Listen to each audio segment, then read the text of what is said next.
hybrid compositions that can utilize both a mixture of ability power and attack damage oriented items. But most compositions use that these days. Not to mention there's some champions who are quite flexible that can use a myriad of different kinds of items. So let's go ahead and see what people's strategies are. Do we have all Earths in the lobby, or is there something else on the table here? Yeah, we'll see in just a moment. We're jumping on board immediately with Toronto Tokyo. This is one of our leaders from day one in second place, 35 points. He just has to continue what he was doing yesterday, and he'll be in a good spot. He was one of our players, played 6 unique comps across the entire day. What an exceptional day he had. He's a student of the game. This guy used to be a former StarCraft 2 pro gamer, similar to Dark Hydra, so almost 2 peas in a pod. Played for Evil Geniuses back in the day, and now is a retired esports pro, but kind of dipping back into it, competing in teamfight tactics, and look at him now on top of the standings alongside fellow North American Wajan Iverson. Look at our legends now. We do see the breakup is pretty much what was expected. Isotoma, the Brazilian player, continues to be playing onto this Ezreal, trying to potentially go for that MF reroll line. He played so much of it yesterday. Everyone else in this lobby is going to be on Earth. Yeah, as a Samira too. Now, the question is whether or not he's open to playing around Noxus. With a Renekton pair and Samira, I'm inclined to say that it's actually okay to play around it. Usually around Noxus, you struggle with tempo early, because if you don't have the 2-stars, you're not able to win, you're not able to get the Noxus stacks. You want to snowball your lead. This could be a spot where he might be open to it, but I do know that a lot of players try to avoid it because Noxus is generally not that strong. Yeah, I mean, we only really saw it when the conditions were kind of perfect. T-Lides went on a big win streak playing Noxus previously and ended up with 2 Noxus emblems, but now we've got a silver lobby here. We're going to have to keep stock of how many branching outs get picked and where all these emblems go. There was a surprising amount yesterday. We were looking at these lobby starts, maybe 6, 5 players eventually picking branching out. So we'll see what exactly these players What do we got, Dan? I think Dark Hydra may have hit a Demacian emblem in the bottom. It's kind of hard to see, though. I think it might be the case. It is. Yeah, it is. And it is.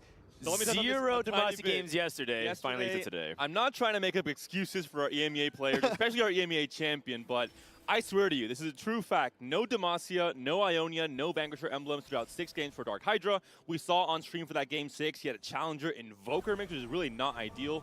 Finally, the blessings have come in his favor. Yeah, I mean, live by the earth, die by the earth, and today, hey, maybe he's living. He found the Demacia early on. If he can pick up one more later in this game, you know, we're in business for a first place. Oh, wow. Chinro took branching out into Bilgewater emblem. This is not really a good emblem that many people are looking for. Even if you're trying to lean into a Bilgewater-oriented strategy, like playing around Misfortune and Strategist, people don't even want that Bilgewater. And going for 7 Bilgewater is surprisingly worse in the data whenever you're trying to plug in the usual carries. It's about 9 Demacia, or sorry, 9 Bilgewater. Wow, I got 9 Demacia in my mind. 9 Bilgewater is very good. So if you can get there somehow, it's strong, but how do you get there safely? And yeah, we didn't really see anybody get there yesterday, right? It was all people getting stuck in that 5 to 7, and in the data, as you said, it just was not looking good. Realistically, the only time Bilgewater was looking okay was 3 with Neela, and that does not need the emblem whatsoever. I think the only verticals we missed was Bilgewater and potentially Noxus, I think, as well. T-Lights had a potential to go for with those 2 emblems in that game 3 or 4, but wasn't able to find it in the end. So maybe will be the first chance to see Bilgewater in action, which is a very explosive comp together. Bobe back on Ionia Vanquishers. This is a comp that he's favoring a lot. It's actually kind of the underground, less popular, play the solid A-tier composition that a lot of people are anchoring around. And Bobe is also open to lose streak and into an Ionia Vanquisher. I think a lot of people are having question marks over that. Not only just maining Ionia Vanquishers, but playing lose streak. So he is pioneering a different type of approach to the metagame, playing Earth, but not picking the augments that often and avoiding trying to play contested lines going into Ionia Vanquishers a lot. What do you guys think? Yeah, I mean, Bobe right now, he's still on that rogue early, and that's definitely an interesting way for him to be playing around this. It's unexpected to see that out of Bobe because he's been on the Ionia Vanquishers the entire time. Oh, we must be looking at a different POV because I think that was a healing orbs that I saw. Yeah, so but to your might have had it mixed up. My bad. To your point, though, he has been 4 out of 6 games Ionia Vanquisher. Okay. He's heavily leaned into that. We expect him to continue. في واحدة ملعب بالجوتر وواحدة ملعب دماسيا. Potentially a different line. Understood. The only other time he strayed away from it was that بس 6 void yesterday where he had a إذا very حدا good result. بيجيب 9 دماسيا We'll see how exactly this is going to fare because we saw هو خالص هلا في روج وفي زون. unless you were going into the gunner line, unless you were بس going to the بتوقع zone line, تبع with Graves الدماسيا إذا قدر يجيب واحدة تانية وطلع 9 يا لطيف. So we saw Rogue having I think middling results and just being overall هذا اللاعب decision of تورونتو do you hit great طوكيو free من early, do you أمريكا ride that for tempo throughout stages 3 and stay بيعمل healthy? If yes, أداء great. جيد If not, بالنسبة you're in trouble. للكوريين واليابانيين Yeah, there used والصينيين to be يعني other builds that you could play with Rogue. If you had like double trouble, you could try to ماشي put the Rogue بقوة. emblem on someone really strong, like Mordekaiser, or you know, if you're هذا اللوبي going فيه for 2 something كوريين. Jinx. These days, not really that much. Maybe you just end up playing 5 rogues for a while.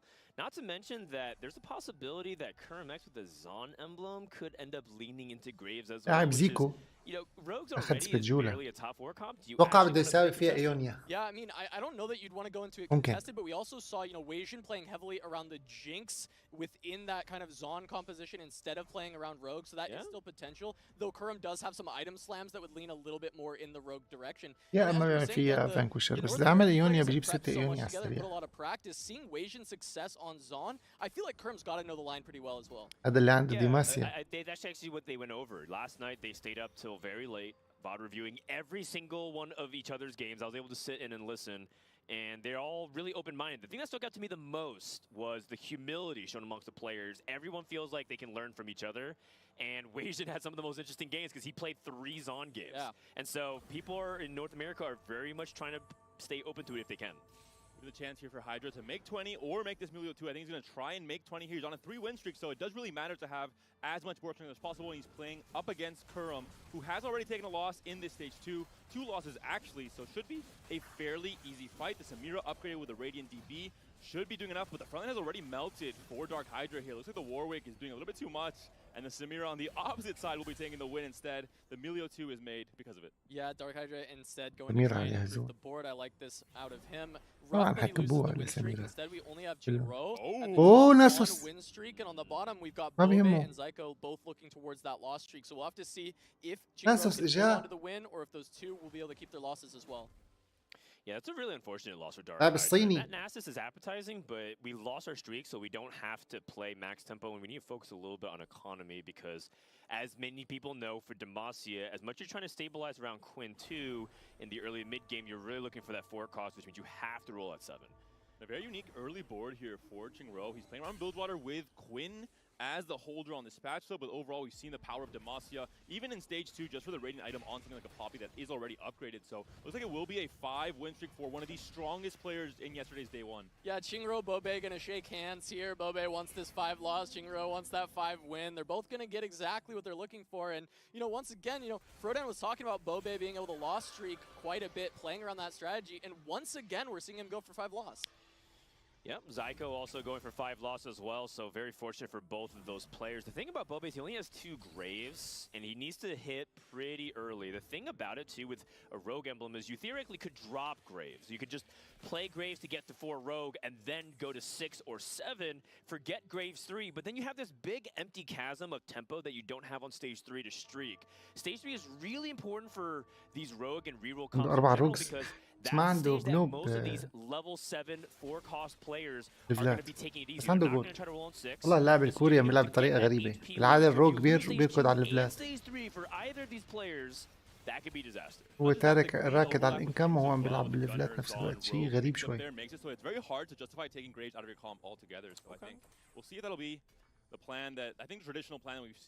هلا بطولة العالم يعني ما عاد في شيء تتأهل عليه بعد البطولة.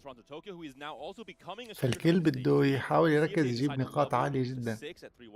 يعني مركز أول. Bobe rolled once, comes across a Nico 2. It is electric, so it's useful for the stun. He's going to go ahead and find the Graves 2. Is he going to actually commit to rolling deeper than this? He is not. And now he's going for Nico Jinx. Rogue. This is some good tech.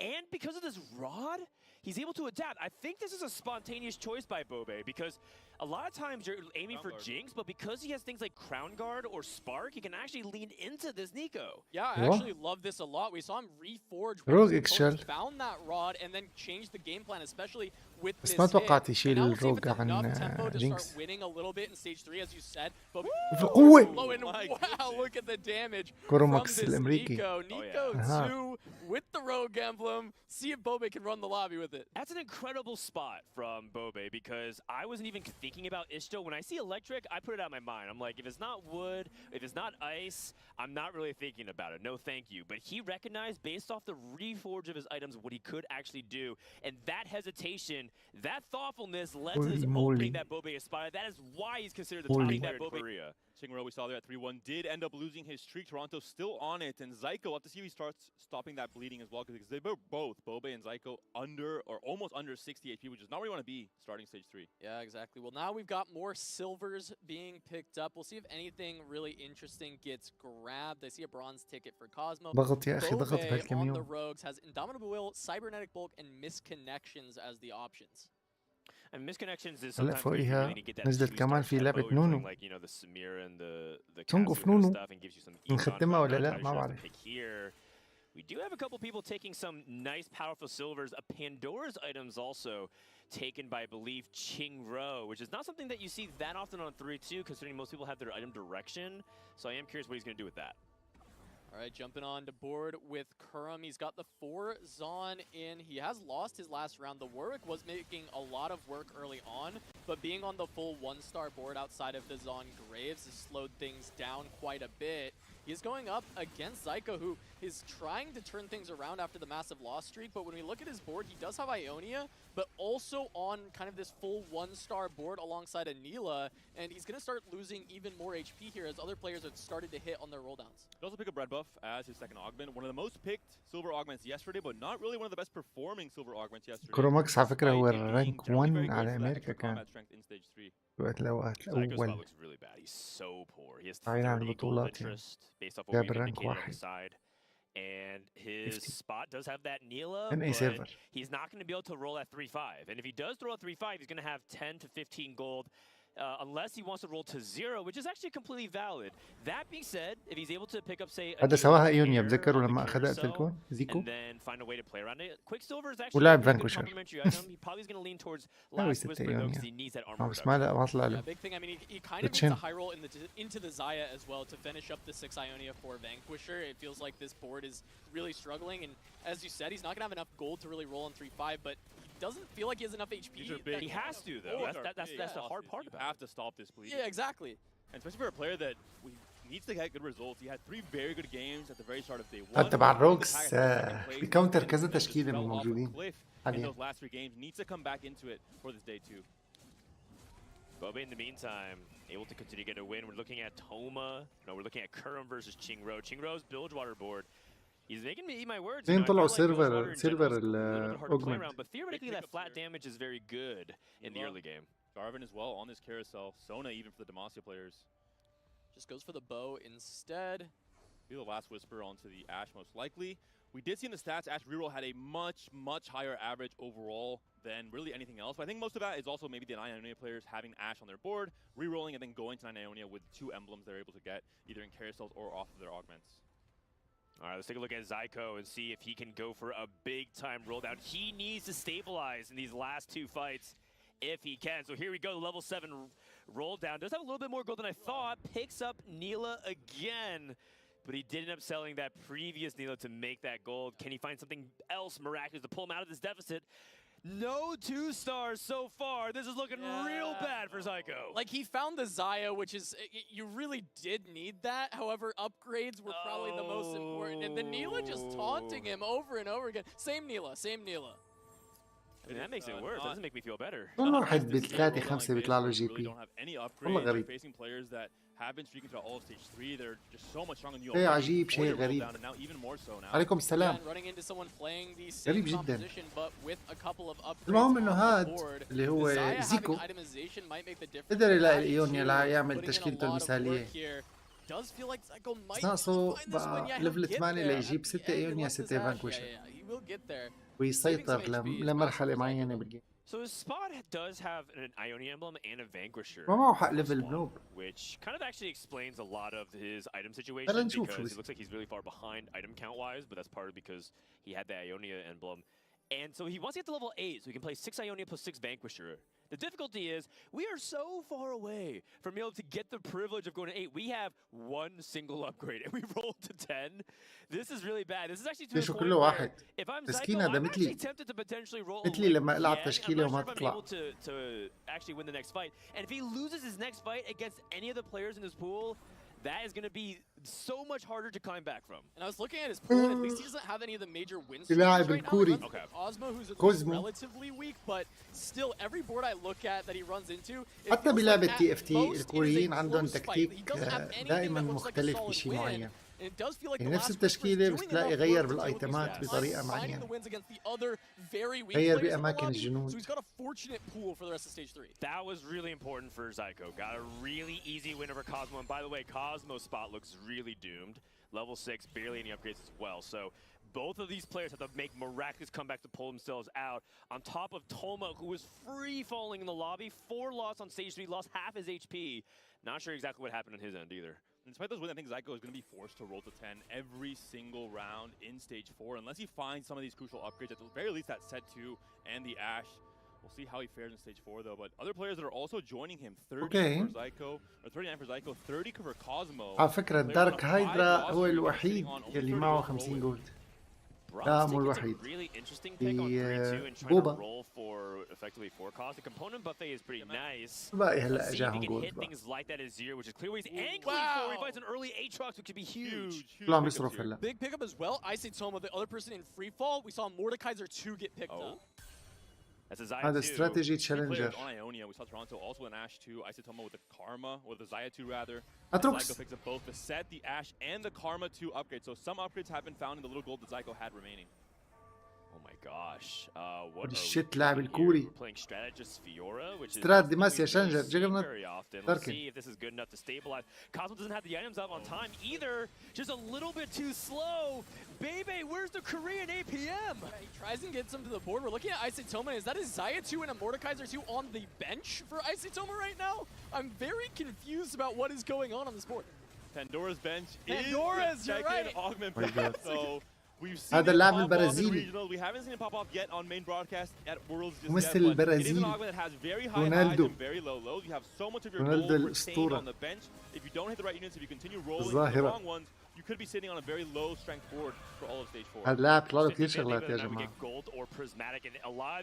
لاعب الكوري فظيع.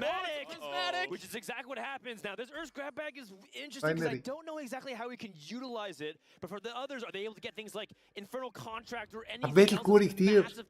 لاعب الكوري كثير حبيت أداؤه. Top center for Bobe, who took Ancient Archives 2. And he's going to rip to see if he can get the tomes that he needs. There's Rogue Gunner and Nox is offered. I guess Rogue or Gunner makes sense. He goes for Rogue, and there's another option here. I'm wondering if he's going to go for another Ishto, which he does. Baby's going to try to go for حبيت الكوري. حط لي على الكوري أرجوك.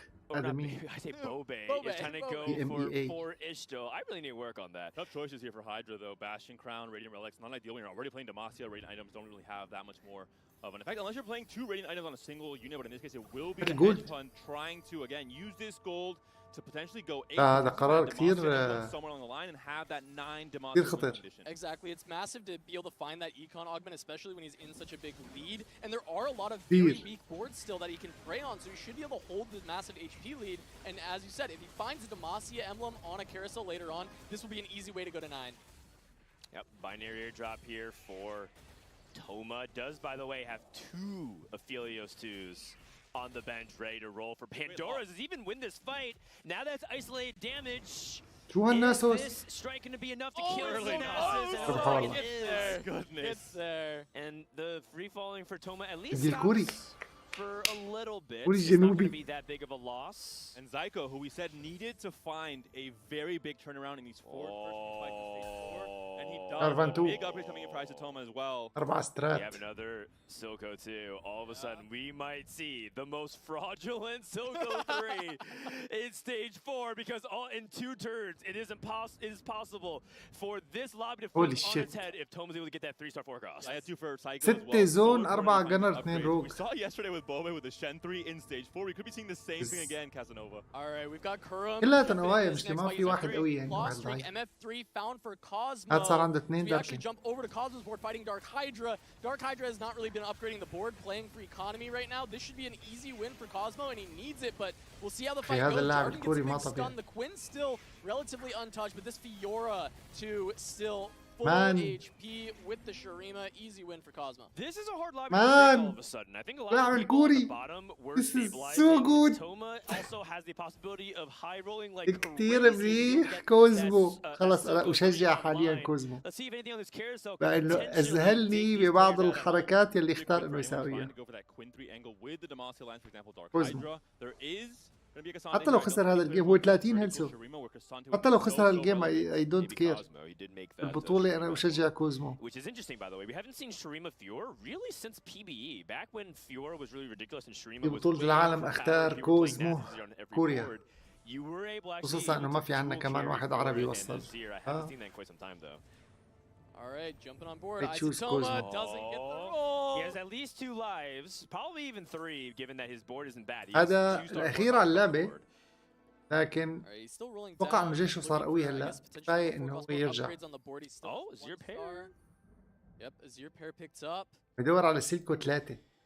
Oh, hero roll. هل ممكن؟ 1 gold, you can't even really afford it. You can sell a Zaya potentially. Yeah. إذا جاب سيلكو 3 بياخذ True, الجيم. true. Meanwhile, Dark Hydra finally finds a Mordekaiser, which is really big. Go 8 as well. He has been losing a few rounds here on stage 4, trying to see if he can stop the bleeding a little bit while he tries to angle for a more. هذا الأول على اللعبة. Goes up against Zyko, who has طرف found أمواله. plenty of upgrades. He did stabilize كان his معه position 100. quite a bit and is on a win streak.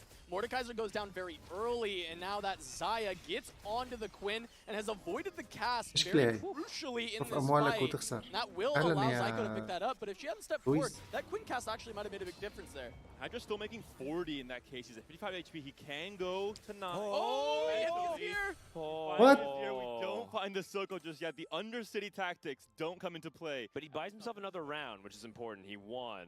فاينل كم مباراة 6. Continue to roll for it. Takes a little swig of water, trying to stay hydrated.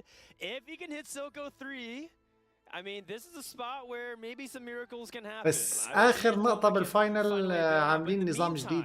The other players in the lose streaking who were lose streaking are also on fire. أي مكتوب فوق على اليمين. Right now. والله ما مكتوب ما. Flipping the lobby, Dark Hydra as well had a lot of HP. بس خليني نتأكد هي جيم 1. خليني نتأكد إنه مكتوب ولا لا. Rogue Silco with the electric for the stun. This is really cool. It's got 4 Ishto trying to go for the Kiana and that Nico 3. والله يا طويل العمر مو مكتوب. المهم هي جيم 1. خلينا نظبط Bobe still trying to get to the 3 stars when he hits this Nico 3 and Kiana 3. How strong do we think it is? It probably could land in the top 4, but is it possible he can win? It's when he hits, but also maybe if he hits, because he's been losing some of these fights a lot harder in the last few rounds. He's lost quite a bit of HP. So we'll see if Bobe can hold on. He's at 37 right now, and some of these boards are getting very strong. Not to mention as well, the extra synergy with Unstable Rift and Binary, essentially chasing that next item with this duo triple carry setup is also going to be fantastic. As we mentioned, the low rolls with Pandora's Bench, the high rolls of course, but you can also low roll as we've seen here. The entire stage has not been able to hit the Silco. Let's see if Toma can hit it. Let's see if the Korean chefs featuring Bobe back ribs and a Cosmo on the rocks can hit. No, it's not there once again. I say Toma not going to be able to find it, but he's still on those 2 lives. Still have another chance as we look at Kurum also chasing some 3 stars. Incredibly close to Jace and Warwick. Dark Hydra, by the way, hit also a Mordekaiser too, so a lot of people are online. He's got a lot of gold to work with here. 50 gold. He's going to start sending it down for the Jace. Yes, he needs this. ولا واحد أعرفه منهم ليش أنت أي ريجن بتعرف عالم يعني أمريكا أوروبا لقلك مين منهم أي بطل أمريكا أول على أمريكا. Does the Warwick do enough? That's the big question. We do have robotic arm on the Jinx, so the damage is there, even though she's not quite to the 3-star yet. Warwick holding on for quite some time, but the Fiora just running rampant through the back line as Aatrox and the World Ender makes it through. But Jinx, has she done enough? No, she has not. The Azir will finish that off, and Kurum's going to fall quite low here. Interesting itemization. I think I favored كل القارات موجودة بهاي البطولة. في كذا لوبي غير هذا اللوبي كمان. مو بس هدول. بهذا اللوبي أنا حابب اللاعب اسمه كوزمو. شوف كان الأخير على اللعبة رجع. صار الخامس.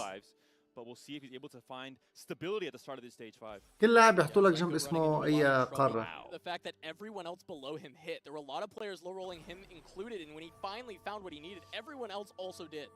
This is a standard board. There's nothing really special about it. It looks actually kind of weak to me because we have one item on the side that we're trying to use on Stable Rift, and we're relying on a Karma 2 with Vanquisher, which, don't get me wrong, is good, but a lot of people are also really strong. That's a Nautilus 3 that's very tanky, and with the Bramble Vest means that the Vanquishers can't go for the full crit value. Yeah, can't get through this Nautilus, the big beast with the Riptide. لاعب الصيني عنده نوتلس 3. Take a big chunk out of Zyko. He's going to be on 1 life left. His board, unfortunately, is just a little too weak. I think also he has 2 Vanquishers. They get لاعب the الصيني and the عنده heart نوتة on 3. But what did he use with that slot? He just puts in a Tarek 1 at the front line. That's not good enough. And it just feels like Zyko's board quality is not consistent across the board. I think he's destined for a bot 4 here. Nico 3. مين بتشجع حاليا؟ كوزمو حبيت أنا أكثر شيء كوري. هو عمل حركة واحدة قام صد حبه.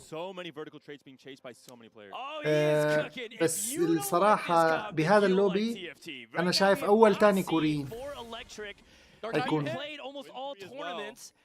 كوزمو. هذا اللي حبيت لعبه أنا، كان خسران بس فجأة رجع. بس والله الكوريين في قلب اللوبي هاد في 2 كوريين، الاثنين فظيعين. هلا هذا بالنسبة لأمريكا تورونتو طوكيو أقوى من كوروموكس، مع أنه كوروموكس هو الأول على أمريكا، كان رانك 1.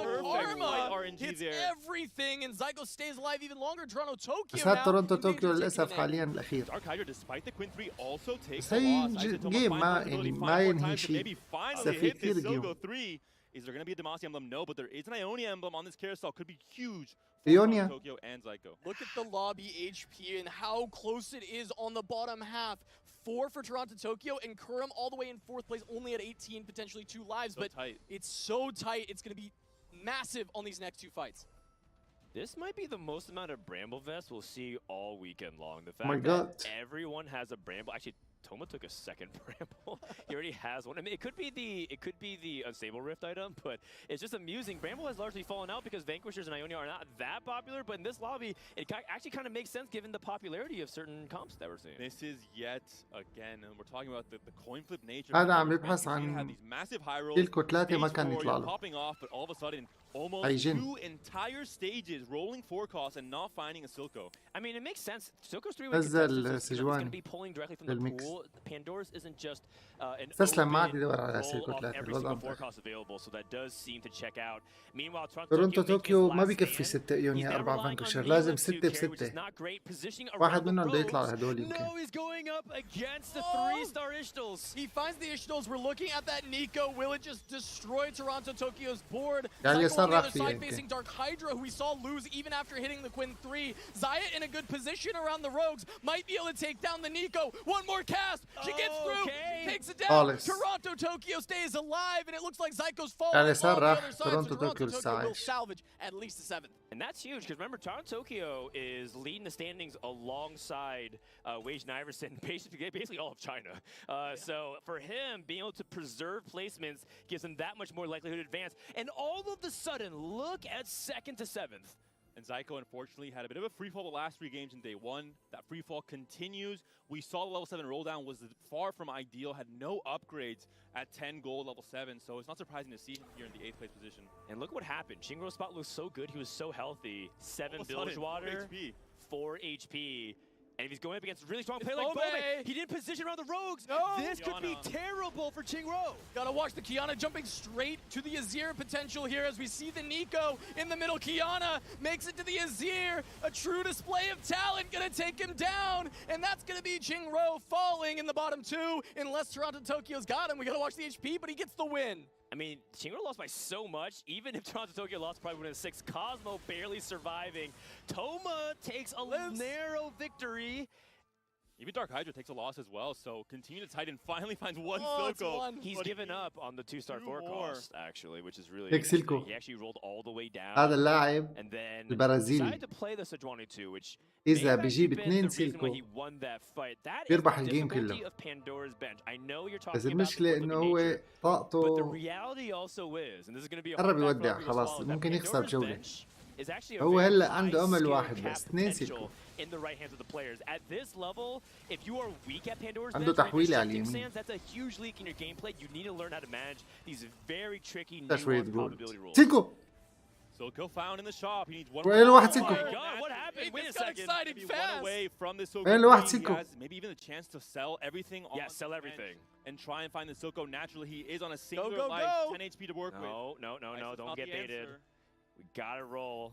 وين واحد سيلكو Making that is like slightly questionable, but it doesn't even really Is move he the needle. waiting? I guess he's waiting. Roll one more time. One more time. At least one more time. You have 2 gold. Just see. واحد سيلكو All right. Cool. Istoma feels confident that he's going to win this fight. تسلم I mean, Binary on 5 Toronto, different Tokyo. units. This is the fight for placements. اللي بيربح اللي بيموت اللي بيخسر بيموت.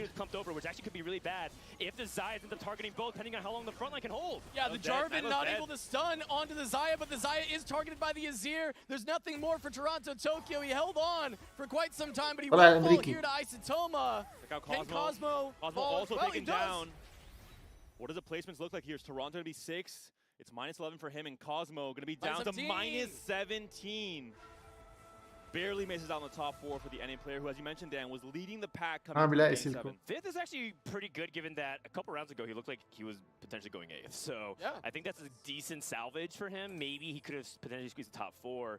In the meantime, Bobe taking a loss, and I'm really my guess is Dark Hydra, but it's potential that Cormax is just way too strong because now he has 3-star Jace with Zon. Looks like robotic arm on that Jace. Just how far can the Zonkop go? And whether or not Toma can potentially steal it away with a Silco 3.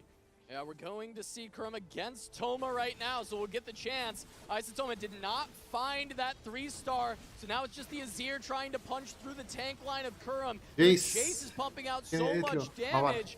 It's just the front line collapsing, though, as the Nasus is still hanging on. The Nasus just way too tanky, but Jace finally punching through, and Toma will go down. Kurum getting a 5-win streak with the Zon. Bobe also down to -17, so Toma does secure a third place in the end. يا جماعة EMEA to decide this final fight or final الأول على أمريكا لساته عايش مركز ثاني أول لهلا كرومكس. Do we know what rise it is? أقول يفعلها؟ And with Void, it's any of the other rises. There's no Void ability on it. So if it's something like Shadow Isles or Noxus or Freljord, maybe, and you can see the spread from Kerm as well. يا جماعة هذا الراوند 7 ليكون. And he ends up choosing to go for it, knowing that there's no rise. Let's see if this is the final fight of the game. Club for the Jarvan. We gotta راوند watch 7 يعني هو الجيم 1. Will Dark Hydra's Jarvan find all the CC on the back line? CC for now, gets the jump. Jace is stunned, it hits everything. The damage is there to follow up. There's the Mordekaiser staying alive, frontline down. Can the Jace punch through? He does! Big shot blast, but the Quinn gets there. One more cast, and Kurum's down to 7. This carousels or anything that can come through here, maybe another Demacia on them to guarantee the win for Dark Hydra. Is there anything that... شكله دارك هايدر بيربح. أي ريجن اللي هو يتضمن الريجن تبعنا. يعني سالخ شمال أفريقيا أفريقيا شرق الأوسط. For Silco, see if he can close it out. That being said, that's a Velvet too. You have a Rabadons though onto this Mordekaiser. So how do you actually ويمكن تركيا سالخينهم معه. Gets the Aatrox too instead here. كان كمان وين كمان كان في. Kerman's up taking in a Fiora for the challenge. لا ما العربيين بعرفهم أنا. هذا مو عربي. هي ضم العرب مالهم لحالهم كرسي. هي كراسي قليلة. العرب هن ضمن EMEA. إذا ربحوا بيفوتوا. One more cast from Jarvan doesn't get there, and the Jace is going to take out Mordekaiser straight away. So now it comes down to the Quinn, but this time Warwick has stayed relatively healthy. The front line is holding for Kurum. This fight's actually going heavily in Kurum's favor. Can the Quinn get one more good cast out, though, to change the outcome? She does not. Kurum's going to find the win in this fight. I نتذكر شغلة إنه كمان but it's not going to happen this time. Kurum and Dark Hydra both on one life, one last fight. You know, it doesn't feel like JG. كل اليابان ما لها غير كرسي واحد. منطقة فوق. كوريا كلها كرسيين عم تقطع. الصين كوريا بيتحاربوا يمكن او مع بعض ما بعرف، بس كمان ما له غير كرسيين. امريكا كلها على بعضها كرسيين بظن. كرسيين 3 والله. امريكا اكثر، انه في امريكا وكندا ومكسيك، فبيطلع لنا شي 4 كراسي، قاره كامله هيك. كراسي بطوله؟ ترجع بدك ترجع للبطولات. هي اخر بطوله. مثلا في بطوله اللي قبلها انا عامل لها تعليق بالقناه، شوفها شارح المواضيع شوي. اللي بتأهل منا عالم لهون، 2 لهون.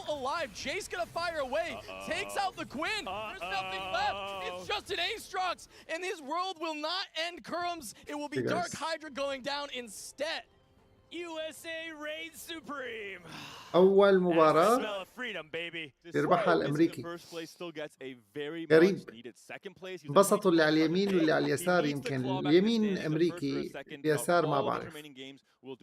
That is true. Dark Hydra, you know, as much as we talk about North America doing well, مشهور. at least specifically Kurum, it's really important that Dark Hydra is able to put out good results. Seconds and first all day can buy him that spot back because he started off really rough yesterday. Well, especially because we were talking about his struggle to hit Demacia, never find it in the previous game, and now he's got it as we just see. بعد البطولة بتلعب ووركرافت. والله ما عم تشتغل عندي على البي سي، عم حاول شغلها ما عم تشتغل، بس نزلت لها فيديو اليوم يعني. In this game 7, unfortunately. بس بالبس ما عم تشتغل. A backline multicaster combo with Sona and Vel'Koz holding the Bruiser emblem. This is not something that you see, but this is why Bruiser Flex is so powerful. You can play around all the 4 costs, right? Everyone talks about Azir, Mordekaiser. Maybe you go for like challengers. Maybe you play around maybe even the Neela. But in this case, he's going on the 3 costs like Vel'Koz, which must be uncontested. And the fact that he's streaking makes me think that he probably is favored to win too. Yeah, let's see if Weijin can make it 2 NA first to kick off the day. We'd love to see if he's going up against Rogues. Very heavily 3-starred board for Altanawe, but the positioning was quite good from the Vel'Koz. We'll see if any of the Rogues can actually get there. They don't. They go to the Sona instead. The Vel'Koz saying very safe. Should be able to clean this up because the front line is still maintaining for Weijin. The Bruisers are so tanky. And there's Rek'Sai just resetting through this board. There she goes jumping around, and Weijin finds this fight quite easily. Great positioning out of Weijin Iverson. Rogues don't win a lot of these 1v1s. They especially don't win against 3-star tanky Bruisers. This has been actually true since almost the beginning of Teamfight Tactics. Assassins versus like Brawlers or anything that's really melee heavy tanky, because Rek'Sai wants the Rogues to attract to her so that way she can reset off of them. And if they're not able to burst and they're also low HP because of their Rogue activating at 35% HP, that's really free resets for Rek'Sai. So overall, we should cruise to an early victory, and that would mean 2 lobbies won by North America. Not just that, but the damage coming in from the Rogues activates the Night Harvester as well. So really, everything about this combo, I think, looks like a counter directly to what the now is. You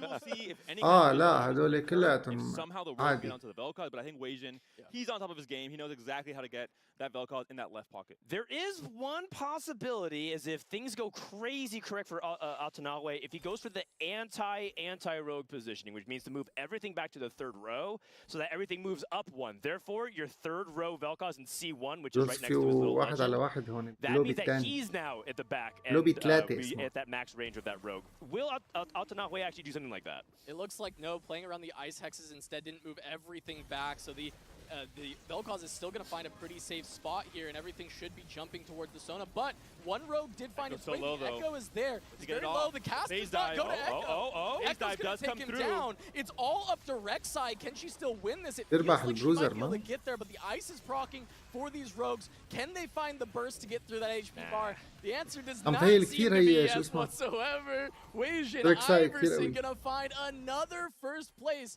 here at the championship. That's what he does best. NA players, Kurum in that first game, Weijin now in the second, continuing their dominance off of that day 1. هو ريكساي له ميزة بيضرب ترو دامج. I'm excited. I mean, Weijin ما دخل الارمور. 3rd place going to go get another first, just lead the pack. I'll take it. I'm happy. كثير I don't قوي. know, you happy, Dan? Oh, I'm ecstatic, but also not surprised. I think North America comes in as one of the top 2 regions alongside China. They clearly are the favorites. If anything, it'd be more surprising if they came in day 2 and completely bombed out. And we would deserve all the trash talk thrown our way because we have been bragging a lot, especially on social media. That being said, you can see why these players are really scary.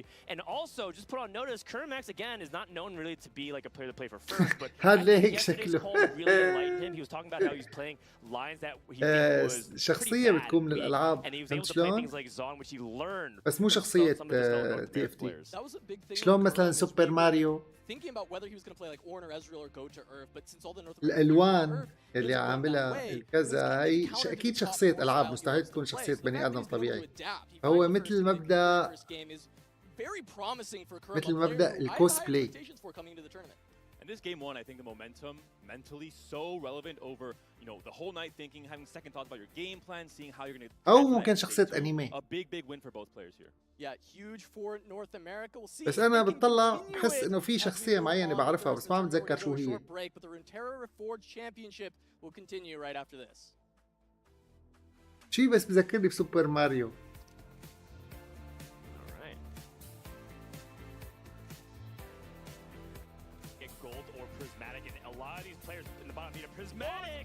هلا فرودان مثلا ما له عامل شخصية بس عامل شعره لونه أزرق.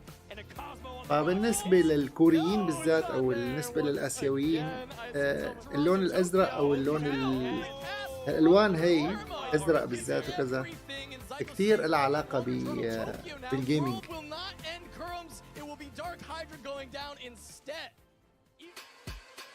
بس ما له عمل شيء تاني غير إنه شعره عامله هاللون.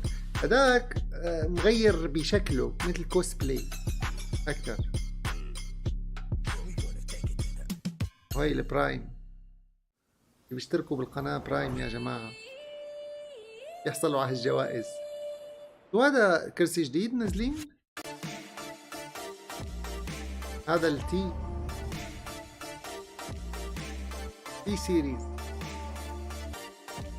على فكرة هالكرسي زبالة.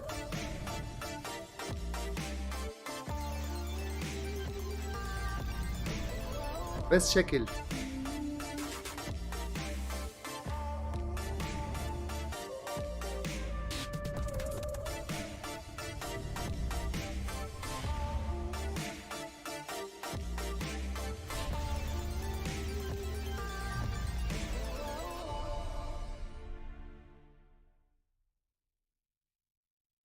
الأزرق بينهضم، في أزرق، في بنفسجي، في برتقالي، بس بشوفهم كتير هدول الكوريين أكثر شيء. كراسي ريزر أحسن، يعني خلينا نقول ريزر أحسن شيء من التجاري، بس كصحي ما كله هذا زبالة. أحسن شيء ماركة اسمها إيرجو هيومن، هي يعني اللي عاملهم الكراسي هو دكتور عظمية مختص بالعمود الفقري. هدول الكراسي اللي معمولة للصحة، ما هدول الكراسي اللي قدامنا على الصورة كلها شغل زبلي، شكل بس.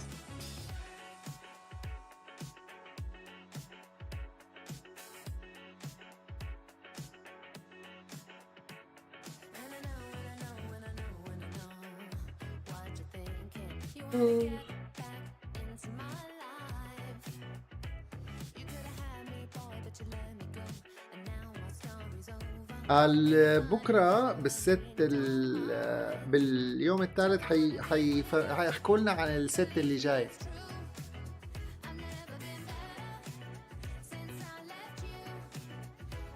واعلنت بطولة فيغاس اوبن، بطولة فيغاس كمان. شوف قديش في بطولات.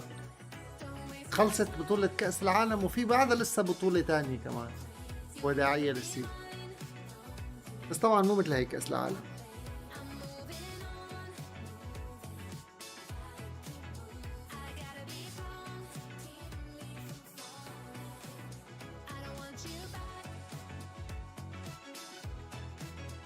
شو رأيك بالسيزون هاد؟ والله أنا بحب كل السيزونات، ما في ولا سيزون ما حبيته، بس هذا السيزون حبيت التسعة أكثر من 9.5 طبعا. حبيت قبل ما يزيدوا جانك بلانك أكثر.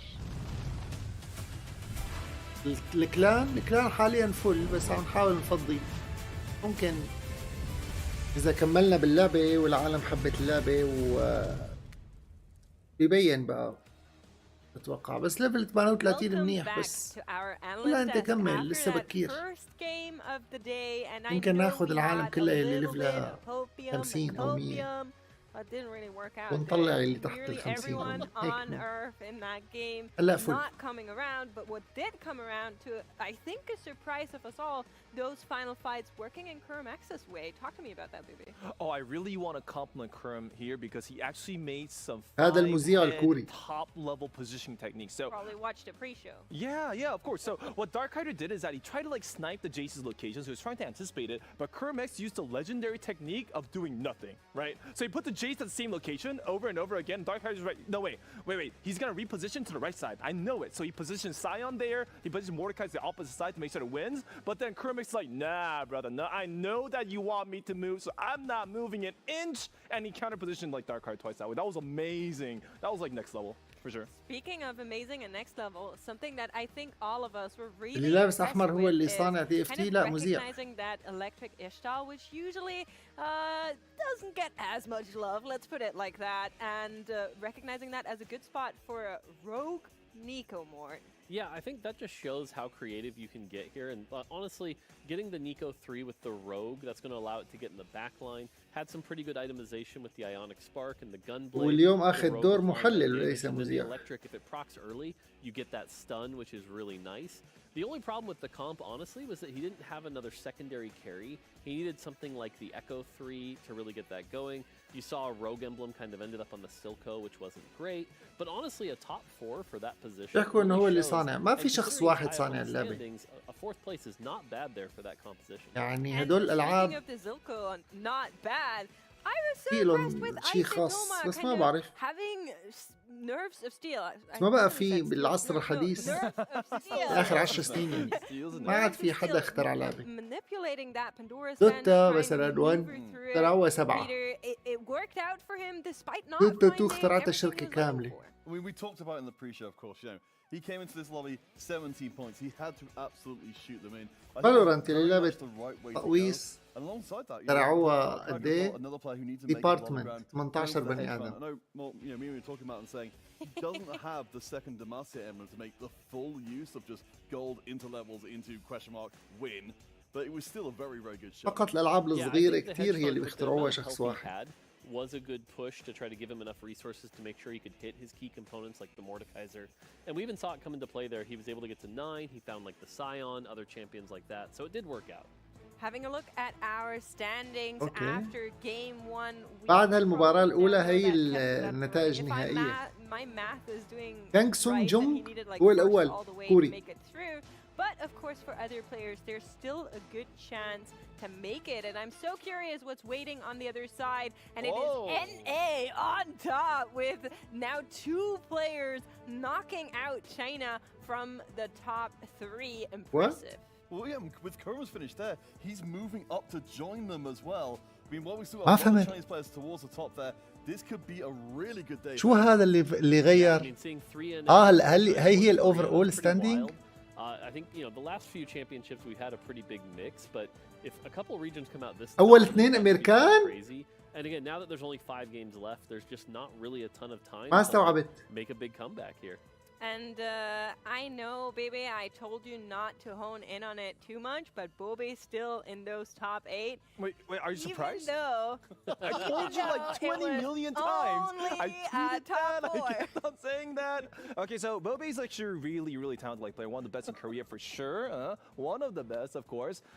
And what we should focus on is not Bobe though. I'm 100% sure Bobe's gonna get into top 8, but we should focus on title to see if we can also get like Japan also into with the NA and China as well too. It seems like Korea, NA, China, and maybe Japan is very likely to go in. So I am very excited about title. بيلعب ياباني قوي كتير بس ما بعرف ليش ما عم بيعمل شيء.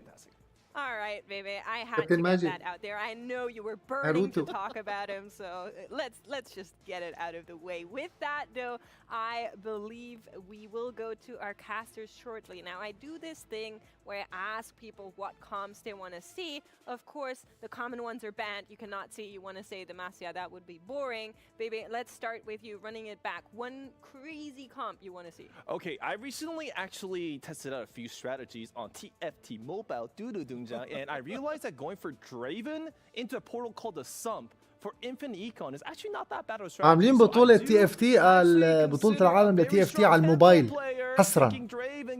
يعني بدك تلعبها على الموبايل. يجيبوا العالم بيلعبوها على الموبايل. هاي السنة كمان عاملينها. نفس الحساب نفس كل شيء نفس اللعبة بس الفكرة إنه الواحد يكون متعود يلعبها على الموبايل. ممنوع تابلت. Well, honestly, I want to see more of the rogues. They did well in the previous game. We saw in the other lobby they were doing well as well. I think just bringing the emblem in and doing some more creative stuff with it is great. More exploding Zon. I want to see more exploding Zon. I'm with you on that one. Zon is one of my favorites, and I think we might see more of that, knowing how well the Gunner rerolls did. I think people are sleeping on it a little bit. I know you need a spot, but still, with that though, we have our amazing casters back here on the desk after a short break, and they're ready to take you through game number 2. Here are Froden, Impatches Panna, and Casanova. Thank you very much, Makes and team. What is Baby talking about? Playing Draven the Sump? I'm allergic to cats. I think you're allergic to pollen. He's allergic to LP. Yeah. We all have our strengths and weaknesses. موردوغ بالوقت الحالي هو المخرج تبع التصميم تبع أشكال لعبة TFT. هي الوظيفة اللي عم بيساويها غير موضوع التحليل. تمام سموه جيم ديزاين دايركتور.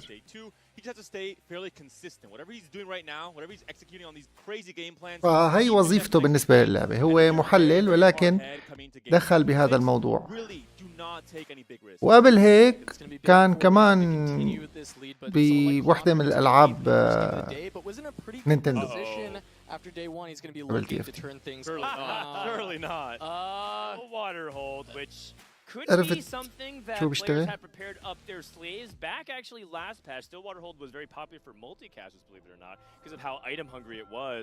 Do any of these players have tricks up their sleeve, or are they like us? Are they just tilted at how their tournaments and games have been going? They might be tilted. I don't know. I mean, there is, you know, kind of the thought of. Oh, my goodness. Okay. Stillwater. Okay. Out the way. Taking us there. I mean, he just might be upset that he's not finding enough, you know, Demacia, not finding enough Ionia. He's like, all right, well, now no one gets it. I'll give him a little more credit than that. We can talk a little bit about Stillwater Hold. Is there anything that stands out to you, Panda, when you look at Stillwater Hold in terms of what you want to play? Biggest thing is you don't really have you can't really rely on these verticals like most Earth players have been doing across the entirety of day one and part of this day two already as well. So you're going to play much more. هلا هذا الجيم كثير ممكن يكون غريب. ما عاد في ما عاد في augment. بدل augment هتاخد item. Not organically. Don't worry. There's still a possibility you can get a tome off. Tome on Krugs. Yep.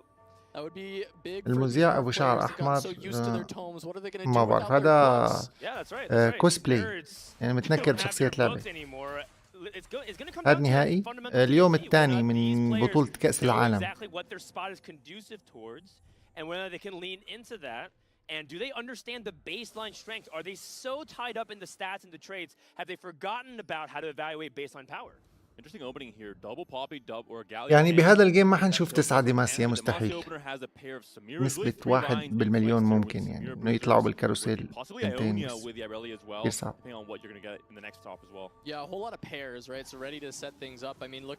هذا بيطلع له كثير جين.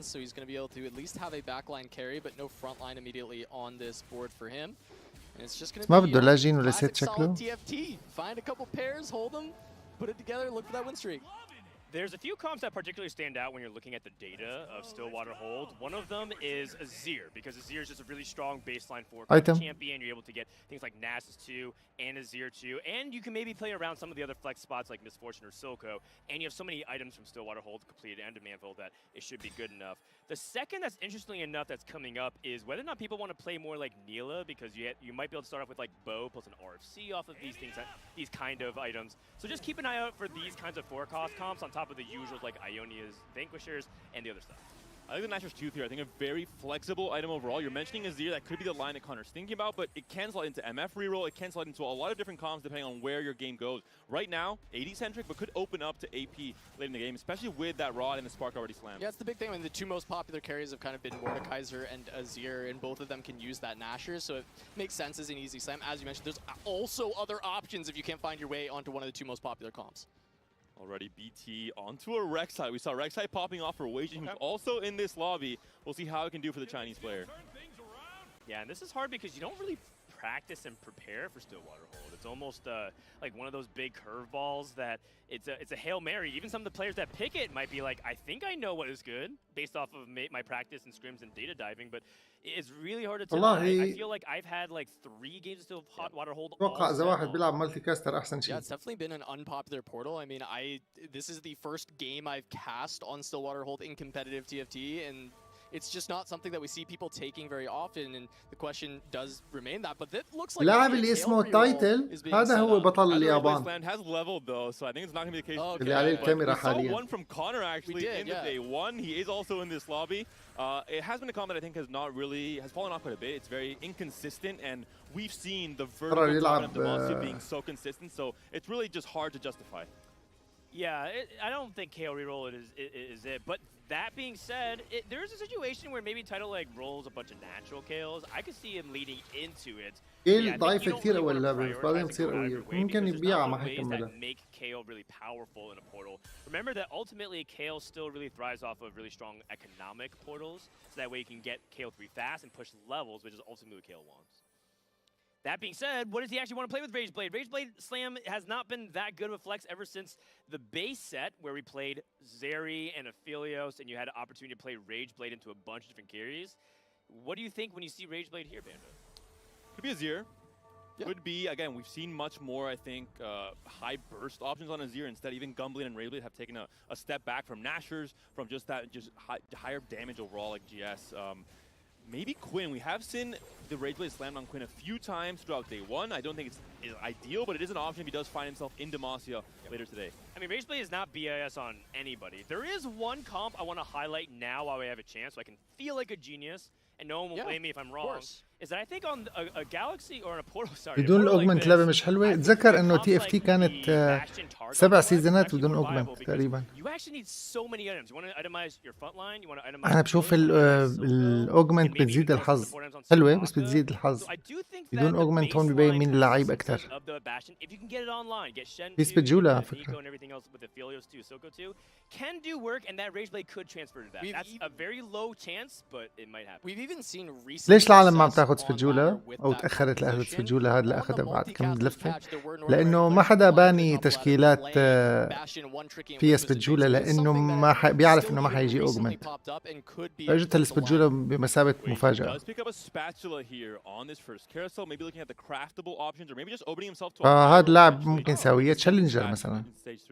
Yeah, I mean, you also just go, the sorcerer right here could make a lot of sense. Or he can go for a Juggernaut emblem if you want Vanquisher, to go a different kind of front line. يدور على واحدة تانية. Juggernaut is actually quite underrated. Back when the previous patch on 20B, when we were playing regionals, there's a lot of bruiser flex. And China was open to Juggernaut flex as an alternative if they weren't able to hit the bruisers and didn't have a lot of direction. Well, and with the Nautilus buff and him actually being a pretty solid tank that a lot of people have been playing around, I think that could totally work. It's gotten just better here, so if it was already a composition, it's suddenly much better to play. And I think the other caveat to that, kind of what Panda was talking about, taking a spatula in Stillwater Hold is actually less punishing because you get so many extra items. Usually the problem with taking a spatula is your item economy is way behind everybody else. While you're making an emblem, everyone else is slamming 2-3 items under carry, and so you might have that emblem, but you usually have one item carry. Not going to happen on Stillwater Hold. And it's a 4-loss streak, which means he has a much higher chance of being that player with first pick priority in stage 3 if there's a second spatula in that carousel as well. Yeah, fair enough. All right, big thing to look at, the win streakers and loss streakers. Nem and Hansing at the top does have 100 HP each. They're both on the full streaks into Krugs here. Off the Nawe, and it looks like Panda and Weijin all towards the bottom. I think they may be all on full loss. It's possible Weijin is one around. We'll have to get that checked and see. But we got to be seeing if any of them will match up, and we'll be able to keep the streak. This is good fundamental TFT. You know, he's just playing good 2-stars and not just trying to like obsess over synergies like playing Orianna 1 and a Malzahar 1 for the sorcerers. Instead, just prioritizing, finding a way to get that power and tempo onto the board, and this fight is so important for both these players. Yeah, one of them is going to lose their streak right هذا بيعمل losing streak. Front line going down. There's one more cast from the Renekton and that buys a lot of هذا space. عم يعمل losing streak بس على حظه هي خطة يعني باندا. بس على حظه أكل دمج كتير زيادة إنه العالم كله عم بيعملوا winning streak. لما العالم يعملوا winning streak بيعملوا دمج زيادة. في 3 باللوبي عم بيعملوا winning streak. هلا واحد منهم خسر بقى هلا ربحانين. بس هو قاصد هو واللي فوقه يخسروا 5 ورا بعض، بس حظه انه عم يطلع ضد العالم القوية ما ياكل دمج كامل. بس هو الاول على الجولد باللعبة، يعني هو الاخير بالسكورد بس الاول بالجولد. Yeah, that was a really big outcome here. I'm trying to think about Hanxing's board, and I'm pretty sure this KO for Slayer, while it might have been kind of nice for the Rek'Sai, still Rek'Sai 1, maybe we could have gotten more value if we played Cassiopeia 1, which sounds ridiculous. But KO2, just without items, without Demacia, without actually being able to deal damage and ramp up with like the Rage Blade, doesn't deal that much, even on stage 2 while upgraded. The Quinn, awkward components though. 2 gloves here, doesn't find a way to slam maybe a second item onto this Rek'Sai. Yeah, could go for Guardbreaker, but that is a weird combination. Also, Guardbreaker ever since his nerf is definitely a step behind some of the other items now. Maybe Milio reroll. What do you think? All right. About that curveball? Yeah. You know, this is something I played on ladder when I'm messing around, and it's very fun to watch Messi kick the soccer ball and wipe the board. But no, it's pretty terrible overall. The Rage Blade has now shifted onto this Orianna. We have 4 Oriannas total. 1 more in the shop. Title might be considering. I know. What are we doing here? I know you think what I'm trolling. What are we doing here? There's options, okay? What do we mean? What are we doing here? Not all heroes wear capes. Stillwater Hold is not the portal that we deserve, but it's the one that we need. This is fundamental TFT. It's no longer like, there's no script. There's no I commit at 2-1. There's no I have to roll down for these specific 6 units. Title is playing good TFT. He's just collecting around whatever he can do. He's the one player who we've seen veer off script, not playing the super standard alliance. If he sees he's contested 3 ways, 4 ways on Demacia, he pivots into 6 Slayers instead. We'll see what he's going to cook up for this game. This is brilliant. Rage Blade is actually fantastic on Orianna because you do want her to rapidly cast more often. And now let's see what the second item is going to do. And I think he's open. He has Rage Blade and he has very generic items. Gunblade. Gunblade is very specific and also doesn't add a lot of damage. I do think he's lacking a little bit of damage. لو ستريك فائدتها انه بتصير بتاخد على كل لوزاية جولد زيادة. فوق ال 4 5 بصيروا 3 جولد بس بتوقف فوق ال 5. لهيك بيسبق بالجولد الواحد. الويننج ستريك واللوزنج ستريك هن نفس الشيء بالجولد. الويننج احسن بتخلي طاقة بس اصعب. It was the big difference maker when this was a contested comp over and over again. So Weijin, very familiar with this line, trying to piece it together. He said, hey, you know what? I still want to play Earth, even if it's Stillwater. Nem trying to defend his win streak. He's up against Weijin here. Can this Malzahar, can this Renekton do it? The big ult from the Jhin comes through, but the damage is still ticking in from the Vel'Koz. Finally taken down. It's up to Malzahar, the 1v1 versus the Ashe. I don't think the volley will come through in time. It should be the Malzahar first. It's so close, though. Barely a win for Nem. Yeah, I can't help but feel that that was a sword diff in any capacity. قصر على جندي المسكين. But that's no matter. The thing about it is that with no augments, the power spike potential of compositions is reduced. And that cuts both ways. That means the low rollers might not get back online. But Weijin does have high spike if he can hit Karma too, as you were talking about. And I just gotta say one thing I'm really enjoying Stillwater Hold the more I cast it because I have to think so much harder about what actually is going on in this lobby. Because going back to that Gunblade pick, it actually makes more sense because of the itemization choices that Title did with the Warmogs and that Stoneplate Gargoyle, going back to how we set up for mech and a lot of super tanks. Yeah, it's that synergy between that one mega tank that will not be dying and just trying to fuel that extra HP, the Omnivamp coming through onto that. We're next in for now, but we'll see if it'll be a Shan later on or maybe even a Tarek. Well, let's see if Nem can keep up this streak, right? 3-3. He's running into now a very strong board from Altanawe, being able to find the Quinn upgrade, and it looks like it won't be close, right? Nem hasn't really upgraded the board recently, just riding with this streak, with the win streak, getting a lot of gold, and now finally going to take a big loss to Altanawe. And going back to kind of the basics here, being able to snap someone's streak is a big deal because you don't have things like that Scuttle Puddle or whatever to get that big cash injection. And gold is a really big decisive factor of who has the power. على اللوبي صح؟ All you can do, roll for your 4 costs, and we have an Azir with the rod and a Mordecai with the sword. Those are 2 premium 4 costs with good components. Azir مع عصاية سحرية. I mean, could consider this Azir even for the board because he does have 2 Nasus already, so he could look for that angle. Some of the items he already has would lean towards Azir, but he goes instead for the Mordekaiser with the sword, and he's on an 8 loss streak at 31 HP. He's got a lot of ground to make up. He has to stabilize now at 3-5. I'm assuming he's going to level to 7, try and roll down. As you mentioned, the Nasus upgrade would be huge if he has the tank items for him, but more than anything, he needs to find, I think, at least going down to 10 gold, level 7, and find some amount of stability. He has a lot of gold to work with. He's going to have around 30 gold to roll here. We'll see what he can hit on this massive roll down. Anyways, it looks like he's almost angling for challengers with the items that he has here. It's not exactly items for a Mordekaiser. There's the Azir. Yeah, the Fiora comes in immediately. No Nasus, though. Second Azir. Bunch of pairs. Comps. It's so difficult to spot. This is too narrow. I actually really don't like this roll down. I think that he actually specifically is kind of playing TFT the way we play it now, which is I'm rolling for these specific units because these are the augments I have and I have to commit to it. But he could have built another board. He could have, for example, made Karma 2 and maybe lean a little bit more into a cheaper board. Now he's playing an all 1-star board, and now he's also broke. So if he loses this fight, which looks like it's pretty close, Nem is also playing an all 1-star board as well and rolled. But it is very close and flirting with disaster at the moment. Flashbacks to Zyko's game that we saw in that game 7. Very, very similar situation. Rolls down to 10, doesn't hit any upgrades, wins these last few fights because he hit some low, some weaker players. But stage 4, all of a sudden, he starts bleeding so much HP again. Yeah, I mean, speaking of like 1-star boards, right? Wajan Iverson, only upgrade here is on the Darius, but does have really solid items onto this Karma if he can hit. But now no more gold left after this roll down. He's not even on a. Oh no, he does have the pair, so at least he just needs 1 more. What is a no-item Nyla? I mean, even if he hit that, it's not going to really do too much. The Karma's the biggest thing. How has he not hit a Karma 2 yet?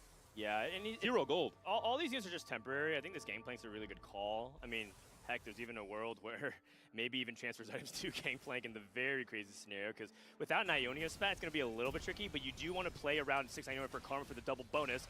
Going against Altanawe and seeing whether or not he's able to get past this front line. On the 1-star is going to hurt so much here. A Gunblade helping a tiny bit. Can this Quinn do it by herself? We're going to see. This is the Karma 1? Yeah, the Gunblade's making all هذا اللي عم بيلعب دماسيا إذا ما صار عنده كوين ليفل 3 هيك جيم ما حيقدر يعمل شيء. And the Vanquisher spat is just doing enough damage to heal everything back up. All right, I eat my words. Panda was able to stabilize and win 2 fights. That's all I was really concerned about, because these 2 fights, when you're lose streaking, are so important, because in the worst case scenario, you lose twice more. You're in a must-win situation, which you want to avoid. You still want to have that HP cushion a little bit. And now he's matched with Piva, who is on a 7 loss, down to that 31 HP, tying up with Panda. And Han Xing as well on 44. 2 of these players, massive loss streaks. Han Xing at least has pretty good econ here, still 45 gold to work with, so we'll see if he can completely flip this. Some of these boards looking so weak coming to stage 4. Yep. This roll down will be the pivotal moment for the results for this game 2 for so many of our players. We mentioned Panda. We're looking at Piva as well in this case, sitting on a Fiora pair, hitting on a Mordekaiser pair as well, but he hasn't found the upgrades he needs just yet. تماما. Well, oh no, this is not the spot you want to be in. The Galio is the wrong upgrade really here. He's hitting, he has 4 cost pairs. He's got Azir, Mordekaiser, Nasus, and Fiora. Oh, and a Jarvan as well. So he's got pairs of everything. So many tank items here for Han Xing, and he has only 3 Rek'Sai, so can't really be thinking about a Rek'Sai 3 angle just yet. Yeah, he's got the 6 loss streak. Bel'Veth on 7, no items on it though, just giving the 3 Void, and the The Rek'Sai is really the big carry, but there's only the 3 of them, so not even a reroll angle, right? Not enough gold to really get there on this loss streak. Gonna have to find potentially a pivot point, and I don't know if that is supposed to be this Bel'Veth at some point, but you're on level 7, you're not gonna be able to really find that. Trying to stabilize, Piva actually going to take this win, and that just shows kind of how weak Hanxing actually is. That's some pretty bad luck here for Hanxing. I feel like the fact that he's not able to stabilize with the Rek'Sai 2 and not even hit a lot of these bruisers is a big deal. Usually you want to play for a potential backline carry like this Kai'Sa, so if you can start building towards that. He already has Sunfire, so Morello's out of the equation. He's just going to take Thieves Gloves. I think at this point he's just maximizing his tempo and playing for placements. All right, find some upgrades at least for the Ashe, getting that on the board. Ashe 2. We'll see where the Thieves Gloves goes. As you said, just for tempo, I mean, it could just go on the upgraded unit with the Vi, but you also still have, you know, Sejuani and the Bel'Veth as options. Get the Quicksilver on the Bel'Veth. So the Bel'Veth, is it a temporary item holder for the Nila? We're going to find that out soon as we're going up against Altanahue's board. Once more, playing a very efficient 3-cost board, which is just good, but it does feel like it's lacking a little something. Doesn't have that like crazy power of Demacia Spike. Has good items or decent items, but just not enough DPS. Yeah, the Quinn 2 just doesn't have the push, right? We see these Sky Strikes come through against the softer boards. It does look like a solid enough carry, but against the bruisers, it just doesn't quite get there. Small roll down coming through here. Could be a Nyla, could be the Mord as well with the QSS. We'll see what that transfer becomes. For now, has only hit a single Nyla here, so that's going to be the option. Panda down to 18 HP. Not 1 life just yet. We're still in stage 4, but definitely a place where he has to find stability. All right. And there's a big upgrade for Nem. Mordekaiser, no items, just no items. We gotta sell this Azir, right? I feel like playing around Mordekaiser 2 is way better than the Azir 1. Is Nem's consideration that no items? Is it consideration that because he's still on high HP, he still wants to play around both the Azir and the Mordekaiser, so he knows he at least has an item to slam?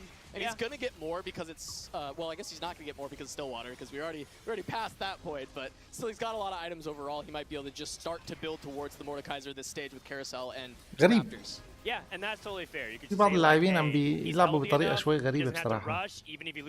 ما بفهم ليش عم بيعملوا بعض المجازفات اللي ما في داعي لها. أنت بالنهائي هلا المجازفات إنك تطلع أول أوكي، بس تتجازف على شيء ممكن يطلعك رابع. إيش؟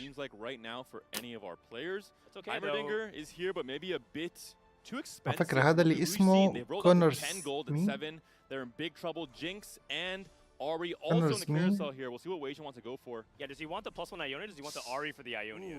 هذا هو الأول على الترتيب يمكن. He's not going to be upset about getting the Ahri. It's still كلهم رولوا على السبعة. هو هون الفكرة إنه I think that plays for the highest potential, the max. مثلا But the Ahri is also really good right انت بموضع معين باللعبة بدك تطلع بدك تقوي.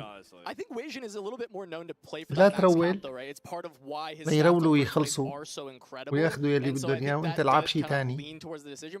او رول بكير. اما ترول معهم بنفس الوقت وانتوا عم تلعبوا نفس التشكيلة هي صارت عم تضرهم وتضر حالك وتخفف النسب. Targon Flex, like the idea you play Targon Bastion, but instead of playing for 4 Bastion and Aphelios, he chose to play around Azir and Nasus as a Shurima package, and that's what makes the Targon Flex variations very versatile. Yeah, and you know, he goes up against Panda. Panda has found upgrades, but in a really rough spot at 18 health. And as you said, finally a strong board. Tidal is incredibly strong, so even though Panda found upgrades, this fight is still very close. The Silco trying to get so much value. The Nasus is the last thing remaining, and this Azir is just cranking through, stacking up with the Ginsu. That one last cast is maybe not enough as Azir gets there, and Panda will be on 1 life alongside Piva, who also lost this round. Tidal's really good, man. I know he obviously got really lucky to hit Azir 2 while it was being contested, but overall, he has done a fantastic job. His item choices were immaculate. He pathed himself really well. He played flexibly. He's also putting together a modular board. Like, what more could you want? Tidal absolutely showing why he was one of the favorites coming into this tournament. We were asking questions after yesterday, but still 11th place. That was pretty solid. We wanted to see where he could go. بس عم تشوفوا لي انتوا شو التشكيلة تبع الأول؟ Even stronger in this game. 2 تارجون 2 باستيون. carefully. He's almost onto Quinn 3, maybe deciding to بس hit مجرد Mordekaiser الميكس to try and find that kill. والبوزيشن Piva والايتمات on his last life. هو اللي TG مخليه أول Mordekaiser للياباني. AG Nashers onto this Azir. They are upgraded Piva. at the very least. It's Tidal on the other side that he's running into, so it's a very strong board, but at least Piva found those upgrades. Looking at Panda on the left as well. Looks like Panda's got his fight on lock, so it's just Piva versus Tidal. Piva holding on for now, but the Azir is still alive for Tidal. Couple more auto attacks. He's ramped up from the Ginsu. He's got more items than the Gunblade, but Piva gets there, stays alive just barely. Really close. Piva can't lose a single round. ما حدا بيعرف شلون عاش. Otherwise, it is lights out and possibly lights out for his tournament. He did make a pretty decent midday comeback yesterday, but going into today, he needs every single point he can squeeze. The pivot here, Mordekaiser onto the board, and again, roll down after this PvE stage. Can he find the Quinn 3? Is that enough to stabilize him and jump him into the top 4? He's currently sitting on 16 HP. أزير لأنه بيركب مع كل شيء. Maybe one if he takes a big enough loss. Yeah, not perfect items for Mordekaiser, but we'll see what he finds off of this. He's only 2 coins away. A Nashor's Tooth just drops with that Mordekaiser? What? And if he just has a sword, he gets Edge of Night, Nashor's Tooth? There's no way. As I'm saying, he doesn't have great Mord items, and then it's the perfect ones just come out of the box. That's the roll here, has to hold all of these 3 cost units. Try and find the Quinn. He finds one more. Doesn't have a duplicator, needs to find one more natural Quinn with these last 3 rolls. Can he do it to try and fight for his life in this game? Can't find it. But can he win the round? He just found great items, does not get the sword, so he's not able to get there on Night Harvester is something you got to put items on that Mordekaiser too of some kind. Piva. No Quicksilver does hurt though. It's Piva, Altanawe. Piva could go down. Altanawe, if he takes a big enough loss, could fall here too, but he should be on 2 lives. You see, he does start to slam the items. He does get items onto the Mordekaiser. On the other side, Rek'Sai trying to stay alive there. Panda runs towards the Neela upgrade as well. She's got TG and rolled items حينفذ الكاست تبعه حطها من الكاست عمل الكاست بيربح Can the cast actually save the day one last time? But that is too tanky of a Sejuani. However, Kaisa's got his back. كايسة بتربح Gonna be able to hold on a little bit longer. One more cast. Panda stays alive. Altanawe down to 1 life. Last life has to roll here. Yeah, no one كأس العالم ماذا تفعل؟ Very, very close at the bottom. Quinn 3 finds it. Now we have some real damage cooking for Altanawe, but now the question is how strong are some of the الأخير على اللعبة جاب كوين 3 فبتوقع هلا وضعه منيح بس في كم واحد كمان قوايا كثير. الياباني هو اللي ما يحطون عليه الكاميرا كثير. الياباني أغرب واحد تشكيلته اثنينات. The biggest thing is the Jarvan. If he had time to buy for 2 فعلا وهرستون عن كمان لعبة جديدة لهم نمط جديد من الجاي 2 ضد 2. So this is a fight to stay alive. Panda does have that Kaisa, not going to get CC'd. The Jarvan not finding the right targets, but the Quinn is still up. Kaisa's still full health. Mordekaiser, importantly, still full health. Takes out the Fiora with just one big swing, and the God of Death going to reign supreme. Panda going to fall here in 8th as Altanawe holds on for a little bit longer. Another bottom finish for Panda, which I think هاي التشكيلة تبع الكوين هذا بالكون هيك اوجمنت رين ما بتزبط غير كوين ليفل 3 ما بتزبط لازم. And every single win is crucial for whether or not you can get to the top 4. It's literally anybody's game based on what the boards I'm looking at. I think Altanawe's board can top 4. It's just really about how strong other people's boards are as well. Alright, well, he does have ها مشكلته لأبو كوين إنه هو طاقته 4 فما شرط يربح كل الجولات. عندك جارفان ليفل 1 هذا بيربح كل البني آدمين. There is the spread. The Jarvan jumps in, gets the stun. Second cast has come through. Altanawe trying to hold on here. There's the Mordekaiser still full HP, but now he's dropping quickly to the Azir. Gets 1 more auto, 2 more autos, and that's enough. Altanawe lives. On the left there, and Piva does as well on 1 HP on the Azir. So little HP. The Karma cast comes through, does not kill the Azir. Such fortunate wins for players. And the Rek'Sai still alive. Azir fighting for his life. I don't think he can do it here. The Rek'Sai Furious Bite will be able to close it out. The Aatrox trying his best, but not quite enough. Is Hanshing still on 4? لساته الياباني أول على اللعبة. الياباني بتوقع خلص. الياباني بهالحالة أكيد أول 4. أكيد أول 3 حتى بظن. شايفين إجت فانكوشر مثلا شو احتمال قليل كتير. Yeah, if we see that Mordekaiser with 2 items, I don't recall immediately who it was, but we might be able to get that. And Legion does pick up the Vanquisher emblem, trying to go more vertical, trying to get more crit onto that Karma, and hoping the Karma can do enough to win some of these fights. Just barely missed out on that last one. HP so incredibly close. Kiva at 5, Altanawe at 4, Hanxing at 4, Connor at 2. This lobby couldn't be closer. So positioning here is actually 2 4 4 5 where how you position يعني ممكن هلا بهالجولة نقرا نعوتين سوا أو 3. بس المفاجأة إنه كلياتهم يضلوا عايشين، يعني يموتوا ال3 اللي من فوق ياكلوا القتل. تعال نشوف جولة غريبة. اللاعب الامريكي اللي عم يعمل اداء عالي على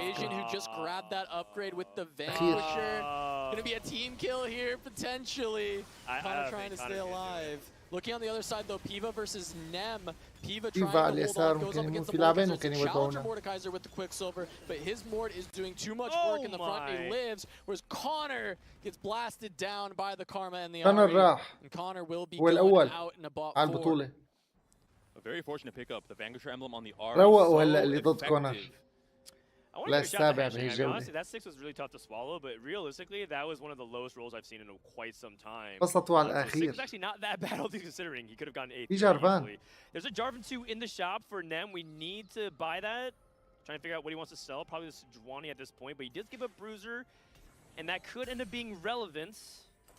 Because that extra HP on a 1-star frontline could make all that difference. I'm not entirely so sure about that. And now in a Jarvan pair still has not found the upgrade either. Big clump on the left here. Yeah, I gotta watch this Jarvan. He will cast, right? Double Protector's Vow. Does he get all the backliners? He doesn't get a Azir, and I think that's massive for this early damage. Still watching Altanawe's Mordekaiser, and it gets blown up by the Azir and the Mordekaiser on the other side. It's all down to Quinn. One more Sky Strike, but the Talia gets the knockup. Altanawe goes down. Nem طلع خامس. Nem falls as well and he goes lower. Altanawe got there. اللاعب الياباني عم بيربح يا جماعة. تعطوا 55 هيلز. We talked about how I think that his board was capable of getting there. He needed to min-max everything possible, and I feel like he did the best thing he could. You know, given that هلا ما خسر ولا جولة من وقت ما كان الأخير. Like a spark on his Mordekaiser. It's not great, but he has to do something, and I think he should be proud of that for us. إذا تقاتل الياباني مع بيفا knows how to play this line. Despite not playing it much, I think not at all yesterday for him. Many players did. يعني صار ما يتقاتلوا مع بعض. أحلى إذا بتقاتلوا اللي فوق مع اللي تحت. I can't believe it. It's insane with this guy. Yeah, nice. I like that. If you can hit Karma 3, he can إنه أحلى فايت هي بين الاثنين اللي على اليسار. الأول والأخير. I don't think you need that much frontline now that you have Shen 2, although Shen only has 2 items. Wow, no Karmas whatsoever for Weijin. Piva ends up going for an even Shroud, just for a little bit extra frontline resistances. That's not that great for him. You already have Jewel Gauntlet effect through Vanquisher, so maybe Archangel Staff or Guard Breaker or even Shiv if he doesn't have any magic resistance. Shred for Weijin. It is the Ghost for Piva, so what happens in the other fight? Yeah, Piva should be able to survive against this Ghost. It's Tidal's Ghost, and it looks like Tidal actually hasn't found a ton of recent upgrades, but the front line has been starred up a little bit, so Tidal's still very strong. He hasn't lost too much health since the last time we checked in when he was at 70. And it looks like even the Ghost, it's a tough time for Piva to get through this front line. But Fiora made it to the back, but she didn't get there. And the last shield from Shen is enough. Piva's actually going to go down to the Ghost while Weijin loses to Tidal on the other side. And Tidal played such a great tempo game in stages 2 and 3. The Rage Blade, the Gunblade Slam, using Renekton as a main frontline carry. And as you mentioned, thought to the bench. Pivots in stage 4, finds a way to find both damage and frontline, and is now holding Karma. هلا ثواني نحن عم نقول امريكي، مو شرط يكونوا امريكان هدول.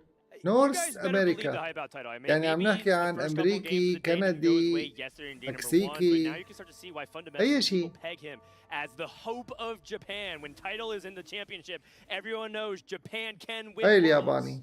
Yeah, just phenomenal fundamental TFT from Tidal, and then one more fight for Weijin potentially here. Didn't find the Karma 3. So this front line from غير Tidal is just بتحسه way ياباني too من التشكيلة beastly. You بتاعته. see the Xayah trying to chew through and she just can't. And it's up to the Karma. If that was Karma 3, that backline would have been gone. But instead, it stays alive. الهيلينج اللي عم The بيساويه. shield from Shen. One last cast from Xayah. It won't do it. Weijin gets a second and Tidal finds the win here on Stillwater Hold.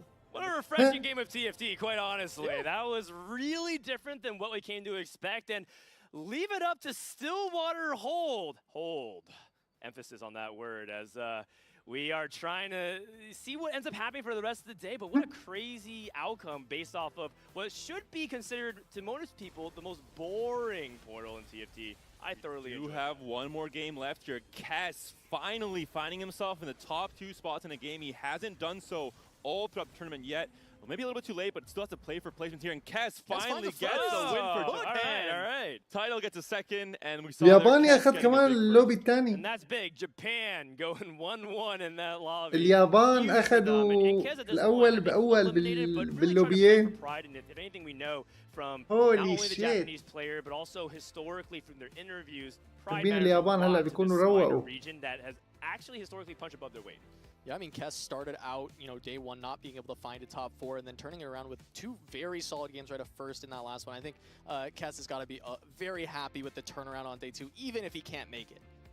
Yeah, so I mean, overall, the standings are going to be لون بيلعبوا هيك another كيف يعني؟ shakeup. We saw some players who were in the bottom that were not actually doing that well earlier, but now they've got some important wins. We're going to give you an update. We're going to give you analysis. We're going to get some familiar faces back when we return to the Runeterra Reporters Championship. Don't go anywhere.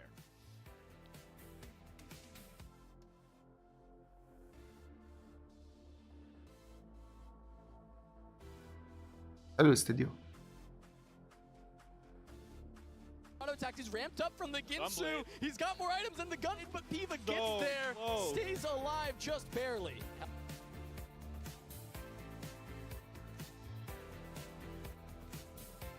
شفتوا هاي الحركات الإخراجية كيف بيساووها؟ هاي من ريو بدك تاخذ. Weijin gets the second and Tidal finds the win here on Stillwater Hold. شو غلطوا فرجونا اياها. برنامج بفوتك على اللعبة بخليك تشوف من زوايا تانية من الشركة نفسها. شو اي خطأ عندنا، خطأ إخراجي.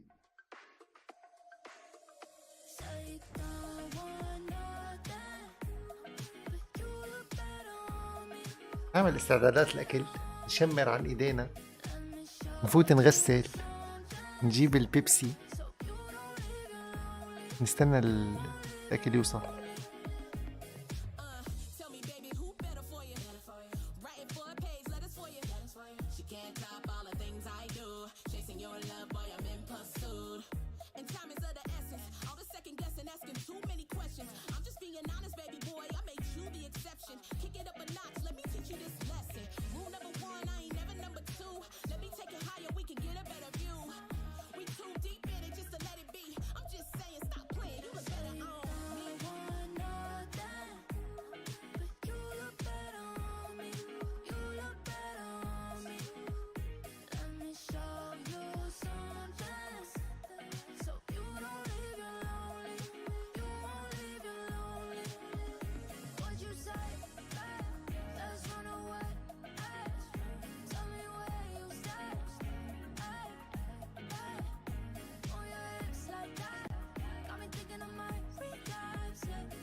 Body when she moved to the beat. Said she used to have a man but had to leave him behind. And too cute for little buddy when she wear that designer. But trust that I floss, I could keep up. Straight spaghetti with the sauce when we link up.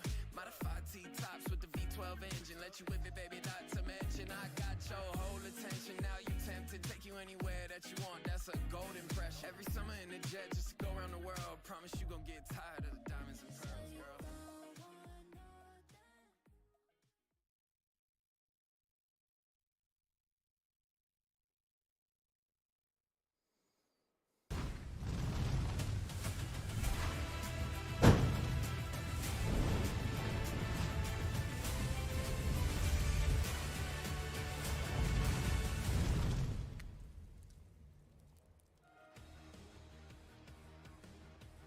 welcome back to our analyst desk. And as you can see, we're already standing because I think we're going to go onto a journey. But first, Stillwater Hold came around. Obviously, one of the choices in the portals to deny the earthing, so to say, baby. How does one manage a Stillwater Hold game?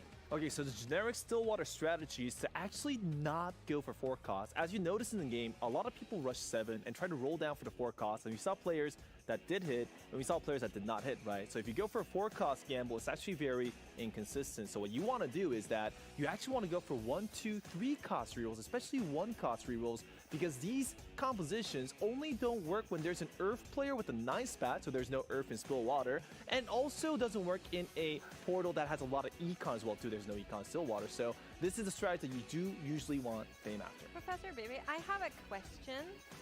If there is no way for people to get 2 emblems, how did Wagen find 3? I think I can answer that. I think that's part of a... If you back in the old day, you actually get the emblems by going into the carousel. And مين صار الأول على التوتال كل شيء؟ The first 3 rounds and that with 84 HP or something like هذا that. شاف؟ And then he went into carousel and then finding the spat, and then he knew. He knew that the Vanquisher line wasn't gonna be contested because that's usually something that you don't really go for, especially in Stillwater. So. Yeah, if you're the guy that finds 2 emblems in Stillwater, you're probably going down that line. That's the Earth spirit as well. The Stillwater may be there to actually punish the Earth players, but Waitian had the Earth within him. He still managed to pull it off. Sometimes you just gotta believe in your Earth. But Peter, talk to me about Tidal. From the very beginning of this lobby, he was the one to blaze through it, winning left and right and center with a little bit of everything, it seems like. Yeah, he was a salt of the earth champion, absolutely. I think this really played into his style. We've been seeing him doing this all tournament long, which is that he's just running parallel to what everybody else is doing. He can absolutely play the regular style, but given the opportunities like this was really his wheelhouse to show exactly what he's capable of. It was putting together so much of a bronze team, but being able to find so many different individual points of strength. Bearing in mind, of course, we were getting extra items coming in compared to what we'd be used to. Yeah, and those extra items are so important in the Stillwater, right? You want to be running those comms that can actually use them, right, baby? I mean, that's just how it goes. هلا حاليا معناتها عم يحسبوا النقاط تبع كل اللوبيات ويحطوها بالجدول وهلا بيطلع لنا بعد التحليل عن المباراة مع انه هالمباراة ما بالتحليل واضحة. I mean, yes, these strategies, yes, of course. Okay, baby, I know you like flaming the players. Let's take it down a notch, but before this desk, I was asking, like, what do we want to see? Nobody said Stillwater, so who of you was it? You were not on the desk, Payat. Was it you? I know that there was a genius that recommended some sort of strange, some Draven strat. I don't know who it was, but that guy was 5-head super smart genius. You're talking way too much. That's maybe a little too much. No, but that, you know, honestly, I think we're in a weird timeline in which Stillwater is a counter strat. You're actually punishing a lot of the players that actually rely too much on Earth, and that's something that people have been doing for almost a month. So actually watching good old TFT, it brings back memories. Yeah, I mean, I'm sure there is more of that where this came from, but let's have a look at our standings, because after game 2 of the day, we already have players here that cannot make it anymore. Unfortunately, Tex, Isotoma, Panda out of the running. Kess finds finally a first place, but was out before this game. اللاعب اللي أنا بحبه كوزمو ترتيبه 20 طلع الثامن. شيت. As we move across to the top, we have one player that's so close to already being solidified for day number 3. Wow. America, Sin, Japan. A lot of course, Japanese fans, a lot of fans of TFT across the world want to see Title moving up. Volta just below him there as well. We've got, we came into this day very, very NA and China's focus, but it's starting to break up a little bit as we move towards the end of the day. And I also do want to mention that Honglian, an OG Chinese, like a non-mobile player, actually made it back to top 2. So we actually have a lot of hype for China going on at the moment as well too. We absolutely do, and we keep saying it, right? China is in that high echelon with a group of players where people were saying, I'm from China and I don't even know these guys. So you have to put so much respect on that region as a whole. Every player they send is an absolute beast that has been destroying lobbies left and right. And with that, I think there's a little portal here that we're going to hop into, and we'll see where we come out on the other side. We're going to go into game number 3 in just a couple of minutes. Ladies first. We're gonna take it to the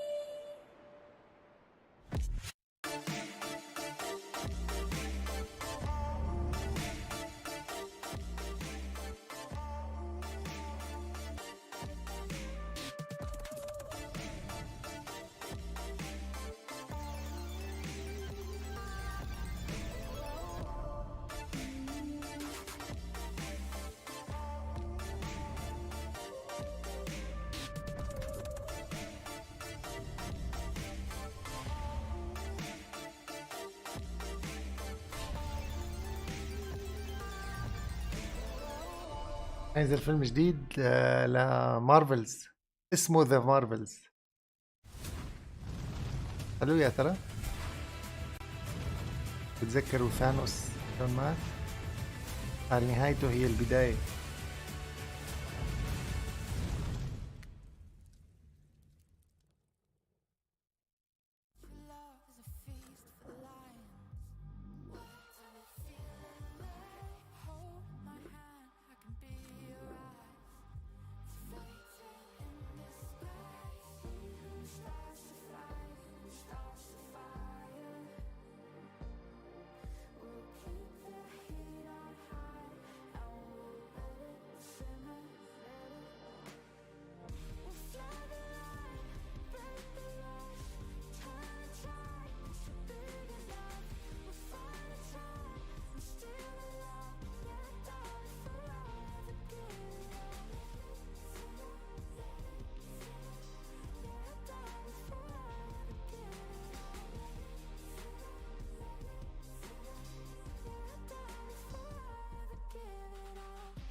هذا اللي كان الأول على اللعبة.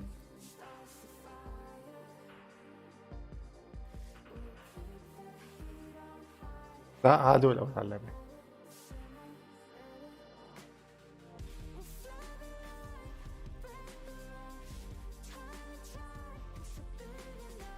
هذا اللاعب قوي بس ما عم يعمل شيء لهلا، ما عمل القوة اللي كان عم فرجينا اياها بالأدوار اللي قبل. وهذا اللاعب كمان كان قوي بس كمان ما بيعمل شيء.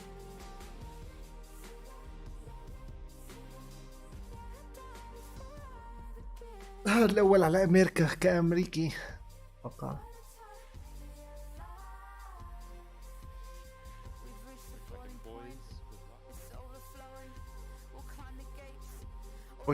اوشن محيط، لاعبين المحيط هذول بس لاعب واحد، لاعبين بس هذول هن ما بيعطون غير كرسيين.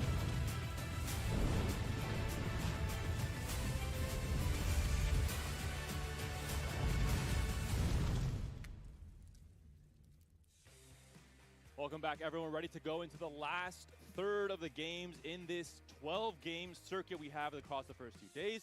I'm Petrus Panda, joined by the only person on this broadcast that has been to World before in set 4. And then there's Bebe. Bebe, we haven't cast together yet this tournament. I'm very excited to rein you in and not let you get too wild on this cast. All right. We're going to have a fantastic time here. We got some good games, 3 and 4. Most of the winners are going to be decided on these games, so I am excited to be here. How about you, Payat?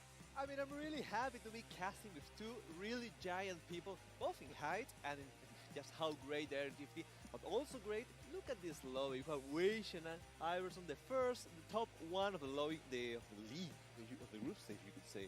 And also really good players overall as well. And right away, loading in, Earth is the most picked Legends. I wonder why. Once again, we had this discussion already in day one. قرب الأكل بعتولك رسالة. قرب الأكل يا حبيبي. Of course, this isn't really always democratic. It could be a one guy or a two guy in this case now on the streaming bazaar. Okay, we have to focus on the people that is not on Bandle Cafeteria. Weijin is confident in not using his Earth Bomb, and that's why in that spot. And Piva, it seems, also has different plans too. But Kerr, okay, Kerr is like, nah, we doing this. Let's go.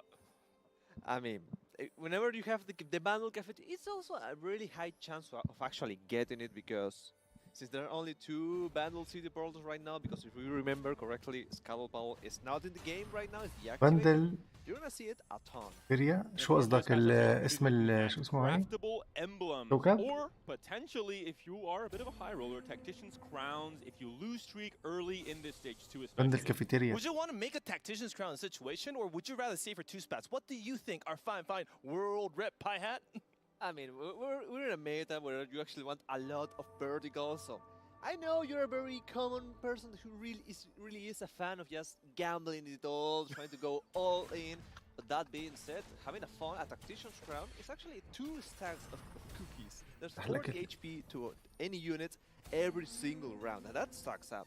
And thinking about the craftable emblems, the verticals that you might want to go to, it's going to come down to if you pick Ancient Archives or a Tome-related augment at 2-1 as an Earth player, which everyone is in this lobby, all 8 players on Earth.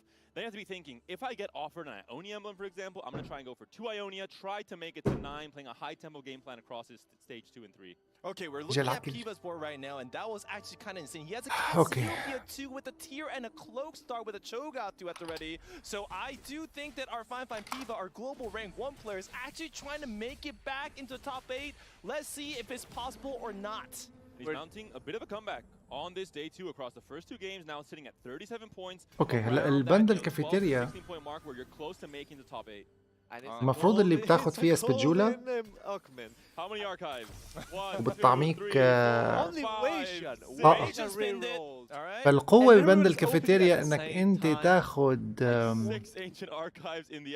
لك شي شغلة مثل هلا هذا اخذ ليك وشو سبجولا واخذ الشوريما هي سبجولا زائد ايتم فبتصير كل وحده بطعمه اللي جنبه تمام وبصير في عندك نوع من التقوية على المدى الطويل 40 هيلث كل جولة مدى الحياة فأحسن طريقة انك انت هون تكتر من الوجبات.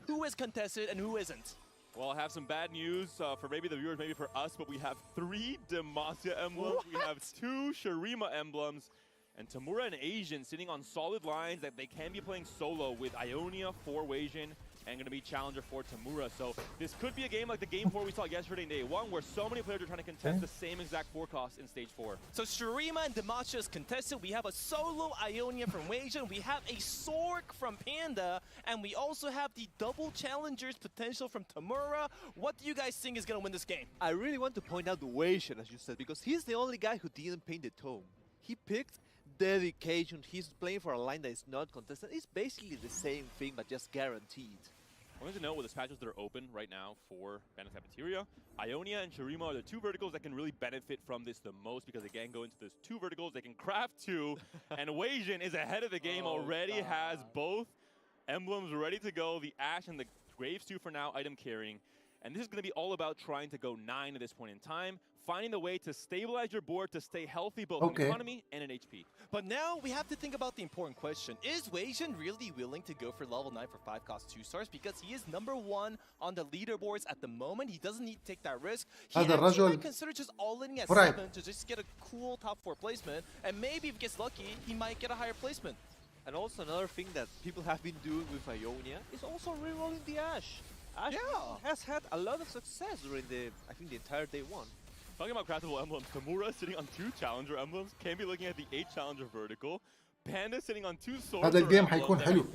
So if we're talking about Earth and emblems being, I think, the most dominant characteristics of this entire tournament, this game really highlights that to a crazy amount. And the main question is going to be the 3 Demacia players, Shingiro, Connor, Kurum. Demacia is not a craftable emblem. You cannot do that with Spatula, nor you cannot do that with Slayer. So what can you actually do with a Spatula when you're playing a line that isn't really craftable. You're right, the Demacia players are not guaranteed a second Demacia spat. They do need to find one more from the 3-2 or the 4-2 augment, so that is going to be the decisive factor whether they hit first place or not. Of course, Connor, a player we saw yesterday, hit 2 Demacia emblems in 2 separate carousels in the same game, could be trying to go for that same strategy in this game 3 on day 2. And we're looking now at this Cho'Gath, continue to gain that extra HP. The big question is, why are there 5 Graves on the bench? Man, Piva just chilling with upgrades saying, yo, I have 2 Cassiopeia 2-stars, why not get 2 Graves 2-star just to flex on my opponents? He's playing build different and we don't know it yet. I think he's angling towards that build different at 3-2. And I thought Bebe liked to cook.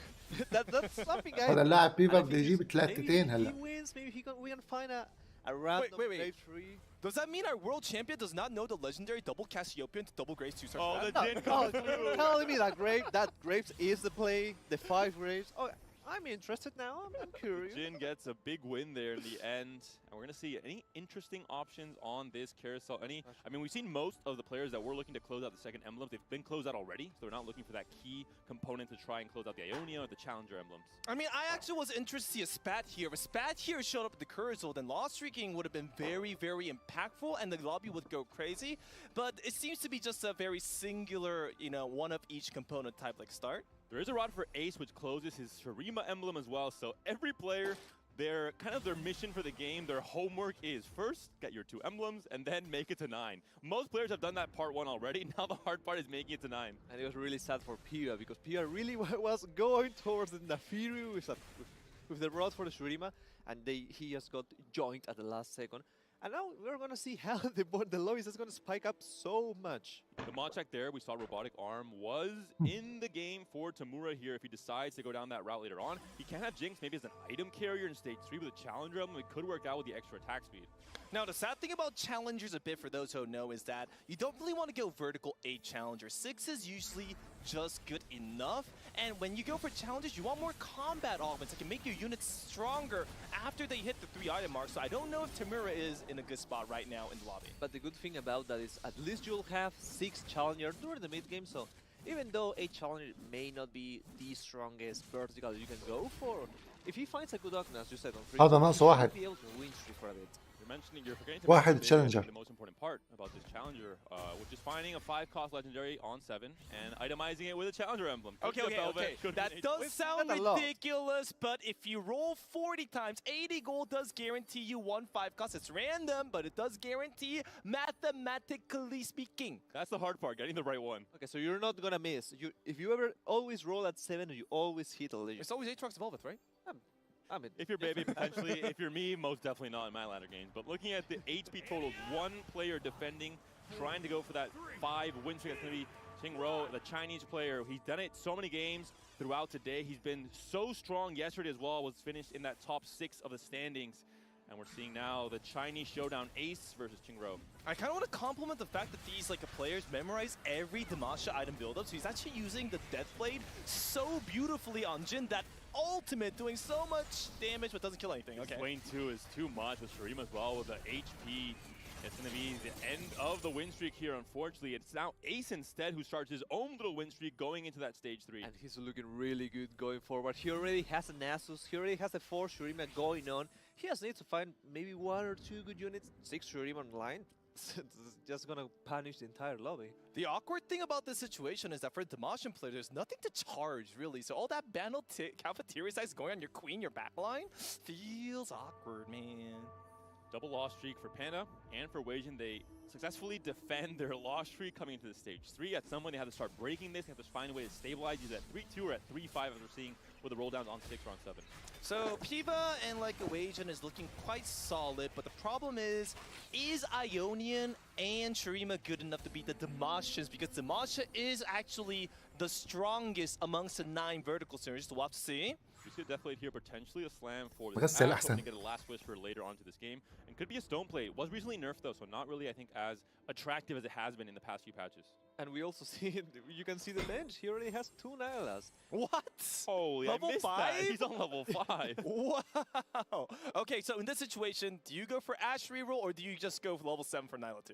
This is where it kind of tears you into both directions. You would maybe want to go for the Ashe. Reroll has very good stats, especially finding that Ashe 3 as a way to tempo your way into 9. But now with the Nyla, you're incentivized to maybe go to 7 instead and roll there for both Ashe and the Nyla too. And the good thing that Vision Gas going on for him is that remover. He's gonna itemize the Ashe for a long time. He maybe even find an Ashe 2 and continue the win streak. And then later he's gonna remove the items, put them on the Saya, and just steamroll from there. I think Wei-Jin is still gonna roll at 6 يا and سلام for an ولا upgrade or 2. He has an استراحة Ashe بقى. pair, he's a set pair, so maybe he'll stabilize first and then think شعور about it. لذيذ. But most importantly of all, what is the next augment? Silver, gold, prismatic, that changes the entire direction. Both Panda and Wei-Jin, 6 losses for both players. The Econ is يا raising سلام. HP not so Gold. much. Ace also defends. إذا الأوجمنت القادمة هي That's ذهبية. the most important. Kurum Find it. had a Demacia emblem as well, if I'm not mistaken. That is the case. So this is a player that can now go to 9 Demacia, but first, of course, has to make it to level 9. Connor also found a dedication, so he is able to get 9 Demacia as well too. So These this NA lobby, players are out of control. Oh man. I thought those emblems were not craftable. Oh, you get a little bit of an NA magic. Seemingly they are, either in carousels or off of your augments. They can be found. Wei-Jin finds the Ashe 2 upgrade, still sitting on just that BF sword on her. Now the terrifying thing about this lobby is that the Demacian players still have a spatula that they can use for Force of Natures if they get a prismatic. So they can actually hit 9 Demacias at level 8. This lobby هذا is الجاليو gonna قد go ايه صار crazy. كبير. Oh god. Wow. I don't even want to look. This is just so strong. And I think also an interesting thing, because other players might also be tempted to go for their own verticals, this means that the lobby tempo will be a tiny bit slower, and if Demacia players and other players make it to 9, Demacia players will be the ones winning out. So I think a very favorable lobby complexion for both Connor and Kurum. Now, هذا عنده 2 ديماسيا يعني هذا ممكن يجيب 9 now ديماسيا. because he is not going to win during the late game. 9 Ionians do بس not طاقته beat these 9 Demacian players. 75. Now scared because there's a ticking time. بيقدر يوصل لليفل 9. Everyone's playing. I think almost everyone's playing. هذا هو السؤال. If not, but if in 4-2 it's a prismatic augment, everyone is gonna get another spat, and those Demacia players will have a fun. And the battle for this carousel, there's a spatula on it. Is Kurum incentivized to maybe lose this next fight with as much of a loss as possible to guarantee his first pick? There's maybe too big of a gap right now between Wei-Jin and Kurum. And second question, are Wei-Jin and Panda tasked with defending a spatula with their lives, considering that it can be a fawn for either Kurum or Connor? Now that is correct. For those who don't know, the odds to get a spatula at a carousel is 20%. Thank you, all right, baby. I'm just saying. No, it's very. That was not sarcastic, baby. I know. For a great stat, and Piva thanking someone else as well for 3 Shurima emblems at this point in level 6. This lobby, I have just a small idea is going to get out of control very quickly. I mean, it's already... I don't know what to expect for now. At least we can see the 6 Shurima power spike already going. And we were talking about how many comms were actually loading in. Early in. Spatula. Oh, spat. Oh, one spatula! Oh my god, they gotta eat that! Defend with your life, Panda. Go, it is Panda.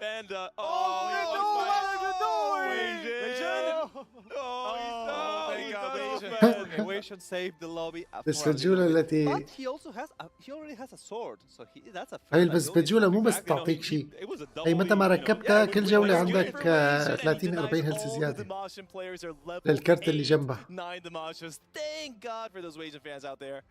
هي بعيدا عن استعمالاتها هي هيلث مستمر.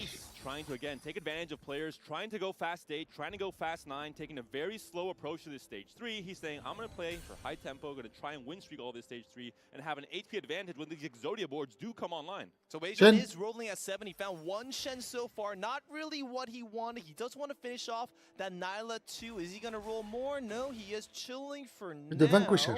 Let's see exactly when he wants to continue to decide to like invest. I mean, he found 2 Nylas at 5, 0 Nylas at 7. I think that's very balanced. That's part of the game. Well, at least with that roll down, he may be able to do something. He's fighting against Panda, which already has a level 7, say 6 Sork, so...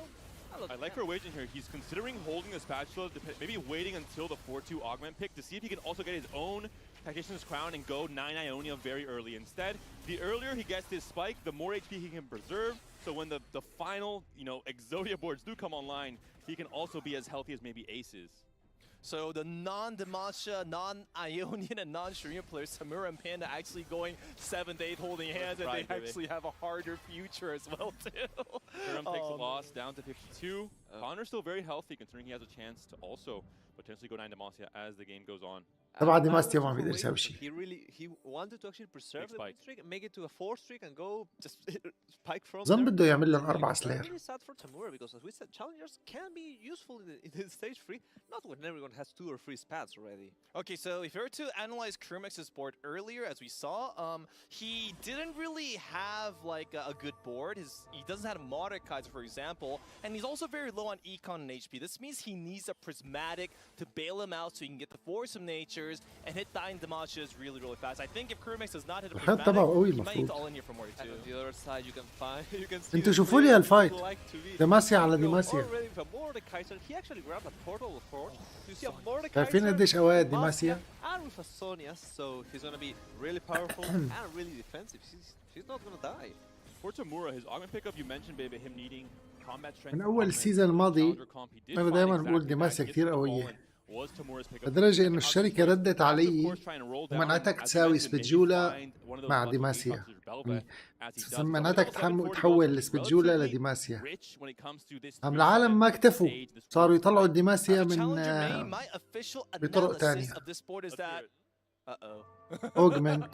No Fiora 2, no carry damage itemizations, has 2 challengers spaz, but what does that do in the end? Okay, right now it's but let's wait for him to roll down his gold, and then you can let us know what you think of the final board. We have 40 He's gold. got 3 belts, dude!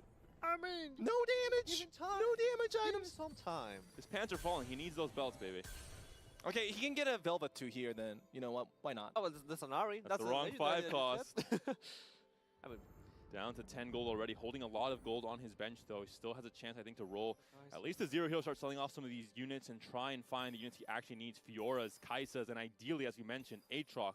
He needs a 5 cost 1 star no matter what. If he does not find a 5 cost 1 star here, he's going to start tanking damage too much, and now he has no HP and no money. Jarvan 2 for Panda is big, and this also takes away a lot of Jarvans from the Demacia players. Looks like a rough shot. I think that's GG for Tamura. And we'll have to wait for the ultimate. Maybe the ultimate choices can actually give him something to come back. I'm really not sure, but yeah, this is. I respect the fact that you're going towards a line that isn't really contested. Challengers, you can actually play normal-esque because the Fioras are gonna be out of the pool, but a lot of players.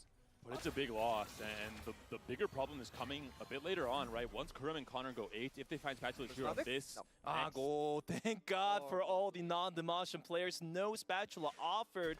So most people are just probably going to get extra bonus like a combat value or some itemizations. Do you guys see anything special besides maybe like healing orbs? Healing orbs in the top. بالمناسبة who needs to find some هذا الأسبوع ما طبيعي. We also had the that has been onto the Azir and the Azir 2 on Tamura's هذا منكم سمعان عن لعبة نونو الجديدة اللي نزلت؟ One thing that actually stands out, which is there are 2 people actually have their return on investment, so they are trying to just roll down for a lot and actually get the way to maybe get an extra phone, a +1 to put something in. So I mean, technically, going for return on investment is cheaper than hitting level 9. It costs like way less gold, so that is one method to get their 9 synergies online. That is actually a very good point. And it is going to be both Piva and Connor who are playing for those vertical 9 trades. Piva is playing for Shurima and Connor is playing for Demacia. I do like Ace's board as well. The stationary support with a Banshee's Veil. We've seen. المهم إنه اللعبة نزلتها عندي. بنختمها كمان ولا لا يا ترى؟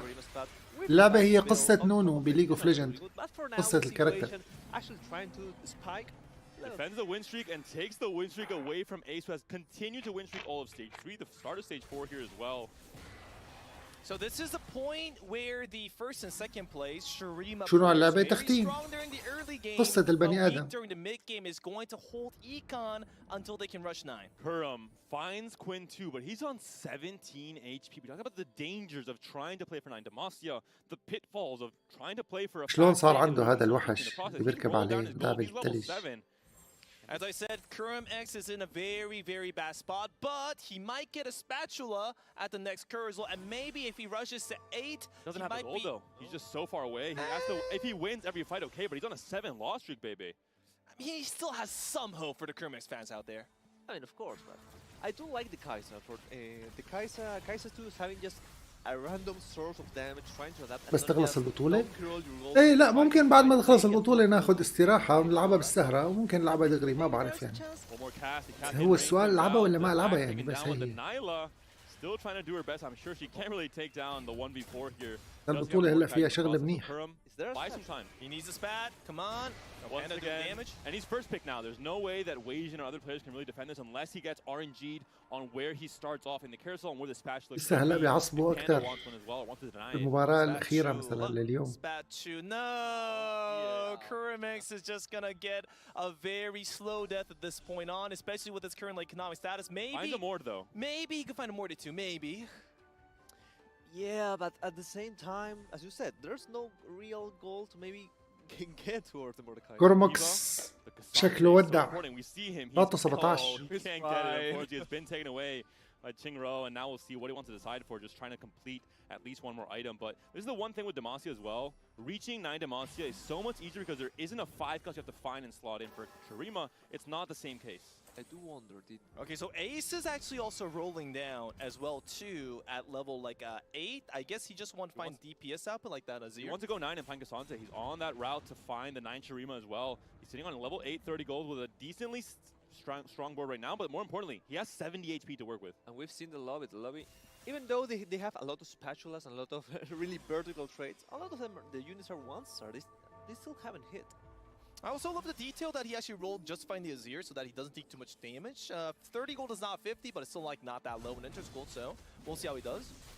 And Piva has the same exact game plan, sitting on the same exact gold in the same level. Shurima 9 is the goal for both of these players, for Ace and for Piva, and both are very healthy on HP. We talk about the 9 Demacia a lot. It could be Shurima instead winning this lobby. But the big difference is that Ace has to go level 9. In the other side, Piva, or it's half 9 Shurimas he finds him due to the return of investment. هذا اللاعب Actually, I الصيني. think Piva's in a worse spot, even though he has a return on investment potential for عنده ناس شايفه قد الدنيا. Ace is guaranteed 9. He has more than enough HP. بيساوي له But الاثنين Piva بيروق. is not guaranteed a Cassante, and finding Cassante is actually the hard part. Double stone in the shop. Connor also now down to 16. We're seeing the problem with both of these NA players who are angling towards Demacia are now down to 16 and 17 HP. They could have been too tunnel visioned on trying to get to 8, trying to get to 9, trying to find a way to make it to his crown. But they haven't been strong enough in the process. So this is what happens when Demacia players do not find Mordecai. Usually in our lobby, there's always a Mordecai. Oh, he did find it? No, it's a 9 Demacia. He had return on investment. He found it. You're right. Found the Tactician's crown, and Connor is now in position to swing his way back up in the standings. It was 2 players, of course, Piva and Connor, who were able to pick up that return on the investment as their 3rd augment.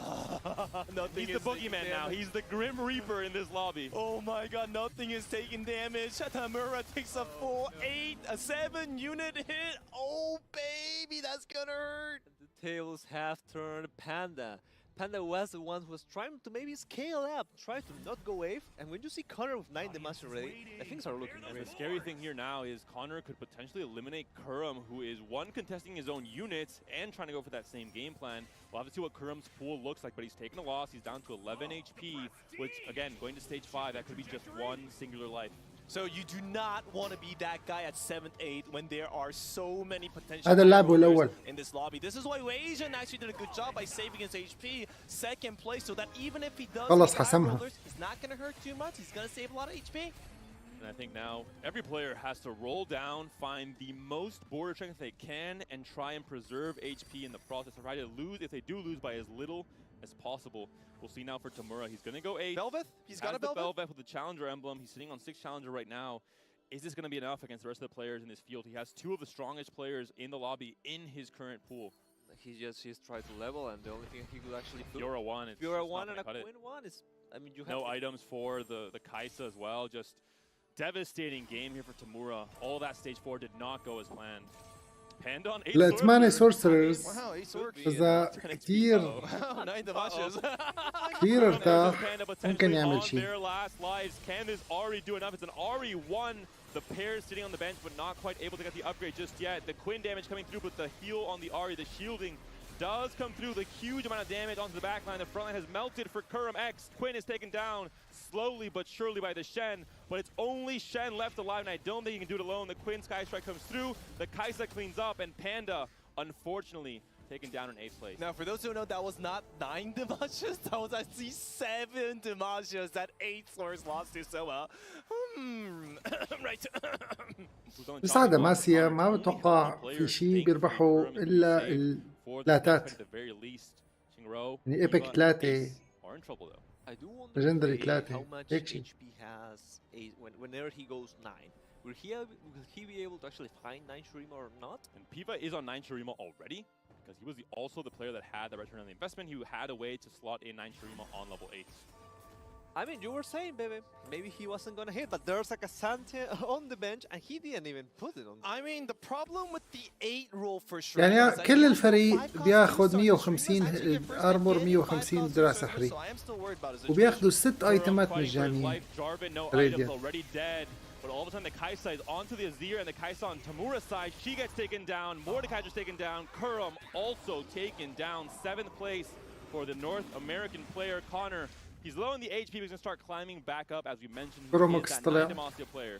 Yeah, Kurumix didn't really have anything going on for him that game. He had a very weak early mid game, and he couldn't really hit his forecast. So I guess he did his best by getting at least 7th, at least. I mean, that's what happens when there are 2 or 3 people actually going towards the Demacia. Someone is bound to maybe not hit, and this time, unfortunately, it was Kurum. Thankfully, it wasn't an AIF, so he was able to actually score a couple points, but it's still gonna hurt for in going forward. Oh, meanwhile, Kingru, oh, this is the guy in my lobby. He's the guy with Demasias and Morty too. Yeah, that guy. You guys know that guy? That guy also has Connor in his pool, though, so he might be in trouble in this next fight. We're looking at Piva now. 9 Shurima, still the Azir, 1, still the Cassante on the bench. Can this Aatrox do enough with the QSS? Can this Renekton with a singular cloak buy enough time? He's facing Connor. I think that's not going to be the case. 9 Shurima is strong, but this is not yet the fully upgraded board. And 9 Demacia, of course, is going to be stronger. We see the Jarvan casting onto that middle backline row. Rise and Cassio thrown up into the air. The Azir, the Archangel slowly stacking the Nashor. شوريما 9 ايش وضعها قوية، بس 9 دماسيا أقوى. Inching closer to the Azir. The Azir is still very much trying his best. It's Aatrox and the Shen left alive in the front line, holding on for so long with the resistances that Demacia gives. Finally, Azir breaks through, but it's a little bit too late. So close. Quinn takes the win. Connor survives, sitting very comfy on 16 HP and streaking. I really love the fact that Rise was there. The fight didn't look close, but Rise was just sending minion after minion after minion, just giving enough time for the Azir one to maybe win. Yep, that was a bundle cafeteria. أنا قلت لكم بأول جيم شو هي البندل كافيتيريا جيماتها بتكون حلوة. شو بدنا أحلى من إنه عندنا جيم فيه 9 شوريما و9 ديماسيا. هلا إذا الشوريما جاب مثلا أتروكس 2 حط عليه شوريما إمبلم وجاب ممكن بيلفوس 2 كمان. Aatrox pair. He's not going for Nasus 2. Oh, that was not a Nasus like a 2. It got even bigger. كمان هذا ماله سيء الصيني ها. 6 شوريما أو 7 شوريما بس منيح. So he can afford to lose one more, but he does need to find the upgrades to be able to beat the other players in the lobby, because this is a very high roll lobby. Let's see how this goes. And wait. Ace cannot find Cassante. Qingro, the other Chinese player, also fighting for his life. He's up against Tamura, who somehow is still at 29 HP, has played a very good high-tempo challenger game, hitting the Azir 2, and finally all of stages 4 and 5. Doesn't care about the boogeyman, the Grim Reaper in this lobby. He's still alive. The OCE player doing an absolutely crazy thing in this game, finds another life. قتلوا على الأخير وطلع لبرا اللاعب. The game wasn't looking so good. I do like the Azir. The Azir adaptation. A lot of people have been using that guy with any spat because he basically works as a threat. You don't really need as many spats or as many like traits to make him work. Okay, looking a bit rough for like Acer. He does need to find his 5 cost 2-star. He does need to sell some of his units. Still He needs to find the Cassandra for the 9 he Shurima. didn't find Cassandra. He doesn't have 9 yet. Okay, he needs to sell the other units. He sells Shen. He sells like a Swain not first. The right one. Those are That's not the right ones. He might have to sell the Aatrox as well too. Can you roll that? I mean, that's a desperation point. There's Jarvan has to be sold too. He needs to do Oh that. no, I don't think this is good enough. And he's up against Connor, Wasian. Two very strong players. ضد مين هاد حيطلع؟ ما قدر عم يحاول يساوي 9 شوريما ما قدر. طلع ضد كونرز راح. But Connor, 9 Demacia. مات. Nashor's tooth on the board. The Quinn doing work as well. I think it's going to be a loss for Ace, unfortunately. Went to level 9, had the percentages in his favor, but still could not find the 5 costs he needed. We're seeing how strong 9 Demacia is. The Fiora's still alive, the Mord's still alive. It's only down to the Azir, but he cannot do it by himself. The Aatrox comes back. He's strong, but he's not strong enough. Ace, the Chinese player, taken down in 5th place. I mean, it happens sometimes. You're just playing towards the ring condition, knowing that the lobby is already so strong. But when you gamble towards that and you fall behind, there's nothing really you can do. But speaking of win conditions, توب 4 Wasian Iverson almost really هذا بده 9 ايونيا. and already an Ari on bench. He was actually first in the HP like 2 rounds ago, and then he took like 30 damage. وفي 9 ديماسيا وفي 9 شوريما. Have you seen the OCE player somehow has managed تشالنجر to ما stay شكله by حيروح the 8 challenges, تشالنجر make it بس 6. all the way to stage 6 with a huge HP lead, where if other players place Connor, even if they have 9 Shurima, they might take a loss, and Tamura might sneak into the 3rd or maybe even 2nd place position in a crazy lobby like this one. And Wasian final levels, you have 9 Ionia, 9 Shurima, 9 Demacia, and Tamura. Oh, usually I feel Ionia is one of the weaker variations because he don't provide any tank value. Shurima and Demacia gives tank value so the units don't die by Ionians. Will they have enough damage to take the opponents down? Will they not? We shall have to see who survives in this top 4. They're all very powerful, all very capped out. Does have Combat Caster as well, which works really well with that Ionia board, but it's up to Tamura. Can he do the legendary comeback? Can he stay in this top 2, top 3 coming into this game? Number 3, we're going to see now the board being deleted here, only to Kaisa almost taken down with the Nyla already. She's infiltrated into the back line. Ionia doing way too much. Tamura gets his first reality check, taken down out to 10 HP. شكله هاد تمورة الرابع. Everyone else stay alive. Connor versus Piva. 9 Demacia versus 9 Shurima. Demacia should be winning. But does he have the upgrades to back this up? The Quinn's already taken down. It's down to the Mordekaiser all by himself. The 1v3, the kill, slowly getting in some extra damage.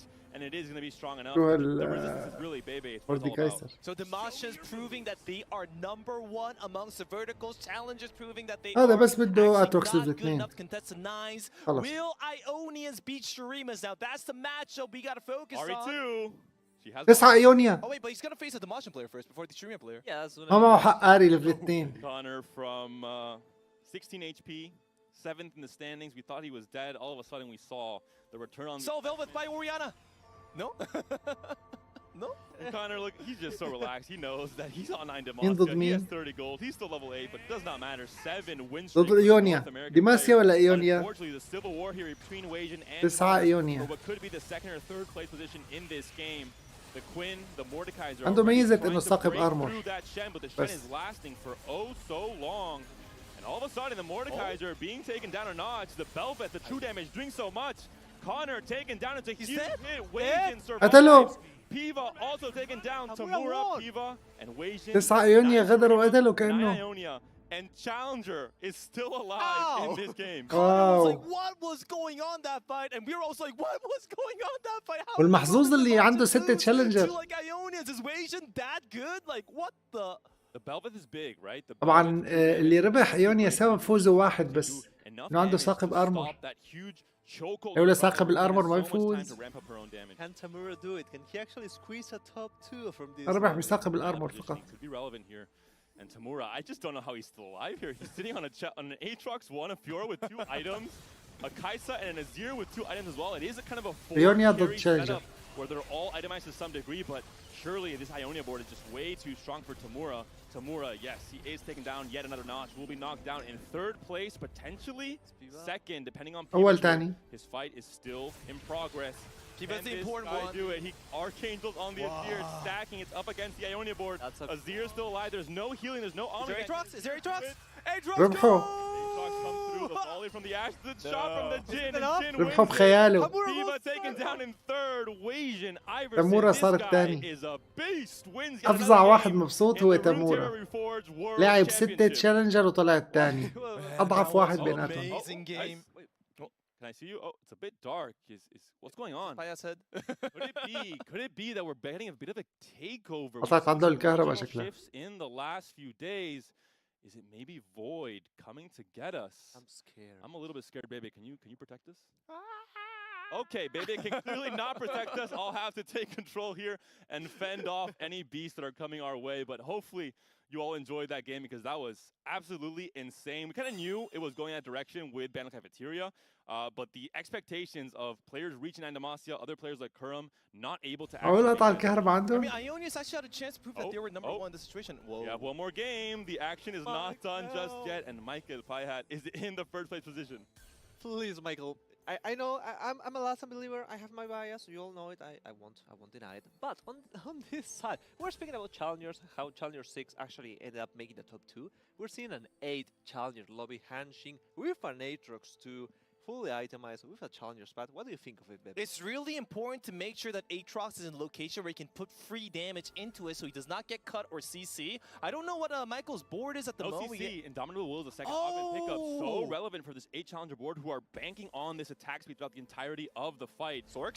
He's up against Sorx. A lot of front bursty damage coming from that Silco. A huge clump in the middle there. It has to be 8 Sorcerer here as well. And the board has been deleted. That's a big It's only Kaiser left alive.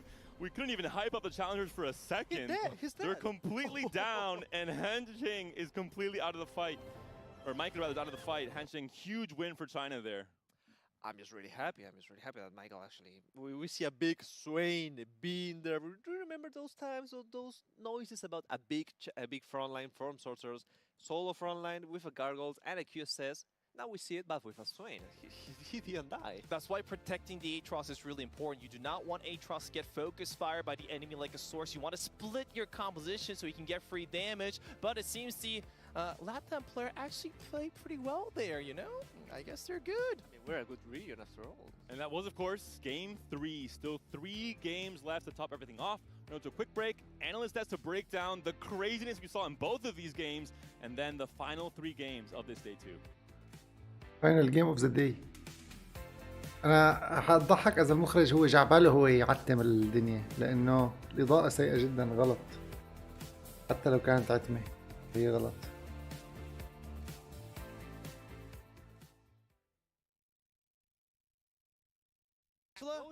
Oh my god, they got eat that! Defend with your life, Panda. Go, it is Panda. your mission, Panda. What are you doing?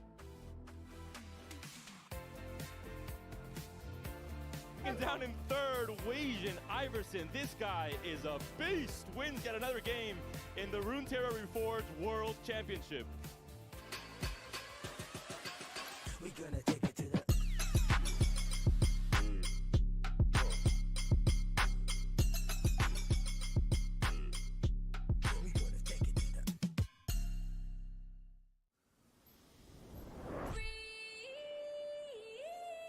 شوف مين الأول بيطلع.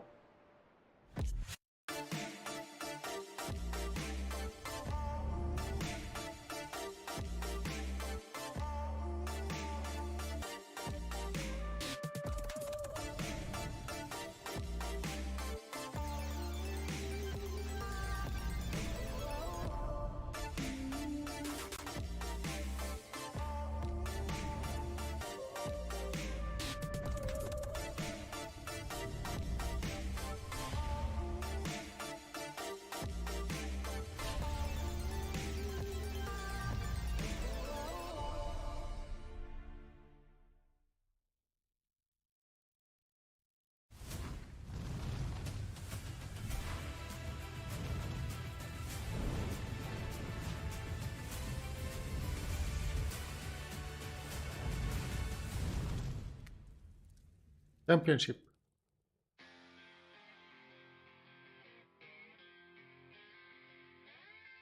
الساعة 5 AM PT Pacific Time. أي ساعة يعني 5 AM PT؟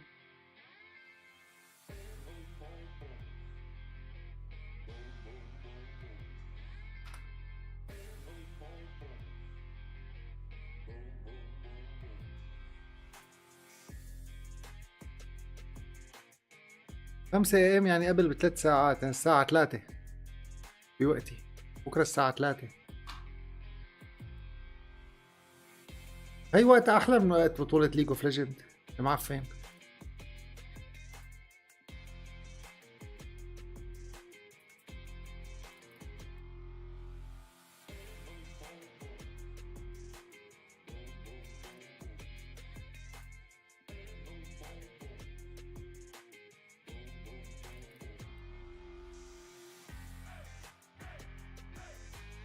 هلا 6.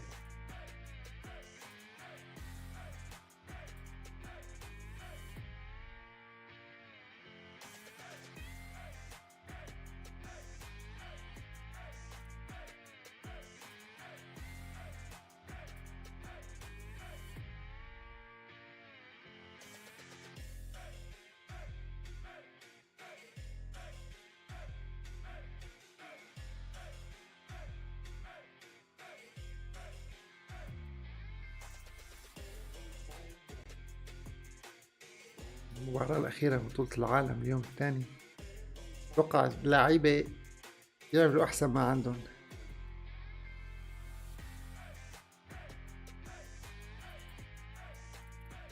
أتوقع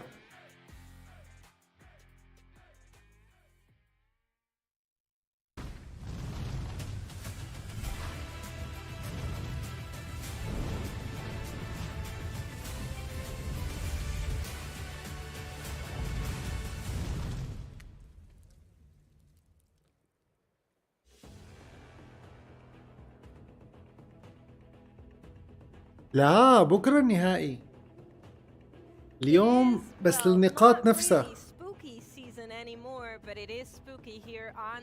يعني النقاط بياخدوها معهم بكرة، يلي بيوصل الأول بالنقاط فوق 50 بظن بيصير بحق له ياخد الكاس. كيف بياخد الكاس؟ إنه يربح مباراة مركز أول، هيك بعتقد السيستم. مو بس تربح على النقاط وبتمشي.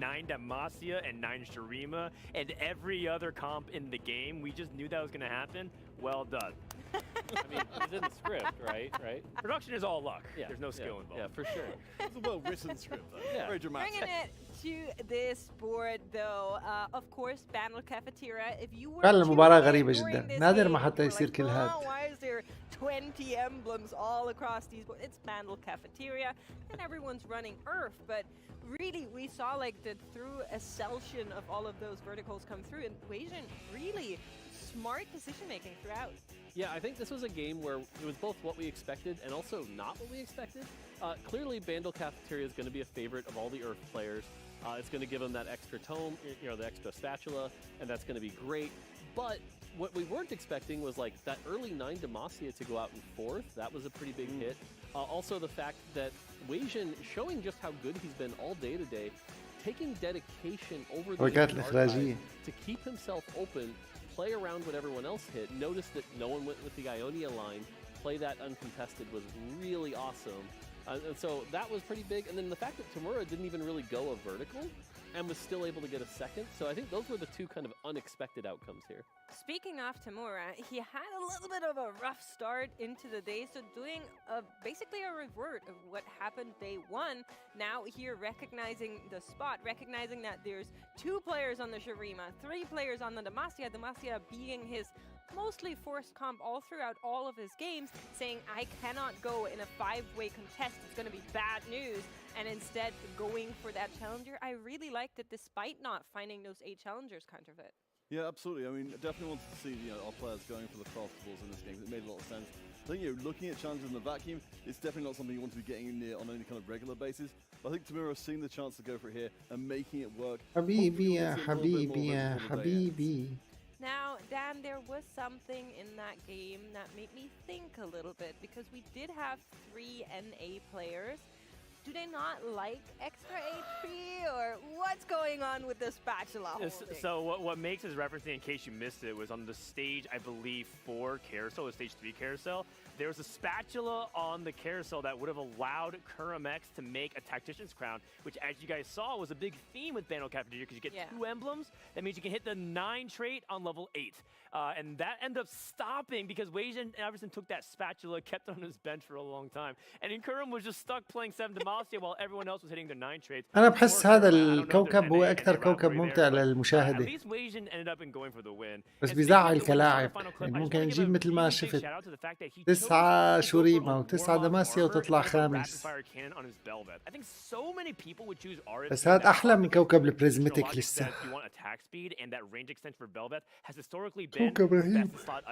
But he recognized that with the true damage scaling on Empress by collecting HP and Demacia having high resistances, that Belveth actually needed to be a scaling tank buster instead of actually being like the assassin RFC attack speed damage dealer that she's used to in the previous patches. So I feel like this was actually one of the biggest clutch plays that Wajan was able to convert from a 4th to a 1st, and that's what resulted in beating 9 Demacia.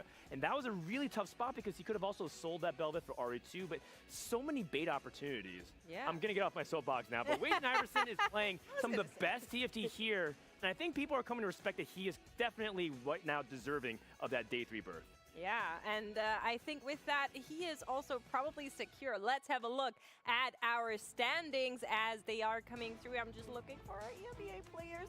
Unfortunately, Zyko does find a top 4, but I believe that's not going to be enough. We'll check back with that. More and more players falling out of the range of still being able to make it, but you can see Wajan, there's 3 more games to go. Wow. He is going to get at least 1 point in each.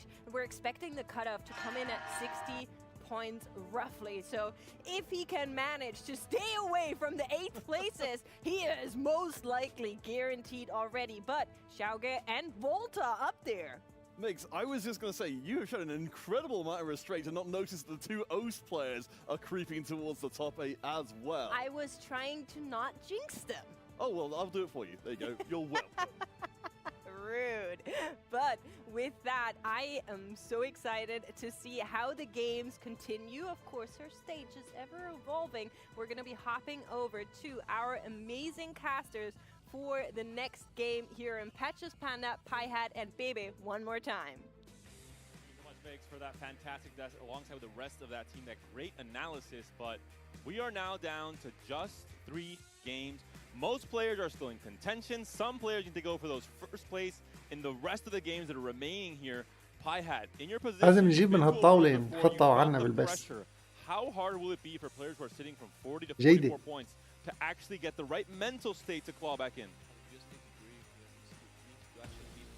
هذول لعيبة. You came into the tournament knowing the strats that you wanted to use. You have to believe in them because this is not the point. This is not the time that you actually want to change strategy. So you need to believe. هيك في واحد أرجنتيني Now, ميسي. usually the game is decided by now. At least 4 to 5 players are supposed to be guaranteed, but right now it's still anybody's game. So these players are motivated to stay hard, to fight hard until the end. Let's see which lobby is going to be the winner.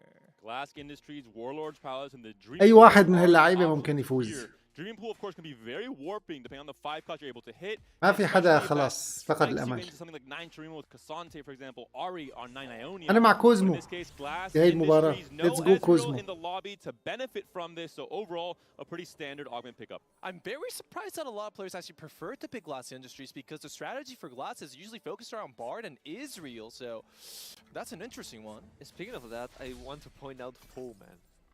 There's in an Earth-centric meta. We see an Ornn. Oh, finally an Ornn player! Foeman is bringing the Ornn, and in a portal that actually benefits him.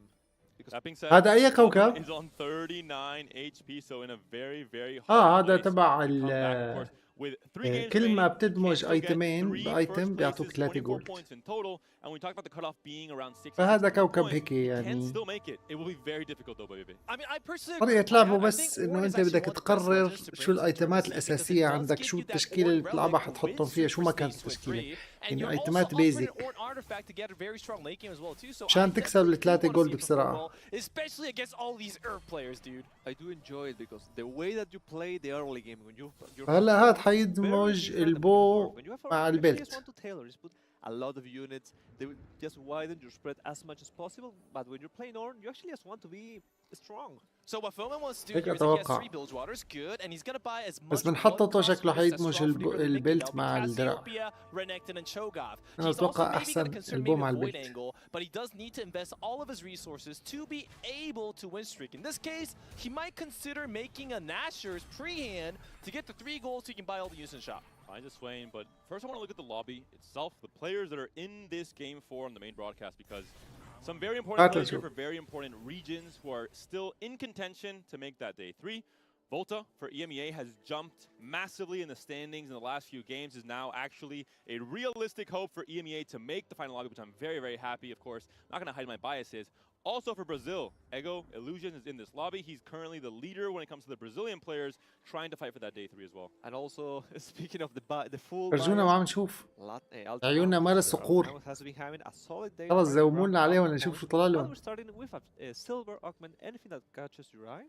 Well, I personally think that Silver is weak for Earth because the spat is way too random. Of course, these players are good, but still, I think Foman actually has the advantage because having a Silver augment at the value of an like Ornn like artifact definitely is a huge power spike. So we shall see exactly how this lobby folds. I'll just dab at late in forwards with so many Earth players who don't hit these huge power spikes like Ezreal and Ornn do in stage 2. He can preserve a lot of HP, eventually hit that Ornn item after the هذا بده يخسر 5 جولات. Himself in a very, very عمل ايتم وما ركبه. on the Shurima emblem, trying to make things work for himself. We saw how strong Shurima could be in that last game, potentially a rerun from Tex. We're watching just at the augments. We're seeing there are 4 branching outs, and 1 player that has already guaranteed the Banker's path, and that being Altenawe. But here, if you see, as Baby was saying, it's quite random. Volta has a Target's path, Nem has a Bastion's path, and Xiaoge has a Rogue's path. Wow, this is actually the first time I've seen a World's Lobby low roll this hard. We have Targon's path, we have Rogue's path, and a Demasha build up. Oh baby, life feels fair. You're telling me, Bebe, it's taken 10 games for all Earth players in a lobby to low roll. Wow, I think it should have happened on game 2 yesterday, but no, clearly we've waited this long. We'll see. I think in this situation, it's going to be very interesting for us especially to see how players adapt, how players are able to say, hey, I can't play for the S tier comp, what do I play instead? I already see 2 things that really stand out. First one is here, Nem has the Bastion's path, has already a Sphere of Showing slammed. We've seen in the past how Bastion can be a really good frontline, especially with something like Silco.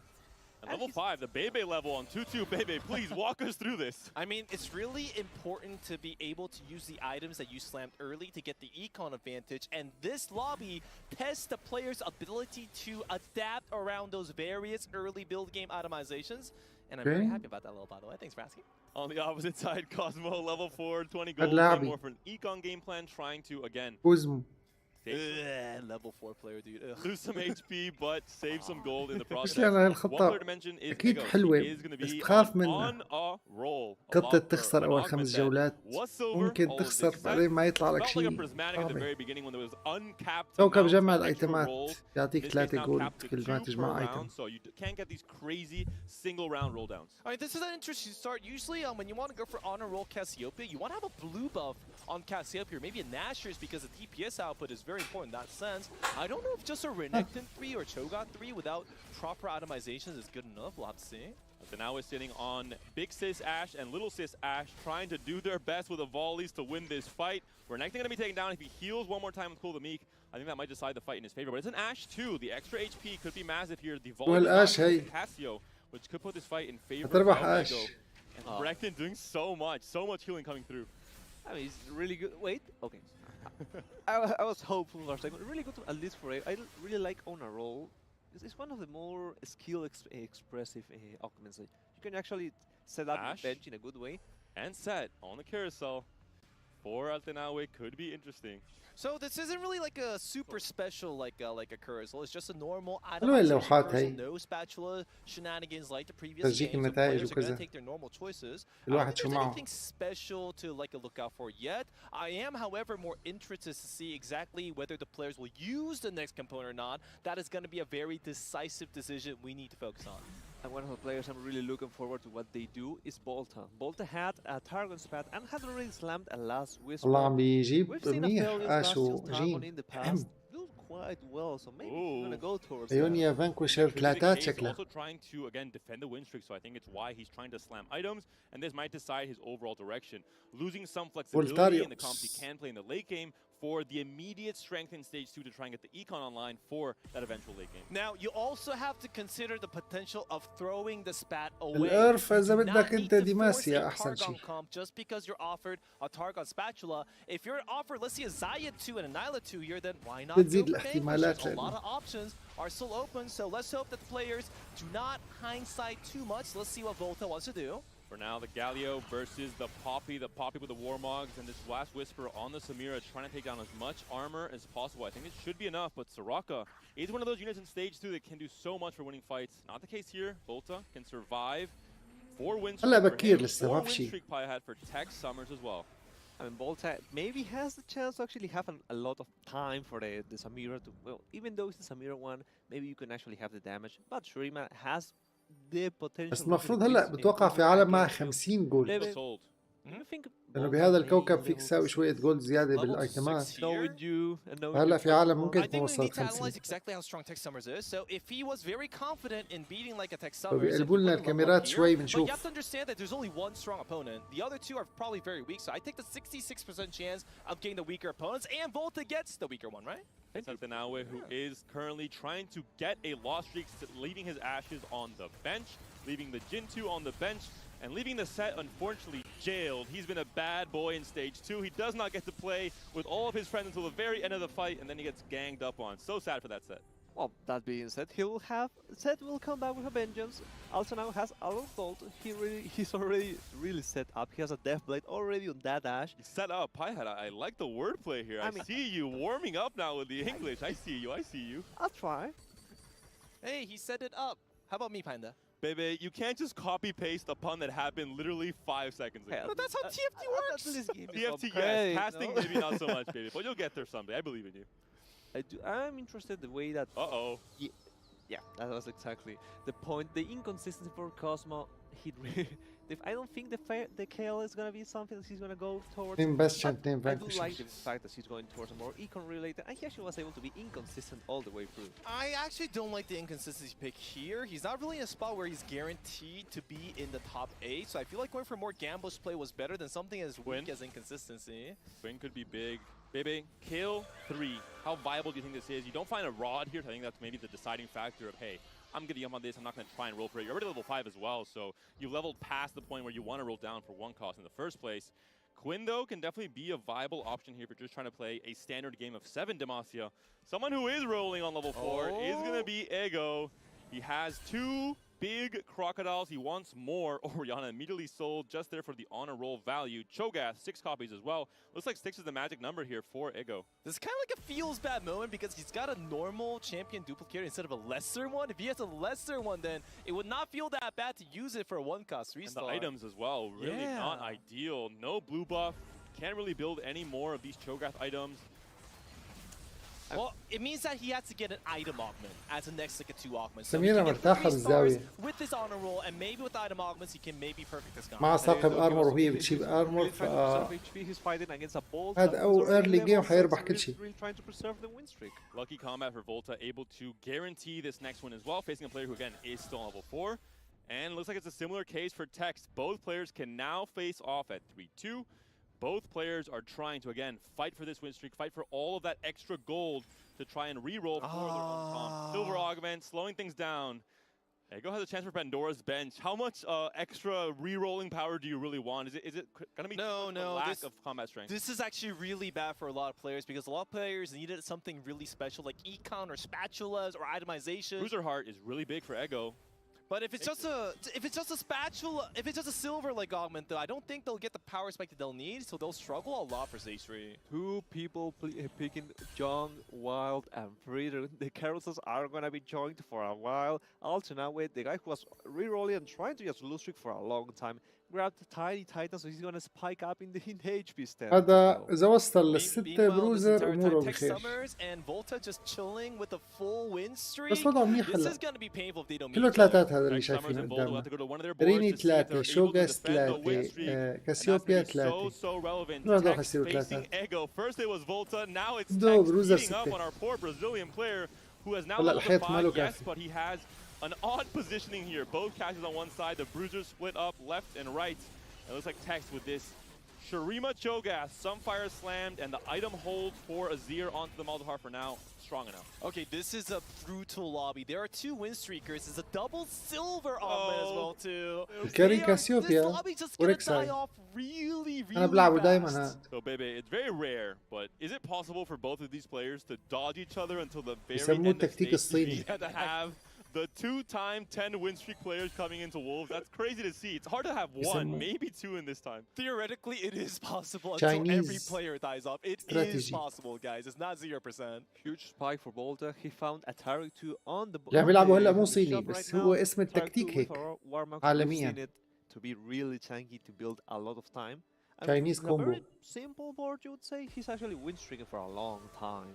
He's also got a very good base to build into Guinsu Aphelios as well too, so if the composition does buy enough time, because of double silver, there won't be enough damage to take down this like a Targon frontline, so we shall see. He's fighting Cosmo. The Korean Darius has been seen before. Could this be the start of an absolute adventure if he wants? I think it's not going to be the case, but we'll have to find out.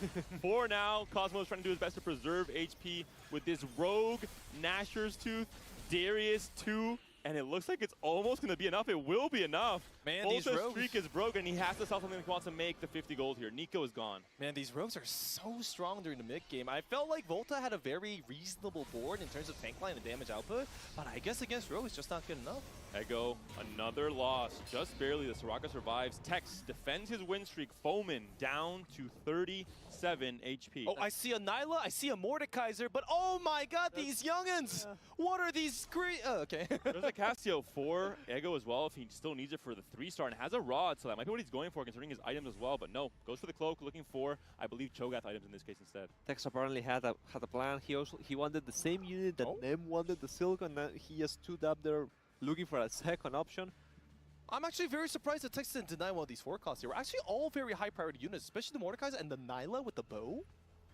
I do like if you see Foeman right now in the bottom part of the screen. Ah, he's the one that took it. Yeah. Okay. Cho'Gath is found. On a roll can still be procced. Malzahar is found, can be sold for just these extra rolls coming through. The Kale pair now. But he still doesn't have it? 2 off for Nectin, 1 off of Cho'Gath, 1 off of Cassio. Finds the Sejuani, but he needs to hit these upgrades. Now he finds the Cho at the very least. He has an extra roll here. He finds the Vi as well. Finally, some combat strength coming through, and he has as well a declaw that can go onto this Cho'Gath. Ah, yes, this brings... Oh, there you go! Cassio. Nice. Oh, no! What? Why didn't that upgrade? I don't know. I think that was just so millimetric that it didn't actually load in. It will be 2 crocodiles fighting, which maybe are stronger than 1 in this case. 2 crocodiles better than 1. We are seeing the Cho'Gath right now. Ego Illusion doesn't have any itemizations yet, but he does have flat frontline value, and thankfully he does have Bruiser Heart, so even without Sejuani, he does have the 4 Bruisers to make that Cho'Gath tanky, but is it just a target dummy that's walking around? The Cho'Gath is trying to get through. Can he actually do it? 1 more feast comes through. The Jhin is eaten. It's only down to Ash, the Deathblade. And still, the itemization more important than anything. Cassio, she's naked. She has no items onto her yet. I mean, this is just what happens in TFT if you don't have items. Even if you have upgrades, you just really can't win streak. Well, now I know why Foeman might be losing. He has a Hull Crusher on his Nyla, and she's in the back row. Okay. Zaya too, though, could change things drastically here. Okay, so this is a very important decision to make. I don't see a Gangplank, and I don't think getting Bilgewater is very likely. So I think it might be better to just go for Zaya 2 instead. Doesn't make the Zaya. He sells the Zayas altogether. Baby. At least the Nyla's going to be tanky, but the thing is the damage output. We've seen in the past how the Nyla with a failure unbuilt. Look at this Jarvan. It's a Jarvan 2 for Nem. He has a Bastion emblem as well. He jumps in, stuns everything with a Cataclysm. and he's probably going to do that a few more times considering he's been upgraded already. A second Cataclysm comes through. Does that buy enough time for the Silco and the Azir? The duo carry set up for them in the background, but Nyla, she's a little bit too jumpy with a Formless Blade, able to get a win, and Foeman able to preserve HP. So Nyla is okay for now with 5 Bilgewater, but for those who don't know, 5 Bilgewater falls off really fast. So you do need to be able to get 7. What about Nyla 2, baby? If you want to get Nyla 2, then you do need to take out the Bilgewater units and replace them for more valuable tank line that can buy time for Nyla to clean up. So let's see what Foeman decides to do in the end. I mean, you were saying back then, if Texhammer was able to do that 10 streak, he did. He's 100 Not HP. just text though, At Altenaue, after the Tiny Titans, on a 5 streak. I'm very proud. I'm a proud person of the Latin American region. So clearly Piehat has caster powers that I do not. I curse all my players from EMEA. Piehat is able to bless them. What about you, baby? Do you curse Koreans or do you bless them? Of course I bless them. Okay. They just happen to go 8th. I mean, you know, coincidentally. I mean, so تتذكروا هذا شو قلت لكم عليه؟ كله حيصير 3. Ego's items there, we saw so many AD items when he's sitting in a Casio 3 without any AP items on. واحد Very sad بروزه. to see. Nautilus 2 upgrade for Foeman could be massive. Volta. هذا اللاعب اللي انا عم شجعه الاخير حاليا. Very healthy, sitting at 77 HP. Plus small challenge to just roll and find anything that can help him survive. He found an Azir, at least he has the 4 strategies going on. A Silco with good items, but everything's 1-star, baby. Yeah, the sad thing about this spot is that actually Misfortune does way more damage than Silco does with the atomization. I don't know why there's a random Silco there. Maybe he has Virulent and maybe he thought that was a bit more stronger. But he is up against Cho'Gath, and Cho'Gath does not have any itemizations yet, so that could be a good opponent for him. Let's see. Can he get through? The Cho'Gath is biting. Cassiopeia is Cassio ulting. do it. He doesn't one-shot the Silco, but I think it should be enough. The Cho'Gath buys just enough. Oh, never. Oh, Cassio taken down. Azir able to do it. Tex continues his rampage. 11 wins. Dramatic start to throw a wrench into these players' plans. Golden egg for Altenaue, and he's sitting on 80 plus HP. No, he rolled by it. Come on. Okay, this is actually a breather that a lot of people needed. Because of the double silvers, nobody had resources, but now they are open to pick econ, itemization, spatulas, whatever they want. Flask Industries as well, so all these extra items being built to add some extra economy, a few extra rolls for these players on 7. And the 2 players that were on a win streak, both Texhammers and Altenaue, using really well the augment. A Shurima spot for Tex, an possible Ioni spot for Altenaue. 5 strategists here for Cosmo as well, trying to find some stability, but doesn't hit any of his upgrades, sitting on a Nasus pair, 1 in the shop, a Azir pair, Jarvan pair, Silco pair, Misfortune, 4 copies there, but unfortunate roll down for Cosmo, who's currently 8th place in the standings. So Cosmo did not want a synergy spat here. He actually wants something like Infernal Contract to get 70-ish more gold, and you said to get a Misfortune 3 and a Nautilus 3. That was probably his only out. But if he just gets synergy spat with no upgrades, he's just going to fall off really hard, really fast. Looks like a dead game. The great synergy, though, between that Nautilus Riptide and the Silco's Undercity tactics. So it looks like he could be winning yet another fight here, but the Azir, he's trying to do it. He can't. Misfortune wins the fight. I mean, that's a 5 strategist diff, at least for that fight. So he really needs to find a way to stabilize. Maybe try to here and there. Maybe 1 random unlucky shot is going to be enough.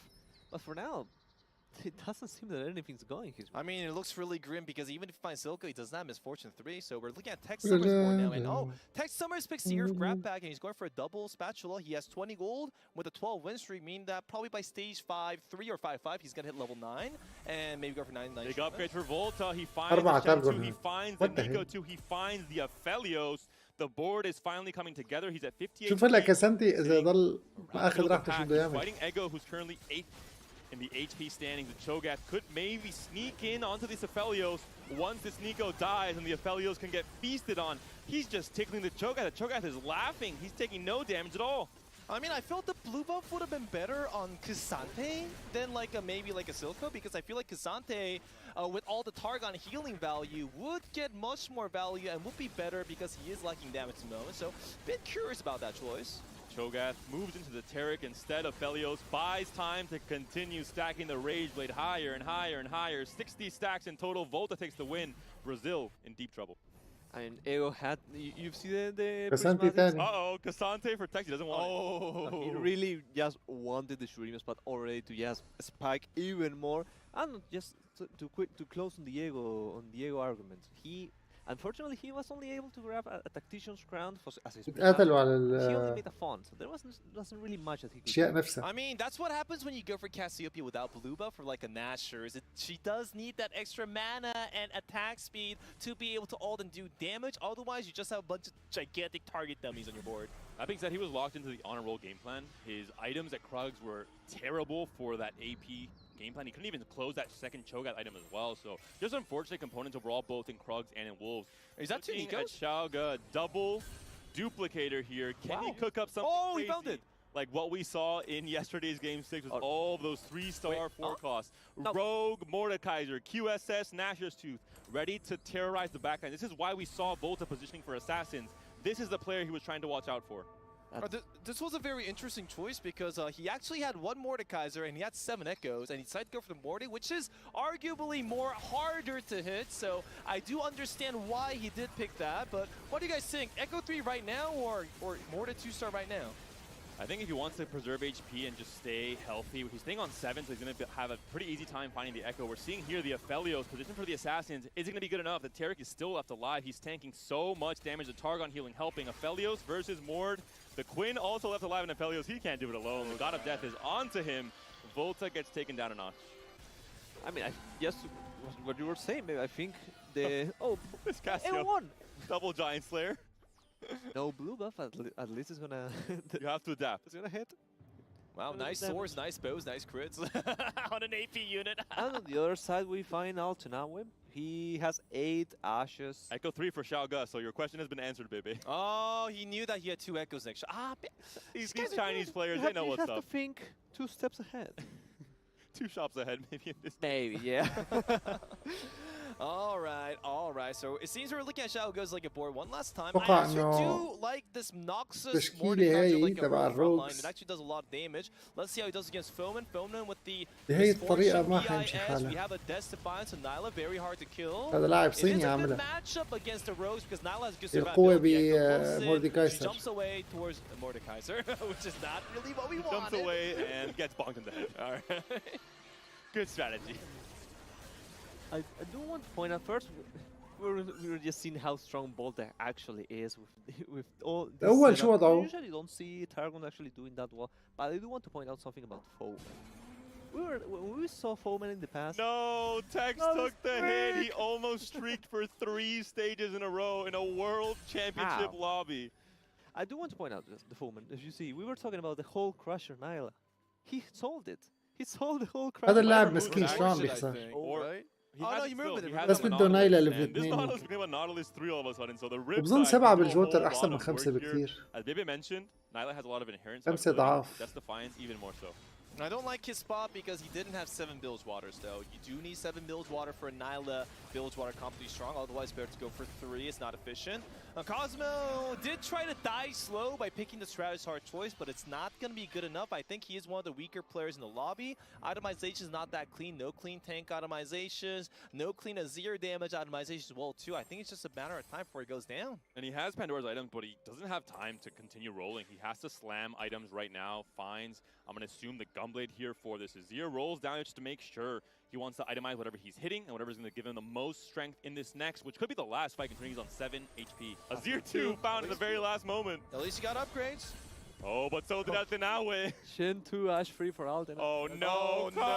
Okay, the Azir's back in the middle, Wait, but he's still in trouble. The Silco is in the left pocket, baby. كوزمو يمكن يطلع اوت اللاعب اللي انا The problem with شجعته. this is that the Silco is not going to get good ult value. So look at the Silco wasting its ultimate on 1 target at a time. So it's not hitting the entire enemy team. So there is a lot of inefficiency there. And because of that, he doesn't have enough damage to clean up. Look.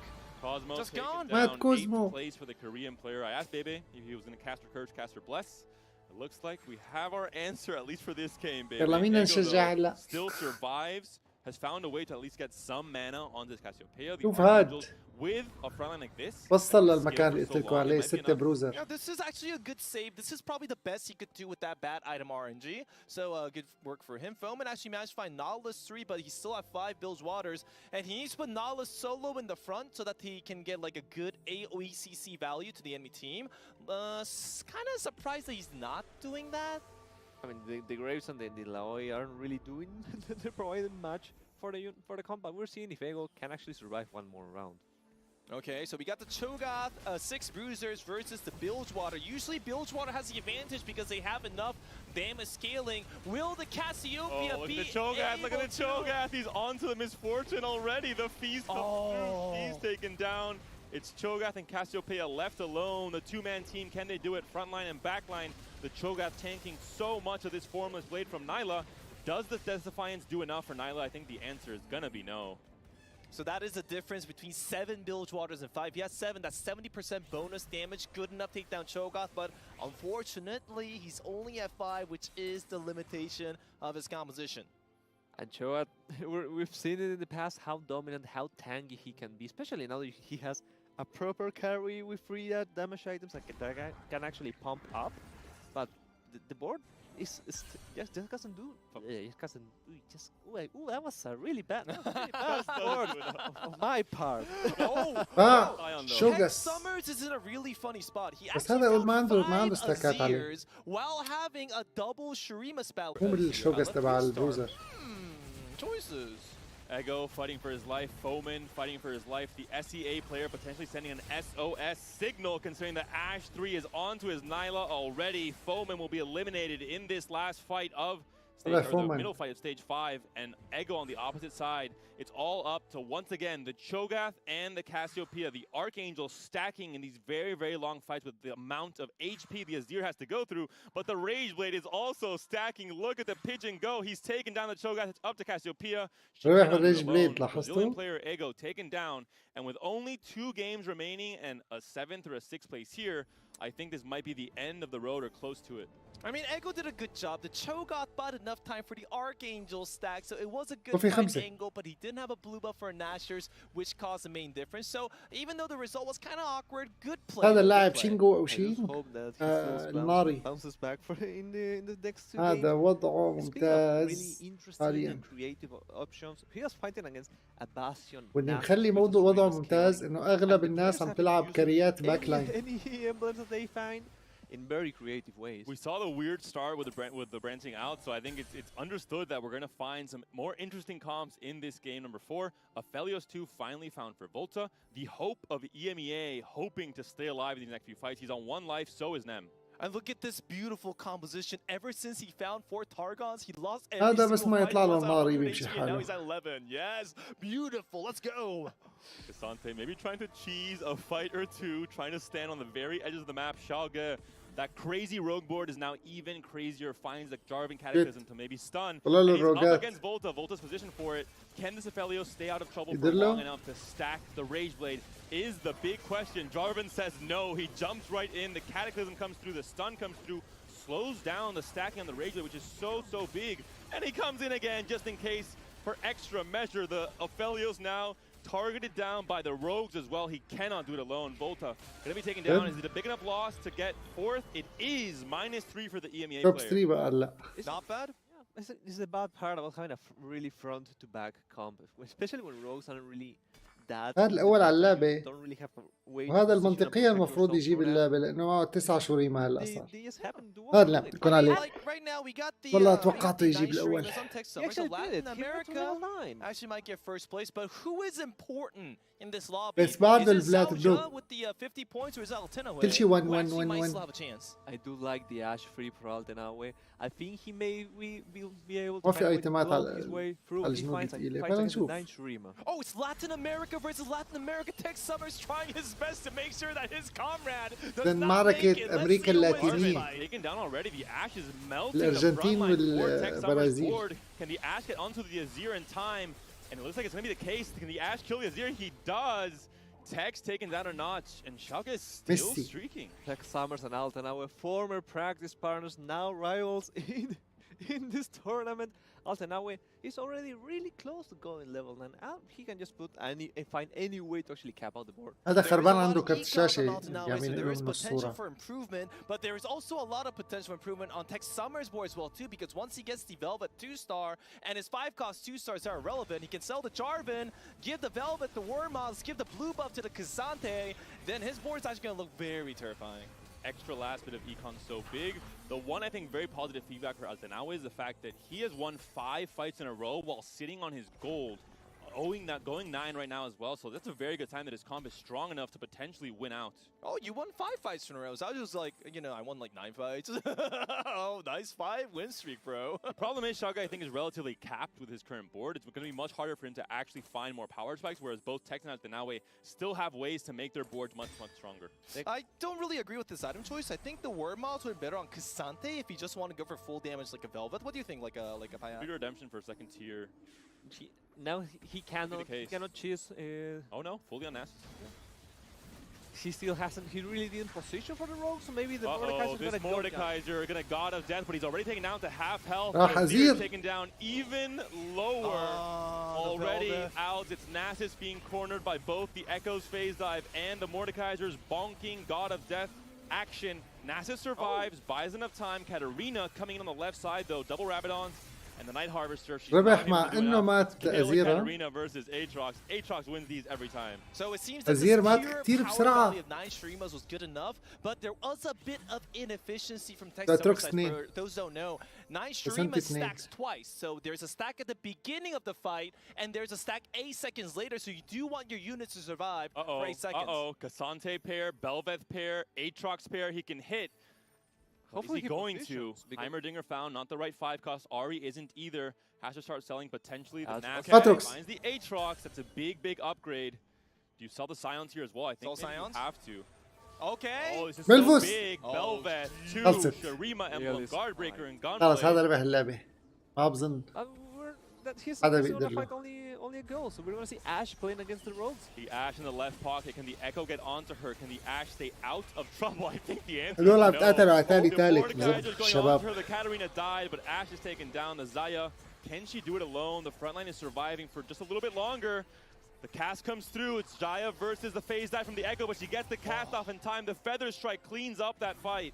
Man, oh man, you gotta remember this positioning from Alta like Naue, guys. I mean, he put the Zaya in the second row, and he put the Ashe 3-star in the third row so that they would counter each other. So even if the rogue take one down, the other is almost always guaranteed survive. That was good counter positioning right there. Beautiful from that time. Now we just need to see if they end up being on a 1v1, can show the anti-position against them, maybe find a way to put everything in the backline. Oh my god. Oh my god, too many upgrades. He also, what? Wait, what? No, ما بقى آري والله. Surprise. Oh, it really is a surprise, Cassante too. We're going to see now if just the Belveth and the Azir and the Aatrox too can do it. Aatrox on the left side already slowly finding his way onto the Ashe, but does he die before it happens? The healing from the Shurima is so big. Look at this Aatrox go. And the next time I look at the rest of the board, it's already gone. Altenawa takes a big hit. Xiaoga takes a big hit. As you mentioned, he had hit his cap already earlier in stage 5. Is there Ionian Spat in the Curzel? That could give a chance. Ah, no, it's a Vanquisher Spat instead, unfortunately. He already has 6 Vanquisher with the +1 of the emblems. I do like the itemization on the part of Altenawe.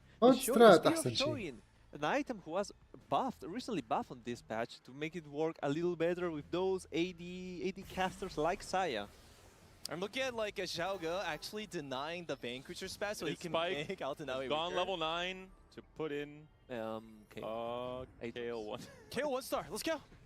It is a Rek'Sai potentially coming in for... Oh, 6 layers. That next power spike, 6 layers found. Vanquisher emblem on the bench. صار عنده 6 سلاير هذا صار في عنده امل صغير. On his board. انه حيقتل بسرعة هاي أزير كمان. But 6 slayers on the Mordekaiser 2-star with Quicksilver Nashers is actually pretty strong. So let's see if that's good enough. And he beat Tech Summers. Tech Summers on 9. Shurima has so many threats. Cassante, Aatrox, Azir, Belveth especially. We're going to see a big fight on the right side of the screen here. Belveth and the Aatrox up against Echo's phase dive, and Mordekaiser got a death. Mordekaiser onto the Azir. Can the Azir kill the Mordekaiser before he does enough damage? The answer is close. It's looking like yes, and that's going to be the case. Already the board has been deleted. Xiaoga, the Chinese player, taken down in third. Altenawe taken down to 11 HP, and Tech Summers with a convincing win.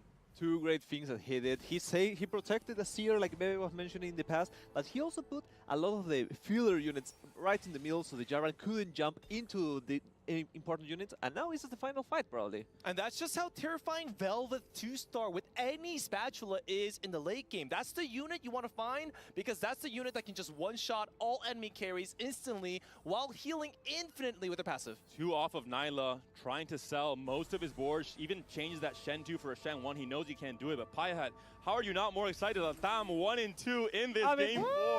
So relevant for, at least for Altanawe, who's on 43 points right now. If I scream too much, my Spanish comes out, so I have to behave myself for just a tiny bit. I'm really happy Altanawe has been going. يا حوينتك يا آش ثلاثة.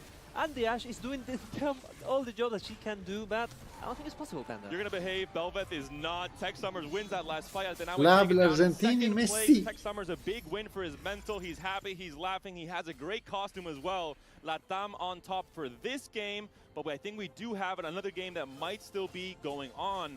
And again, so relevant for so many players to do well in this game 4. I'm just happy. I think we finally have a good اللوبي game. الثاني شغال. Power of the region, but no. We're back in, and it's China versus China. First and second place, Ace versus. I mean, you were so excited was Latin versus Latin. China versus China. آخر أول ثاني. It's not the same. It's not my home. Really showing his biases here. Let's look at the boards. Let's look at what these units are trying to, or what these players are trying to cook up with their units. Bebe, initial thoughts on this first board is going to load up right now. Okay, so we have an Ionian board from Shinro there. And what's the board from Ace? Did anybody see? I believe it was Demacia based, but we'll find out if that's going to be the case as this fight starts up. Looking at his board, nothing too crazy. The craziest thing here is maybe the Radiant Giant Slayer onto that Xayah, the Demon Slayer in this case. We'll see if there's any demons on the opposing board. The set 3 is huge as well. Going for Xayah? Oh, now I'm seeing what's going on here. It's going to be 1 away from the Xayah 3. He sells his board, but this is not a legendary. This is not a 5 cost. He cannot hit. It's Bilgewater on the opposite side. Your favorite comp, baby. 9 Bilgewater. That's why he actually had to go for the gamble, but he knew that he needed some front line to be able to win. حاول يعمل كل شيء ليجيب ليفل 3 زي ما That was a fast fight. That was a nice 9-0. That was a nice minus, I don't know how much damage, but a huge final fight. We finally got to see Bilgewater 9, despite it being only for 5 بس يعني seconds. الصينيين باللوبي أكلوا أكل. With trait verticals like Actually, Bilgewater is one of the synergies that's really good against هون يروح البطولة واحد because صيني. he can actually one-shot through their tank value and get a lot of damage output. I feel like Ionian actually has a better chance because they do also have that glass cannon potential to take down the Bilgewaters before they can do anything. We saw it in the past. 9 Ionia actually won a game. So. We saw from Weijin in that game number 2 as well. But what an explosive last 2 games here. What a great game for Latam, especially for Altanawe, who has his hopes still alive. Ego Illusions, maybe not so much. We saw there also for Volta. He had a middle-of-the-pack performance, so EMEA, I think, is still definitely in contention for that top 8. But that's going to be it for this game 4.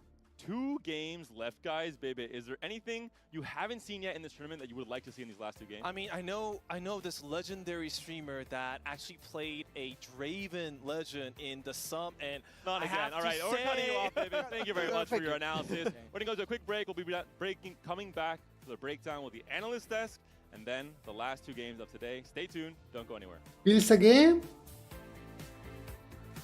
سؤال في لسه جيم؟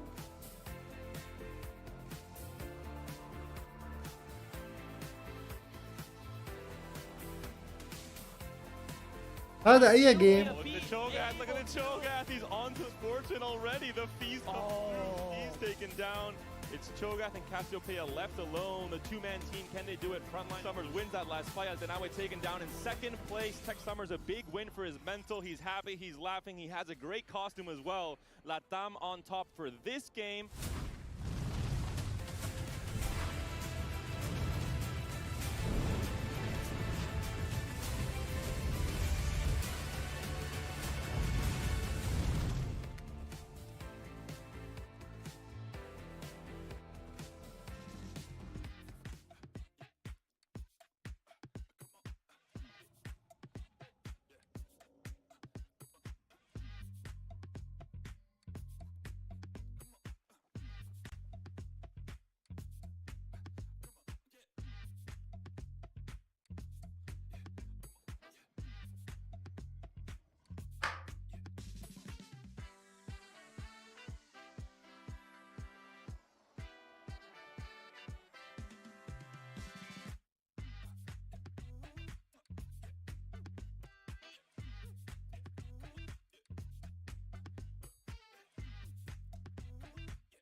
يمكن بقى مباراة واحدة I guess.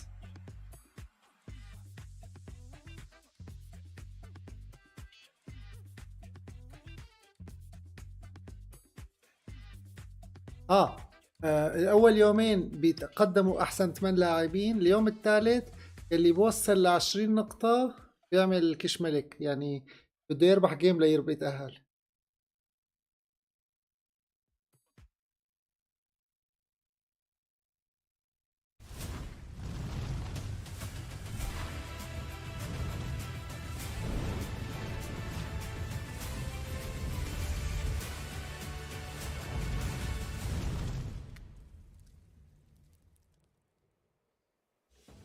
Welcome back to our analyst desk, and while we have 2 more games to go, we have a lot to talk about during this desk. There is so much that was going on during that game.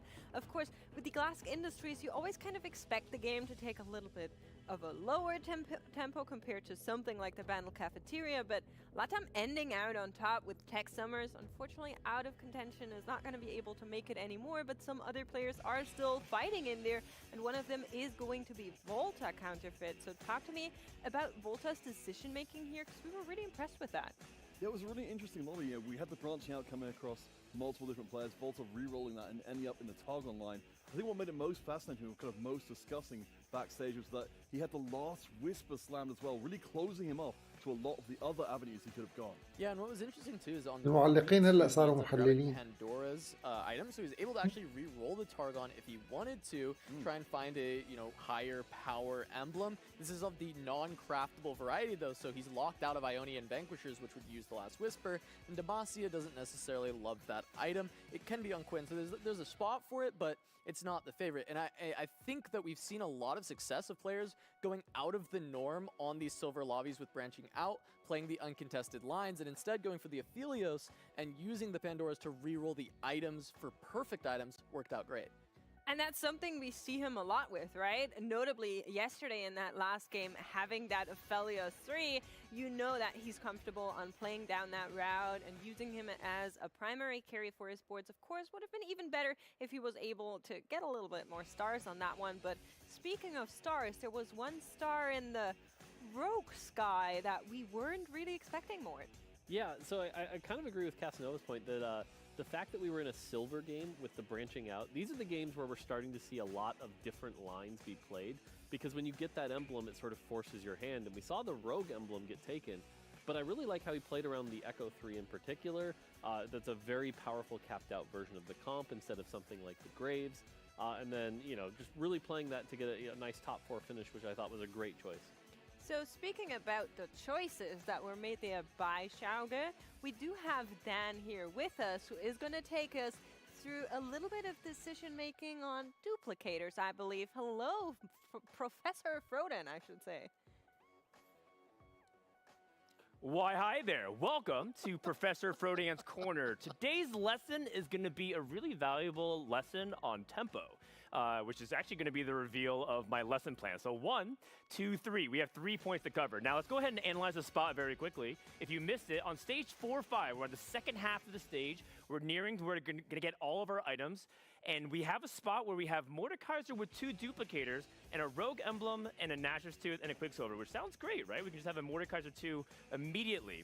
But also, as Baby had pointed out, we also have these Echoes, which totals to 7, which means we have the option of going for Echo 3 as well. And this brings up to a really important debate that happened on a cast, but we didn't really get to settle it because TFT had to keep rolling. What is actually better? And so there's 3 things to keep in mind when you're in a spot like this in the future. 1 is how much gold is this costing? This is supposed to make a $. Boom. How much gold does this actually cost? And the estimation with these duplicators is around like 30 to 70 gold, but we don't actually have that. So it's actually a really big value of gold. The second is the percentage of which you're going to be able to hit. We're not actually that contested, so not really that big of a deal. So we do have time to hit that Mordekaiser too. And then the third thing is tempo, which I'm going to draw with a little music note here. Tempo is really, really important, what ultimately defines the rogue composition. And so when you factor these 3 things in, these are random tadpoles and blobs on my screen, The most important thing for Rogues to establish is that it's already stage 4. Damage is accelerating, and our HP count and preservation, given that we're in the middle of the pack, is going to matter way more than anything that we're doing. And so with all these factors combined, you kind of weigh in what's the heaviest. Tempo is king in this spot. And so I think going for the double duplicator and guaranteeing the Mordekaiser is really important. The last thing I want to say is Rogues are also a sum of its parts. There's usually not one star. You have to actually cover every corner. And so by having Mordekaiser here, now you have the ability to threaten these corners as well as have this group ambush the top right as well. And so I really love the way that Xiaoge evaluated decision. He had to make this split-second decision-making while you could take minutes to break it down like I did. These players had to execute at a very high level with just 30 seconds or less. And there's one thing that you have to always keep in mind. China understands reroll tempo the best. That's why we study them, and that's one of their edges going up against the field. So that closes this edition of Professor Frodan's Corner. Hope you guys learned a thing or two. Back over to Makes and the rest of the analyst desk. Thank you so much, Frodan. I think there's one more thing we should maybe do in a lesson, and it's learn how to draw a musical note. But other than that, I was really impressed. It wasn't a drawing class, let's be fair. It wasn't. You're right. Oh, damn.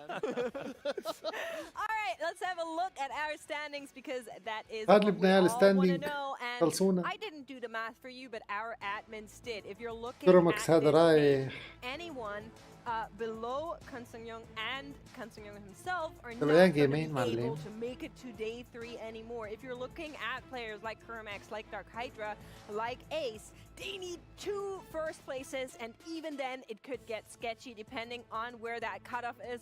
أكثر شيء ضامنين حالهم بس لهلا أول 3 أسماء. هذول مضمونين أول اسمين. 3 والباقي كتير صعبين. Yeah, I think one of the big stories here is, you know, Weijin obviously doing very يعني الأول هلا إذا طلع ثامن مرتين. fallen off very hard, and now we're looking at a top 8 that كان has a عنده lot more 61. variety in it than we did at the start of the day, and so that's pretty interesting going in. يعني إذا بيطلع ثامن مرتين الأول بيروح And فيها Sian is يمكن. still holding very strong. ما حيطلع They've ثامن also مرتين still كمان fallen صعبة. off a little bit, and in their place, بيلعب على Rose المضمون has شوي. surged. I don't make يجيب له أرق أول so 5. happy about that.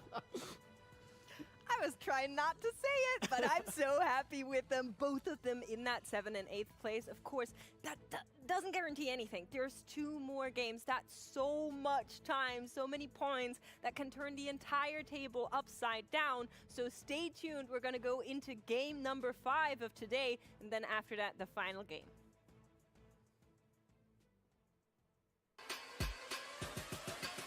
We're gonna take it to the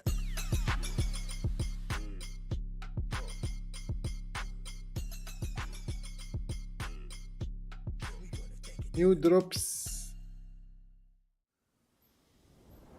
The TFT. True.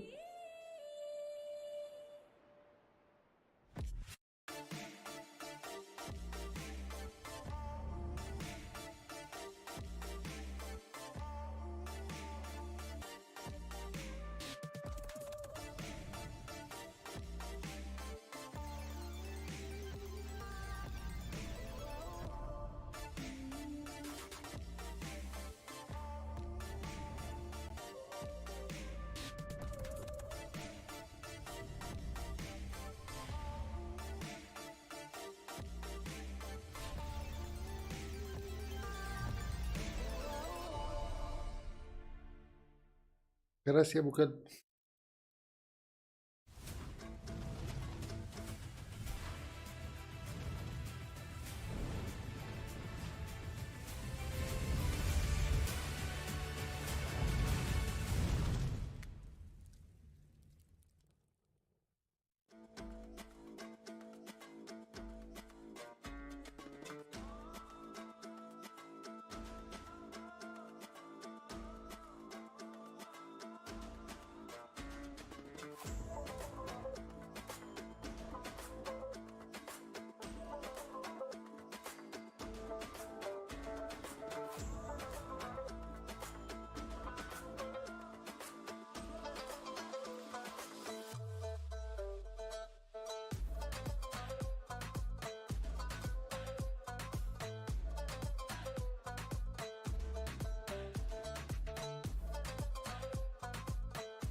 The final shuffle of day 2 here at the Runeterra Reforged Championship has just concluded.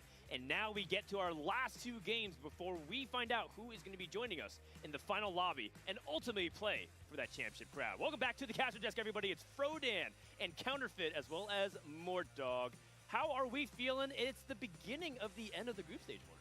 I'm feeling pretty good. Like I said, the standings have gotten mixed up quite a bit. You know, we saw some dominance early on, but now the fact that we're seeing a bit more of a mix is pretty crazy. So interested to see if it plays out that way. You know, there's only 2 games left. We know that 60-point mark is usually the thing to go for.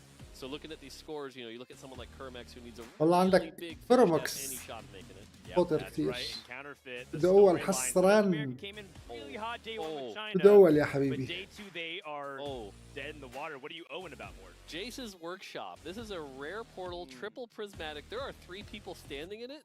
You know, it's the first game we get to cast today, or at least I get to cast. Give me that triple prismatic.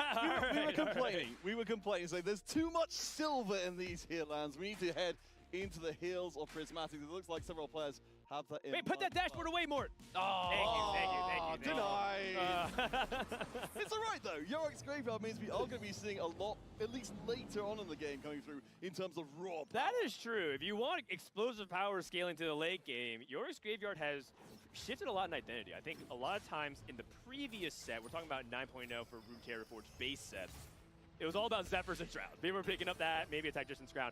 Now, how has Yorick's Graveyard changed seen in 9.5?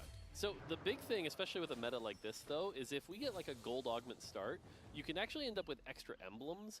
You can also end up with Tactician's Crowns. And so to your point, the final 4 could end up extremely explosive, especially if you end up, you know, knocking out somebody who's playing your same line and are able to grab one of their emblems. That can be really powerful. Well, something we are seeing, of course, we expect to see a lot of Earth coming in, but we're seeing a double Ornn setup here.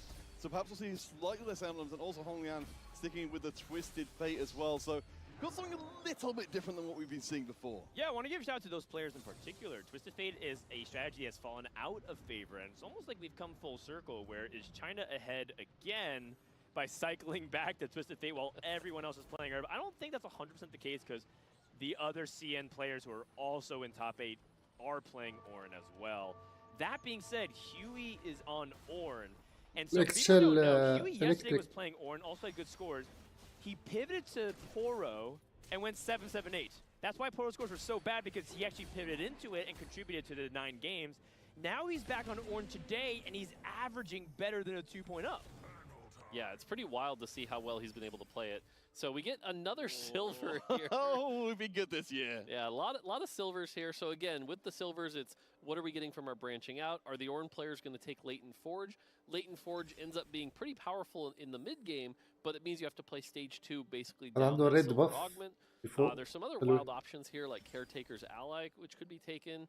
We see some AFK, but overall starting to get a look at the emblems, and I do see a Demacia emblem for Wet تحت اليسار عنده AFK. For Wet Jungler, that's really big potential, especially if he gets a second one somehow. Kurum has the ability to go for Pandora's Bench. If you're talking about playing for big cap, he is going to go for it. However, Kurum has been very vocal about how he thinks he's the worst Pandora's Bench player on the North America server. واحد أخذ أفك يعني 3 جولات ما بيقدر يعمل شيء. لما يخلصوا بياخذ أموال. Understated Pandora's Bench players from the very best. I think Pandora's Bench, again, you have to know what your outs are and what you're playing towards here. And taking it on 2-1 means you're kind of saying, hey, I really want to hit some of these 1-cost, you know, possibly 3-star champions. And for someone like Kurum who really needs a win out here, this is a really risky take at 2-1, because you're probably trying to go for a first place, which again, it can get those 3-star 4 costs, but that means you're down this augment basically until stage 2. And so really hoping to hit these pairs, but you only have a 1 in 13 chance for each champion to roll what you're looking for, and that can be not enough here. So again, I do think this is the right play to try to get that first place that Kurum needs, but it's very risky. It's very risky, but hey, everything's looking okay so far. And this is a spot where maybe Kurum can go back to some of his roots of playing high-tempo compositions like Challengers, maybe roll for uncontested 4 costs, because a lot of people aren't necessarily looking for Kaisa. Fiora's only dragged into a lot of those Demacia boards. Yeah, Kerem keeping a lot on the bench for the time being as we are looking to reroll. Do want to take a note. We know we had the potential to see a lot of branching out in the lobby. We've ultimately ended up with actually relatively little of it. We've only got 2 emblems live at the moment. Wet Junglers, Demacia emblem you pointed out before more, and for Michael, bringing the Shurima emblem to the field. Yeah, definitely some emblem choices there, so we'll keep an eye on those. I do like Kerem here selling to 10 here. He is going to lose that bench value, but the fact that he has the 2-star Samira, the 2-star Aurelia, that should be enough to keep his health relatively high here. Needs to kill that Warwick, that's good. But get that econ up, and again, Kerem playing to that win condition of a 3-star 4 cost is going to be the play. He needs to do that, so it's really just keep that health up and that gold high. Yeah, I think it's really smart. I think most people feel like with Pandora's bench, you feel like obligated to collect value like every turn. But in reality, if you already have the direction that you want, and you want to start making that economy as fast as you can, so I like what you pointed out. On the other hand, we still don't know what Hong Lian's going to play, but I just want to give a shout out to Hong Lian. He's not just a 2-time back-to-back Worlds appearance, actually 3rd time, but twice in a row since going to Monsters Attack Championship. He's also the most popular streamer in China, which is, as you know, a really heavy burden to carry. You're like the lead influencer, but also he's competing at a high level, and now he's on the verge of making a top 8 appearance for day number 3. Yeah, we knew certainly from the NA side of things, having so many eyes on you can be very off-putting. Every one of your moves being judged by so many people. And that's very much going to be the case. You can see the board is working relatively well so far. The Pandora's license, of course, is a longer-term investment. Yeah, does end up losing his streak. Very understandable. It is what looks like to be 5 Demacia on 2-3. Wet Jungler leveling early and having really powerful things like that Radiant Warmogs and Deathblade.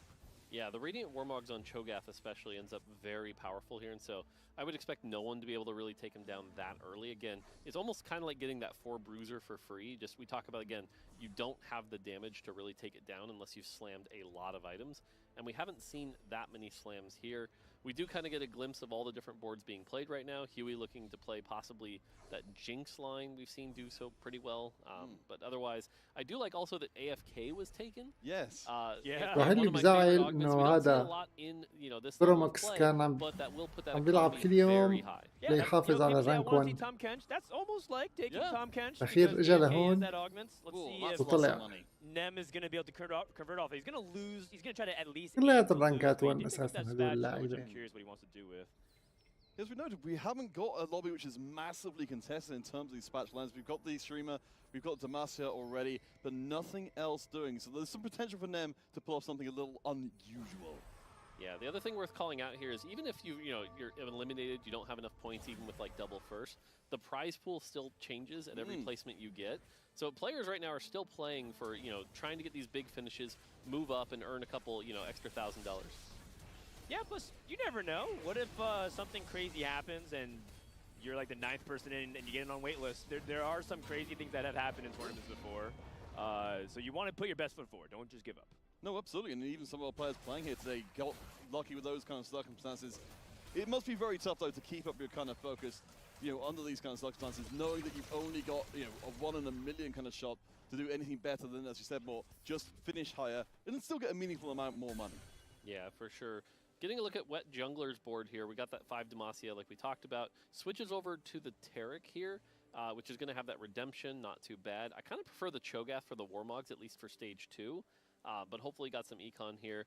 So now win streaking here, it's all about can you get that second emblem, 100 health with this much gold. لاحظوا ديماسيا قديش مسيطر اليوم 9 and try to hit that 9 Demacia. وكل يوم. And Wet Jungler, again, one of those players that is able to still make it here with some really strong finishes. So this is definitely the kind of start you're looking for if you're an EMEA fan. والسيزون الجاي بتروح الديماسيا. Needs to obviously continue to convert, but we've seen the lower power, not a lot of emblems situation. 7 Demacia more 2 is still really strong to get you to 9 and play around a high cap situation. Yeah, we've seen a few times today actually that some of the Demacia players that have these really great starts though struggle to convert it because they end up spending too much gold at level 7. They don't have quite enough health. And so that's why at least with you're in this 100 health spot, things are looking good. But if we don't hit like this Quinn pair, because our gold situation is actually not that insane here. It's fine, it's not bad. But we need to hit that Quinn pair early. We need to get one of these 2-star frontliners possibly.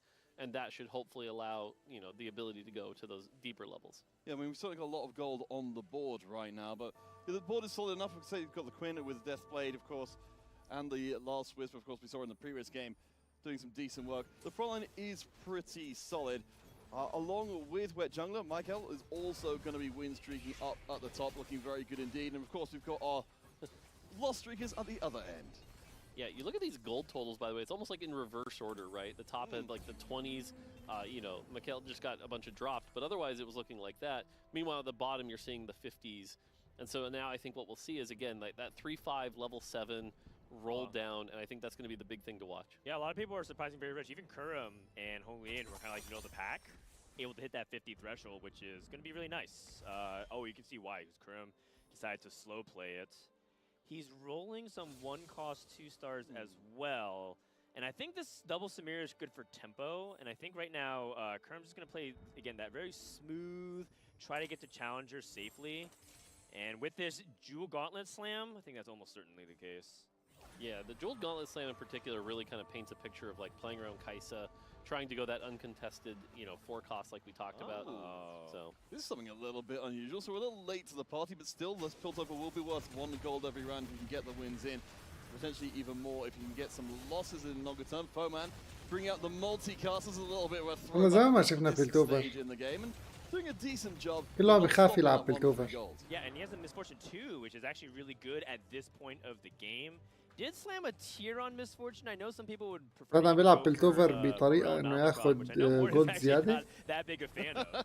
Yeah, no, I'm shaking my head. No, بس جولداية واحدة وخلاص. Blue buff plus the tier, which gives that instant cast, and the fact that it's MF2 this early, that is going to be so much damage. You know, you can convert that to a Shojin later if you want, or it could just be an Archangel, but there's just so much power there as we head into the gold augments. Did notice Hong Lian picking up the Rising Infamy there, so things are starting to heat up on the Chinese side of things. We'll look for our other augments slotting in. Okay, so other players to focus on. Michael with 50 points, he's a player to pay attention to. He picked up You Have My Bow. So pretty open-ended as long as he's able to get that Azir in. Who's going to be a secondary carry? We're going to find out. Maybe that Mordekaiser. Wet Jungler picks up Martyr, which is excellent for the Demacia. And then Kurum goes for You Have My Sword, which is not ideal, but challengers could use a lot of swords. They could use like 4 to 5 swords pretty easy in the comp. Just to go back to the Martyr coming in, because I know yesterday we saw the healing orbs come in, so a lot of Martyr coming in. How do you like this, as a second pickup on the augments? I think it can do very well. It's a nice, safe pick that allows you to just kind of keep your unit healthy. It's a very tempo pick, and it scales into the late game really well because it's percentage-based if you get any really strong units here. So definitely agree that that can be a good choice. The You Have My Sword, this is interesting, and because clearly, like we said, he's itemizing around a Kai'Sa. So I think a lot of players would look at that and go, well, Kai'Sa's AP, I don't need You Have My Sword. But to your point, Froden, the fact that he's got the challengers in, if he can get that 4 challenger, that's just going to be enough base damage to provide that tempo to keep him healthy. Right now, he's at 84 health. He knows he needs these first. It really is just stay healthy, keep the gold high, and get that 3-star 4-cost. Yeah, in a very abstract way, every round he wins almost equates to kind of the free rerolls that he can get. The more HP preserves, the more chances he gets at Pandora's. And so in some very tangentially related ways, it's almost like he's playing for economy as well.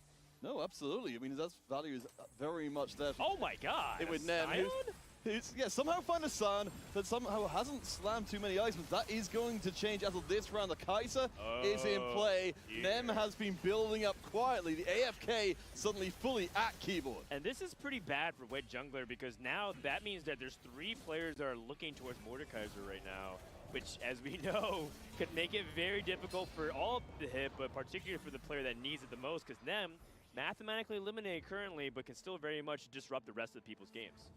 Yeah, like you said, definitely looking for that Mordekaiser. Has that early Scion. Scion in particular, again, just a large ball of health, and then the fact that you have to take him down twice this early, again, when DPS isn't really getting stacked up. But we are starting to get to that point now where, again, the 3-5 roll down, I'm expecting a lot of boards to scale up right now and end up really powerful, and so these health advantages may not work for much longer. Yeah, heading into this roll down, it's worth noting, saying Wet Jungler might struggle to find the Mordekaiser, has actually managed to snag one already, which is going to be big for this roll down. Nice. Finds the Quinn 2 here, which is big. Finds the Mordekaiser, like you said. The fact that he's level 6, has the Mordekaiser, doesn't really have amazing items for it, but can move that Demacia emblem at least. هاي المرحلة اللي ببلشوا بقى إذا بدهم يغيروا التشكيلة بيغيروها. Or Quicksilver. Getting a look at بعدين ما عاد في رجوع خلص find صعب. a few 4-costs, get those rolling with that Pandora's Bench. Wow. Sejuani 2 here, that's going to be big. Finds another Sejuani, probably isn't going to be holding that. Right now, though, there's not much damage on this board. Ah, that roll. I'm kind of wondering what he was trying to go for it. And as a result, there's like a lot of disconnected synergies. But Toma's just trying to stop the bleeding. Yeah, it seems like with the items here, we're looking for a Neela, possibly going into like, you know, the Bruiser Neela line. You've got that RFC, maybe something like a Giant Slayer. Again, very strong front line here, which is not a problem. But this poor Jin 1 trying to have to do all the work. He's doing his best. It's actually Sejuani carry for the most part. I feel like her passive chill damage for Fury of the North has been actually a bigger activator than anything else. Well, I love how strong this front line is in combination with that needlessly large gem as well. You know, for just giving that guaranteed damage boost across the team. As it gets stronger and as we see, we've got some potential for Icy Toma to have a very strong board later on. Having that almost guaranteed proc is fantastic. Oh, multicasters and a sorcerer multicaster variant. What do you think about this? Yeah. So the one thing I like here is you have the Ornn item here that provides so much extra mana. This is going to allow that Sona to cast 2, 3, possibly even 4 times very quickly, which is a lot of attack speed. But you're going to need items on this Vel'Koz really fast. Vel'Koz needs those scalers, things like Jeweled Gauntlet, Guard Breaker, stuff like that. The Morello's going to have to do a lot of work here, and it's just right now with everything being 1-star, it seems a little rough, and the fact we're already down to 53 health, I don't know, I'd be rolling pretty quickly here. Yeah, usually a lot of times when you play multicaster, you slow roll above 50 gold. Okay, that helps, so you can hit things like that. But he lost most of stage 3, and multicaster is supposed to be online a little bit earlier to capitalize on having an HP lead. This feels very risky for Foeman that he wants to go for a level 7 instead. Yeah, I think he's hoping he's going to be able to find something to itemize that Vel'Koz and get a bit more punch behind this, because as you said, there's a lot of attack speed coming in, but not a lot of damage to back up. Do want to take a note of the economy on the right-hand side, though, because you can see that several of our players are very low on cash. I also want to see Hong Lian's roll down. He's been gearing up for a lot. Actually, he already rolled down to 1 gold, so he actually doesn't have anything to roll for. So it's really about Foeman and whether or not he can actually execute and hit what he needs on 7. Yeah, I mean, like I said, the fact we saw a lot of the 3-5 roll down, everyone had burned through most of their economy. Unfortunately, we really want the Sona 2 at the very least here. Continuing to roll, really wants to find that Sona. Finds the Shen, which will at least be valuable here. Is going to move the items here. This is interesting. Sells the Sona to again, just so he can move the Sorcerer emblem on the Shen. So we're going to see vertical Sorcerer here. Got it. He played multicasters in the stage 3 to bridge the gap to get him to stage 4 to convert to a 6 Stork board. It's pretty roundabout in terms of like what, there, but I see the vision that whether or not that execution actually pays off. Going up against Sejuani 2 for Michael. Michael looks very strong for this stage right now. Yeah, I suppose it does make up for what you're talking about before, not having the AP itemization. You can at least find it by a different route. But the win does come in, so for Foeman, lots more wins will need to be coming his way. He, again, like a lot of our players, have spent a lot to get to this point. Yeah, Jungler, by the way, still streaking as we go to the 4-2 augment. And that's a Demacian emblem for a wet Jungler. EMEA needed some of that way, things to fall their way, and it looks like that's exactly what's happening. Yeah, the fact that he gets that's going to be really big here. The fact it's already 100 health, that should be a pretty solid finish here. You know, can really just stay high econ, get his econ back up, go to 9. Should be relatively solid here. So now it's really looking at everybody else, seeing what kind of picks we're getting here. Nothing too crazy across the board what we're looking at right now. We see that Shroud getting taken. We've got some of the support dummies there helping out. Wow. But yeah, you just look at this board right now, and I think, honestly, this is just coast. This is coast. This should be a good spot. And for wet Jungler, who, again, if we're going towards 60 points, kind of needs 2 first, this is a good step in that direction. 100%. And it could, what are the fortunes can reverse, right? All of a sudden, EMEA could have 2 players join us in the top 8 while a lot of people weren't expecting it. Don't tease me with hope. Listen, man, at one point during day 1, we were worried it was going to be 0, but they could get multiple players while every other region may be struggling to get 1 player in. Well, we'll have to see. Certainly wet Jungler as it finally comes to an end. I mean, that's 2 full stages of winning. And especially, wet Jungler is, of course, looking to eventually go up to Demacia 9. He's got everything he needs to get that first place. It's just about how the rest of the lobby comes together. Oh, no. Hong Lian looks like he's in a terrible spot. And if Hong Lian goes 8th, all of a sudden, the pressure is on. He's at 57 points to not go bot 3. 16 ستاك بالكوفر. 7th or worse. I thought he was kind of a shoo-in with 2 games left, but this is one of those situations where it could end up reversing on him. Yeah, this is really interesting. Goes with the 4 strategists here, 3 Bilgewater, finds the Neela 2 and everything, but again, MF2 just doesn't really cut it at this point in the game. You know, trying to use that Rising Infamy, get a few extra cannonballs, get a few extra econ going, but all the way down, you know, on a 6 loss streak here, is able to finally convert a win here, thankfully. The Neela providing a lot of extra damage, is going to be able to kill this with the next cast. There we go. A little closer than you'd like it, though. Yeah, a little closer than you'd like, and you know, he does end up having a pretty decent scenario, having things like the Chalice, which is actually really big to get not just the ability power buff, but also the extra mana, so he can cast a little bit quicker. But I still think he needs extra, and there's no gangplank on the carousel to help him. No, that would have been a big saving grace. I'm going to take a note again about the, I'll see it a little bit later on, but our players did roll aggressively. Wet Jungle is the only player left with a significant amount of cash in the lobby. I misspoke. I thought Holian had, for some reason, had multiple Bilgewater. He actually is playing the strategist variation that we talked about. So he actually hit the Aatrox, which is what he wanted. Oh, there you go. Easy peasy. Never mind. He was playing the confusion strategy. It was very effective. Yes, thank you. Yeah, I was trying to look at who all had some of their 2-star 4 costs here. We switch over. Oh! How do you do that? I was just about to say, who hasn't quite hit it yet, but does manage to find it there. So now we're going to be using this Pandora's Bench, trying to find the Fiora. I'm surprised he's keeping the Fioras, or not keeping the Fioras here.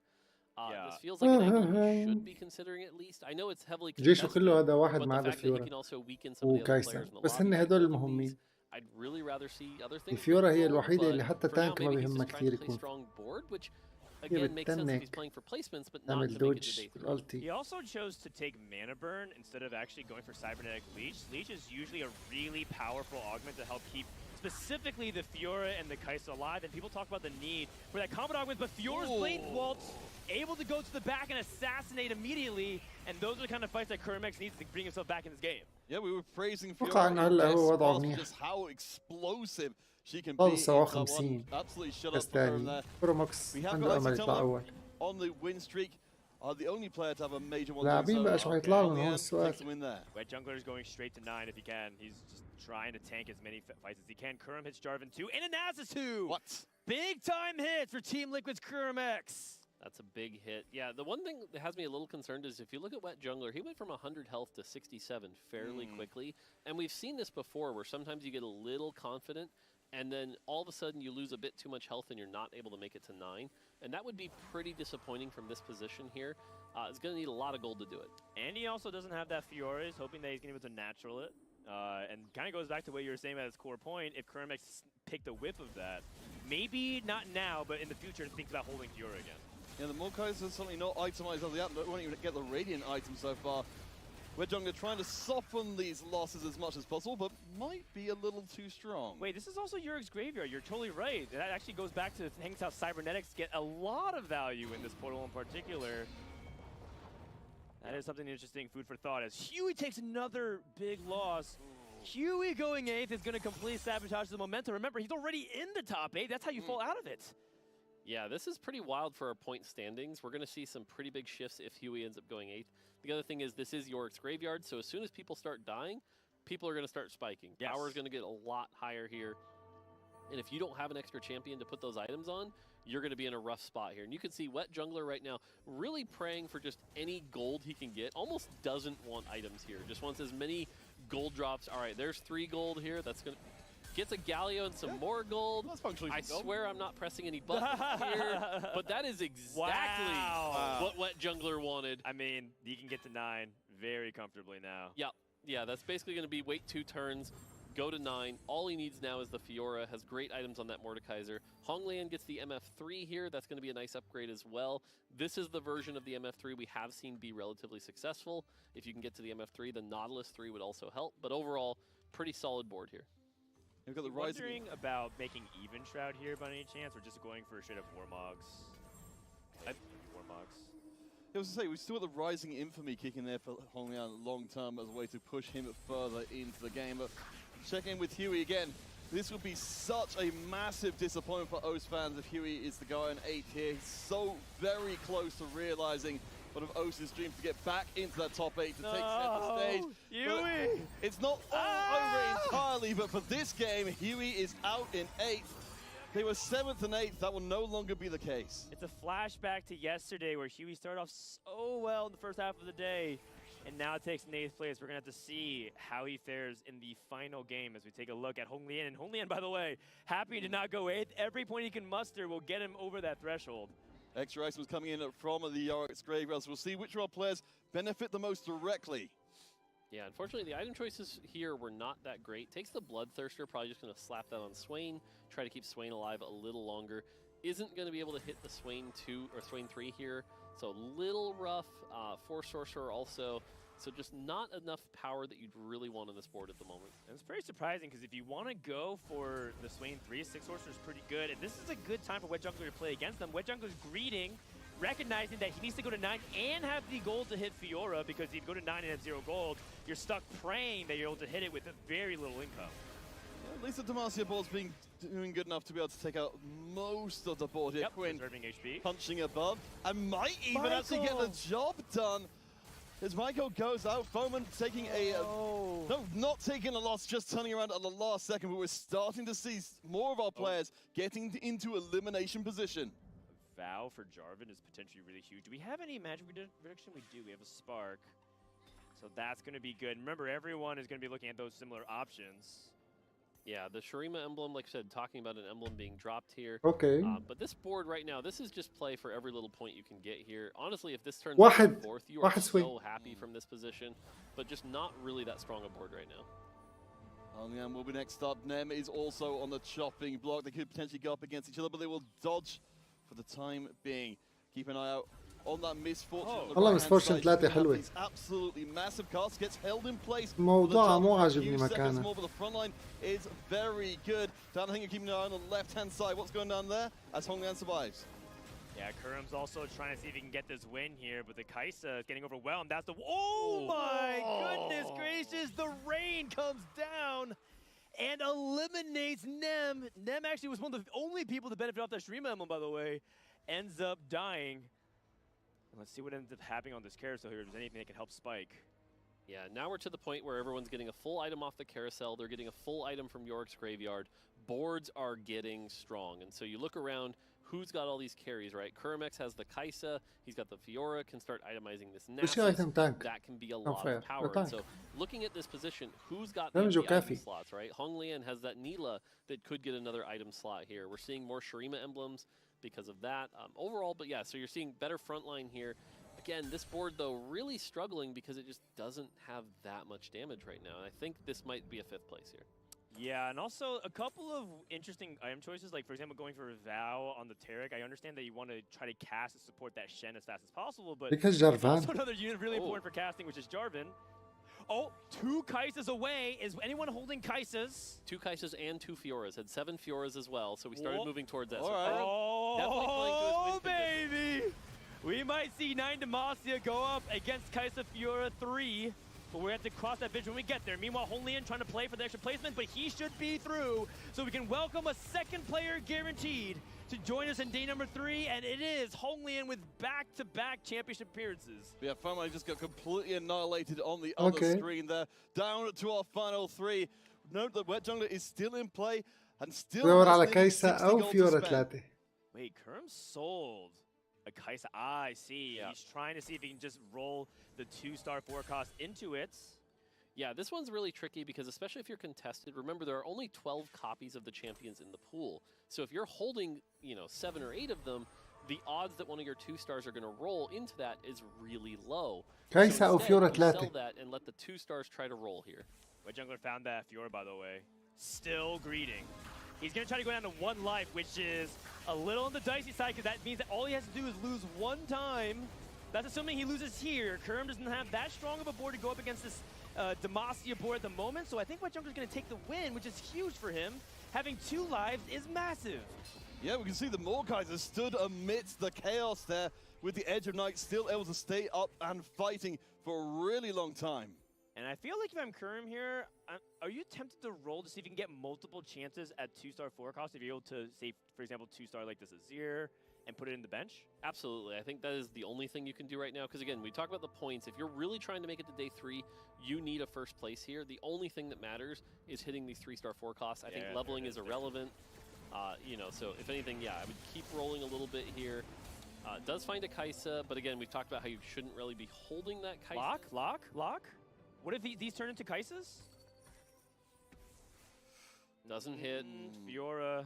The good news is we have one more life. One more life won't kill us here. Okay, finds the Azir too. That's one extra chance here. But I'll be honest, this is a position a lot of players find themselves in with Pandora's Bench.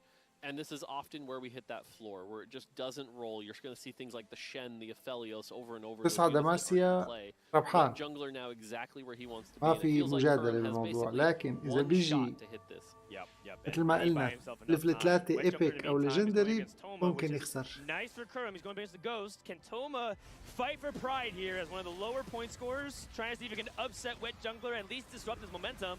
And Wet Jungler has all the items he needs from the Yorick's graveyard. Keep your eye on Anila up in the top right-hand corner. She's pumping out the DPS, but the front line is starting to be torn to pieces. The Mawkais are still on full health, scaling into infinity, ripping everybody apart. Wet Jungler is exactly where he needs to be. And Kurum takes a loss to the Ghost. It's really do or die for Kurum X. And the verdict is... No 3-star forecast, and it's a Kai'Sa. All these different small rolls for these individual forecasts. Did it cost Kurum X, or was it exactly what he needed and he just missed? Unfortunately, I think right now he is the weaker board, and so unfortunately this might just be a miss. I know if Bebe were here right now, he'd be screaming, sell it and roll, sell it and roll. But I think Neela 3. Okay, now he's definitely. All right. Now he has to roll. But he's out of time. He's out of time. This is it, unfortunately. So we're going to see this Neela go up against this 9 Demacia, and it'll be interesting, but 9 Demacia definitely seems favored. Yeah. I see Thomas be able to play something of a spoiler here. Remember, on the 28 points, the Kurum X is 44. Not what you want to be running into. Of course, you've got a whole load of Oblivion coming away thanks to the Neela 3. Yep, and that's going to do it for this edition of Kurum's World Championship run. As far as I know, he is now also mathematically eliminated, which means there's only one North American player left. I don't know if that's true yet, just because we saw so many of our 50 players kind of go 8th and 7th. So we'll have to see. It's going to be really close. I don't know if we're quite there yet, but definitely, again, if you're aiming for that 60, which feels like the sort of safe spot, you want to do better than that. And so that is going to put him in a very rough situation where even next game, to even have a shot, it has to be a first. Yeah, at least it means your fate is out of your hands at that point. You're just watching the results absolutely favorably. Wet Jungler, though, has played a hell of a game. Maybe didn't fully anticipate running into the Neela 3, but has still managed to keep the streak going. And that's a big deal because Wet Jungler needs every point he can squeeze out if he's going to make it to Day 3. Neela 3. Is this going to be strong enough to take down 9 Demacia, which is considered by many to be the Exodia of the comp? Yeah, we're keeping an eye on whether or not the Mawkais may survive, but gets ripped up and thrown away. We have got the secondary carry, though, the Belveth dancing around the field. She hasn't got the DPS to punch through. Neela goes very low, but not low. And that means that Wet Jungler can take another loss and still survive, which is really scary. That means that potentially can cap higher. There's a Slayer emblem on Carousel, by the way. And he grabs him. Oh, wait, does Toma not have anti-heal all the way up until this point of the game? I mean, it's definitely looking like the case. We'll have to get a look. Like Slayer. He's going for another Nautilus. Is that what's going on here? Or perhaps multiple sources of burn. Yeah, I think just multiple sources of burn here. A lot of this comes down to the fact that right now we don't really have any armor shred either, and so 9 Demacia has those really high base armor in MR, so this Neela has to do a lot of work, but thankfully the front line is so strong that you just have a lot of time for this Neela to ramp up. Not only do we have a Morello on Gangplank from the Thescos, we have a Morello on the Ashe, and we have a Sunfire, so we got anti-heal on lockdown. And to your point, we also have failure, so we do have to wait, but maybe that needlessly big gem can scale. I'm actually a little curious, did he frontline this turn a little bit too quickly? All right, this is a penultimate game of groups. Both of these, Wet Jungler in particular, looking to try and get out by the skin of his teeth. All the Morellos in all the world will cut down the healing, but the Belveth is still punching through. The gem! We've got the reset coming in. Belveth drops, and Neela is still left up on full health. Quinn can't do anything. Wet Jungler takes the hit. And Wet Jungler, if he takes 7 points here, means that he has to go first to get to that 60. And that's just so much more pressure, knowing that you have to actually win out or you're not going to be able to advance to day number 3. Yeah, you've got to try something here. You've got to try some positioning to try to get onto that Neela. It's just really rough here. The other thing is that we're fighting up against, you know, these two dummies. There's just so much health that Gem kicks in, and the Neela ends up so strong with this amazing itemization. So heading into the final fight, 2 in a row, will it be 3? Keep our eyes closely on that Belveth, because as you said, absolutely massive. The Mordekaiser are now removed from the field in exchange for those legendaries. Still going to be keeping our eyes very closely on the Neela because she keeps herself so incredibly safe. The Dreadwave drops into the middle of the borders. Of course, the Jarvan's going to be trying to cast as many times as possible, but the Slayer frontline is not quite there. Belveth is doing everything she can. She's trying to reset, but it's not going to happen. Wet Jungle had a hell of a run, but Icy Toma, the one to take the first. And what a big morale boost to Toma, who's quite frankly just not had a great weekend so far. 28 points over 10 games is a little bit worse than averaging a 6.0. So it's been rough, but you know, it's all about whether or not you can really make the most of your experience and play for the extra prize money. Yeah, definitely the case. And so now we're going to see a lot of people in that like 52 to 54 range, which has been pretty crazy. The other thing to call out there is we just saw 9 Demacia lose twice today, so that's been pretty wild to see. Yeah, it takes a village or a 3-star Warcross, as it might say. We're going to jump with some bonus coverage, the final fight of Ego, Latin America versus Brazil, as we have the final fight of this game. Yeah, we see Alto has got a decent amount of points in the bank. So again, as you said in the previous game, winning out the round here would be significant. More as you said, we're heading towards a huge brawl in our final round of the competition. Yeah, 50 plus 8, that's a lot closer to 60 than a lot of players would like. And LATAM has actually just been on the rise for a while, and it feels like they've just gone from a region that people underestimated to now being just completely underrated. And so they've been getting players to that final lobby consistently. Can they do it one more time? All he has to do is not go 8th. It's quite a challenge, though, as you said. But the pressure on all of our players is on. There's so much at stake in this next game. That's right, that's right. So, what's going to happen in the 6th and final game? Who is going to make it? Whose dream stops here? The answer comes after this when we return to the Runeterra Reforged Championship.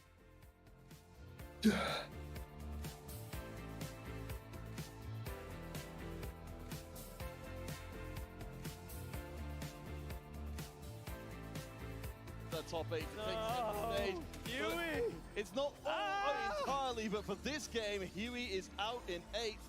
They were 7th and 8th. That will no longer be the case. It's a Starvin. Oh, 2 Kaisa away. Is anyone holding Kaisas? 2 Kaisas and 2 Fioras. Had 7 Fioras as well, so we started moving towards that. All right. Oh, baby! Had a hell of a run, but Icy Tama, the one to take the first. We're gonna take it to the...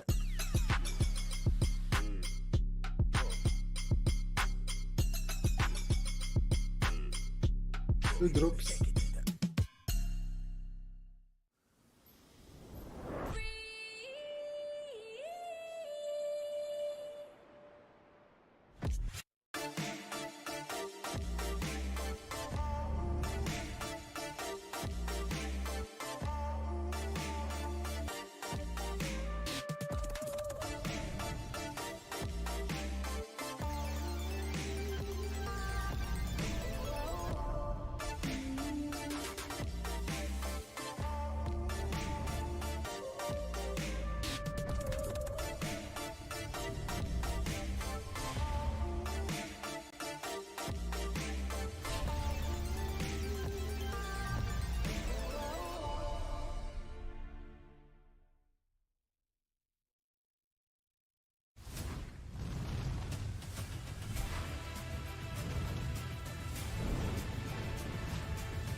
شاء الله آخر جيم يكون حماسي.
Welcome back to our analyst desk, and as all of you are smiling and waiting, I already know who can still make it and who can't. But first, let's talk about this game, because there was a lot in it, notably Anila 3 that we're going to get to in just a second. You can see the compositions behind us one more time, but with that, you also see the legend choices. Now, I know, not a very popular topic since everyone's been running Earth, but in this lobby in particular, we have 3 players that are not on that Earth. And notably, Honglian is really high on the standings. So talk to me about those off-meta choices. Honglian is probably the one player who has actually made consistently TF work. I think he's been playing really well, just finding any edge that isn't really on a main comp. Misfortune, you can guarantee good items from her, especially if you find a good setup and you're not contested. We've been talking so much about how Misfortune can be consistent, especially when you're just trying to just add up as many points as possible, since Honglian was already in a good spot. And unfortunately, Hui, he was playing poor at the end of the day 1. He shifted back to Or on day 2. He did really, really well, standing like 4 games being top 4, maybe even top 3 onwards. Just on this final game, the things didn't go up on his way. I think though he's gonna make it. He's gonna struggle a little bit to actually return now. But I think they come back from him, and his storyline as a player from day 1 to day 2 has been something remarkable. He still has a chance, of course, on the back of the challenger. Hand-holding, I want to say, was not that possible. But talking about things that weren't that possible, Wet Jungler not able to claw that win out, Panda. So much hope at the start of the game. Demacia Emblem, you know, the potential for a high cap board is there. He gets the second emblem at 4-2, just barely loses to someone that comes in out of nowhere. It looked like it was Kurum versus Jungler, EMEA versus NA, and Isotoma hits a Nyla 3. He's been loyal to Billswater the entire tournament. He's been playing MF reroll, he's been playing Nyla as the main carry. He hits Nyla 3, able to win out. Jungler, despite getting second, he still has a chance to make it, and I loved his pickup with Martyr, giving him a chance to kind of shore up that mid game that he might not make it to 9 in the first place. Stays healthy, actually makes it, and in the end gets a second. Speaking of NA, Kurumex also in this lobby, also needing those high finishes. Baby, talk to me about why that didn't really work out there. I mean, I think Kurumex brought a really good strategy. He win streak with the Pandora's like a bench, tried to roll for a 4-cost 3-star at level 7, which is a first place strategy, executed pretty well. But at the latest moment, all the players were denying free auras. So there were actually 3 Fioras taken out, and if a Fiora is one in the shop, then Fiora is guaranteed not to show up. So I feel like if Kurumex actually rotated Fiora 2 with the other 4-cost 2-stars, then I think he would have gotten Kai'Sa 3, and he did get a Kai'Sa on the left node spot. So that kind of broke my heart a bit, but he did play really well. I'm just really ظريف هذا المعلق الكوري. Speaking of things that اظرف واحد let's بيناتهم. have a look at the standings, baby, because I think there's something waiting for us all that might make you very unhappy, but others as well. All of the players that you are seeing on this page cannot make it any more. This is a brutal cutoff, just as a reminder, only وداعاً. the top 8 هدول كلهم ما are going to be حيتأهلوا moving بظن. towards tomorrow, towards the final day of the World Championship. And we're going to take a look at that front page and see who's actually still in the running. And if you're looking at the break point on 14, so Ego Illusions and anyone that's below him is out of the running. Anyone that's above, so Huey, Michael, Wet Jungler, they need to rely on the cutoff being at 60, and then the players that are a little bit higher still have a little bit of room. And the craziest thing is that this exact lobby we just saw main broadcast, we're going to go to the game 6. 3 of the players back-to-back in the standings, Wet Jungler, Michael, and Huey, they're all in this lobby. They all need to get a first place to actually make it. 14 players in contention, only 8 can actually pass on to day 3. And looking at this, just really quickly, there's a bunch of players already on the match point. Xiaoge is up there with 64 points. That's really, really a lot. But also other players on that 61 mark already means the cutoff is probably going to be higher than 60, which hurts for anyone that's hoping for those 60 points players to maybe make it in there, but it's not all decided just yet. Stay tuned. We have our next game coming up in just a couple of seconds. I can see our casters over there getting ready. Any last wishes, guys? There are at least 6 regions that have a chance to make it into the finals. Can we have a variety? You got it. No, okay. Or are we going to have 4 or 5 Chinese people in the finals? There's always a chance, you know, it's China after all. They're so I'm scared. good at this. I don't want that. I want variety. Well, I want the games to start, so we're going to be seeing whether or not that is possible. And I'm hearing, yes, it is. So I'm going to send it off to our amazing casters over there. We have Frodent, Counterfeit, and Mortdog himself to take you into the final game of day 2. Thank you very much, Makes and crew. We are on the precipice of the finale here. One more game, one final lobby, one last triple prismatic lobby to settle it all, to see who joins us in the top 8. That is what's on deck. Frodan, Counterfeit, and Mortdog here to bring you the final game of the second day of competition. I mean, I'm looking at Mortdog here and say, come on, come through for us. Just this one time. This is the big game. I mean, I'm rooting for it. Prismatic games are always fun. We've had a lot of silver. So I'd love to see it. Odds are against us, of course, but as we head into the final game, you know, it'll be interesting. A couple people in this lobby really need a first place, so they're going to have to come out swinging hard, and even then, it might not be in their hands. We've been talking about the 60-point threshold, but right now it might look like it'd be 61 or even 62 with how these lobbies are going, so we'll have to see, and that first place might not even be enough. Yeah, if you land obviously around 62, you're probably safe, but nothing is guaranteed for people within that zone. And then also, what if the opposite happens, where like disaster falls on everyone on top, and then everyone at the bottom just pulls out like the craziest stops, and they all go top 2 or better, and then all of a sudden it becomes down to like maybe the tiebreakers of like a 4-way tie at 60. A lot can happen, so keep your eyes peeled. There's other lobbies going with alternates, but I'm not entirely sure what to anticipate. I think the first thing is that we have to talk about China is back on top. It's very likely that 4 players from China is going to make it to the final lobby. And last time it happened with the Dragonlance Championship, and we all saw how that went. Oh boy, yeah, it seemed like that was going to completely be swept away. They've gone up, they come back down again. It's been so marvelous. I mean, for players like Huey in the last lobby, we've been in such a heartbreaker scenario, going 8th place from being in 7th and 8th to now being fighting for his life, and only the small chance of seeing tomorrow. Yeah, as we head into this last game, like you said, China just seems to be playing so well. They've got a good grasp on the meta, and each of them have been playing a different style, right? It's not like they've all been doing the same type of thing. We've seen some of them pick a comp and kind of play a lot of it. We've seen some of them be willing to be very flexible. It just kind of shows, you know, how dynamic they are in the field right now. 52 points is what I'm looking at right now. Huey from OC, Michael, Wet Jungler. Michael didn't get talked about very much, but, you know, as much as Alto was doing great for Latam, could Michael potentially be the person that upsets everybody, joins, and maybe fulfills that destiny of being a raw skill player, has never really met his potential yet, but he is slowly but surely improving and getting there. He just needs one good first to put himself in contention, but again, that depends on how the rest of the lives are going to shake out. I think the crazy thing here is we talked about, you know, again, 52, they need a first to hit that 60 point, but there are 3 of them here at 52. They can't all get first, so no. Only one of them is likely to make it, if any, and so that's going to be pretty crazy to see. Gentlemen, I'm assuming we're expecting to see Earth, particularly from those three in particular, for maximal potential to get that first. Yep, that's right, that's right. And then what does that mean in terms of overall macro strategy?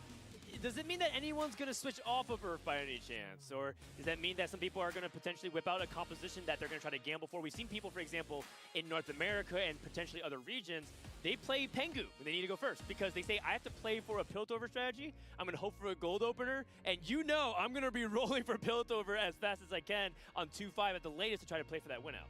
As much as I, would love to see a legend swap here, and I think sometimes it could be the right play, my guess is these players just have been focused so much on Earth, knowing that that's what the meta is. They've been practicing that line so much that even if it is correct to play something like a Tahm Kench or a Pengu, it's just not going to happen. They're just not going to be familiar enough with the lines. And to put it all on the line in the last game like that for something you just haven't practiced, I think is just going to be not what we're going to see. It depends on the point desperation situation. You're not wrong, but at the same time, I will say one thing is that it's not terribly complicated to play Piltover with Pengu. You're right in the sense if you're pivoting to Earth, but pivoting off of it might be easy for the burden.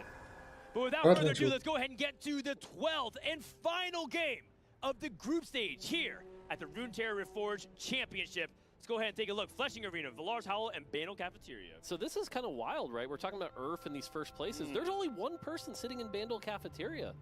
And so normally when we see a lot of Earth players, no one's sitting with Bandle Cafeteria. All alone. Oh my god. Well, I mean, he's one of the player on 50 points, so he's really just looking to better his situation. We do have a good amount of Earth players, so further to your point more, it is surprising. But again, we're really looking Huey, Michael, and Wet Jungler. Those are the three players who can most affect their fortunes by coming first in this game.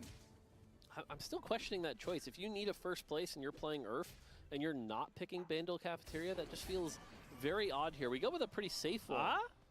Finds a Jace. Oh, it's Foeman though, so not something that. Yeah, not someone looking for a big swing here, but it's a relatively safe portal. Everyone's going to get that support item at some point in the game. We get a good look here again. Ornn, Twisted Fate, and a bunch of Earths. So we'll have to see how that goes. Yep. I think it also could go the other way as well, because if you know that all the opponents you're contending with are playing things like Earth, you also might not want them to potentially benefit because you know that they might spike to the point where you can't beat them.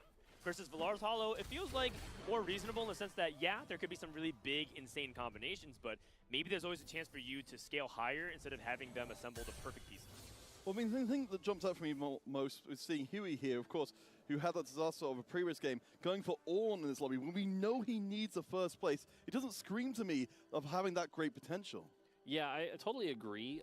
Ornn is a very good tempo if you get the right artifact. You can play that really well, something like Collector or, Hullbreaker or anything like that. But, like you said, it doesn't have that same cap that an Ornn board does here. So, I don't know. Other than comfort, this does feel like not the right legend to have in this situation. Okay, well, we'll see. Ornn for Huey one more time. He needs to summon what he had at the beginning of the day. And what will it be on the 2-1 augments? It's going to be a gold. Yeah, looking at a gold here, that's going to put a lot of people in their comfort zone. This is the thing they've practiced most. We get a look at these Ornn artifacts, and Huey, for example, here, Eternal Winter and Mogul's Mail, not necessarily what he's looking for. The one thing I would have called out is that Mogul's Mail with a 5-item start means you can actually get that second item on the tank, and you could start generating that gold, but instead decides to go with Eternal Winter. And now we're getting a look at Mikhail's board here and has the Ionia emblem. This, again, feels like a pretty decent start here. But otherwise, yeah, we're going to start to get a look at some of the emblems around the board. We see a Vanquisher, Shurima, Kurimex with the Demacia, and then one other Demacia player. So we do see some contesting on the Demacia side of things. But right now, the players that need a first, that Ionia emblem looking real good. Oh, no. But Wet Jungler has a Vanquisher emblem. And these are two players at 52, so they're going to be taking each other's units. Now, there's plenty to go around. In fact, you can even have deviating strategies. Vanquisher could be focusing on Karma. Ionia can be focusing on Ashe, and then, no harm, no foul. But at the same time, you never know how these games pan out.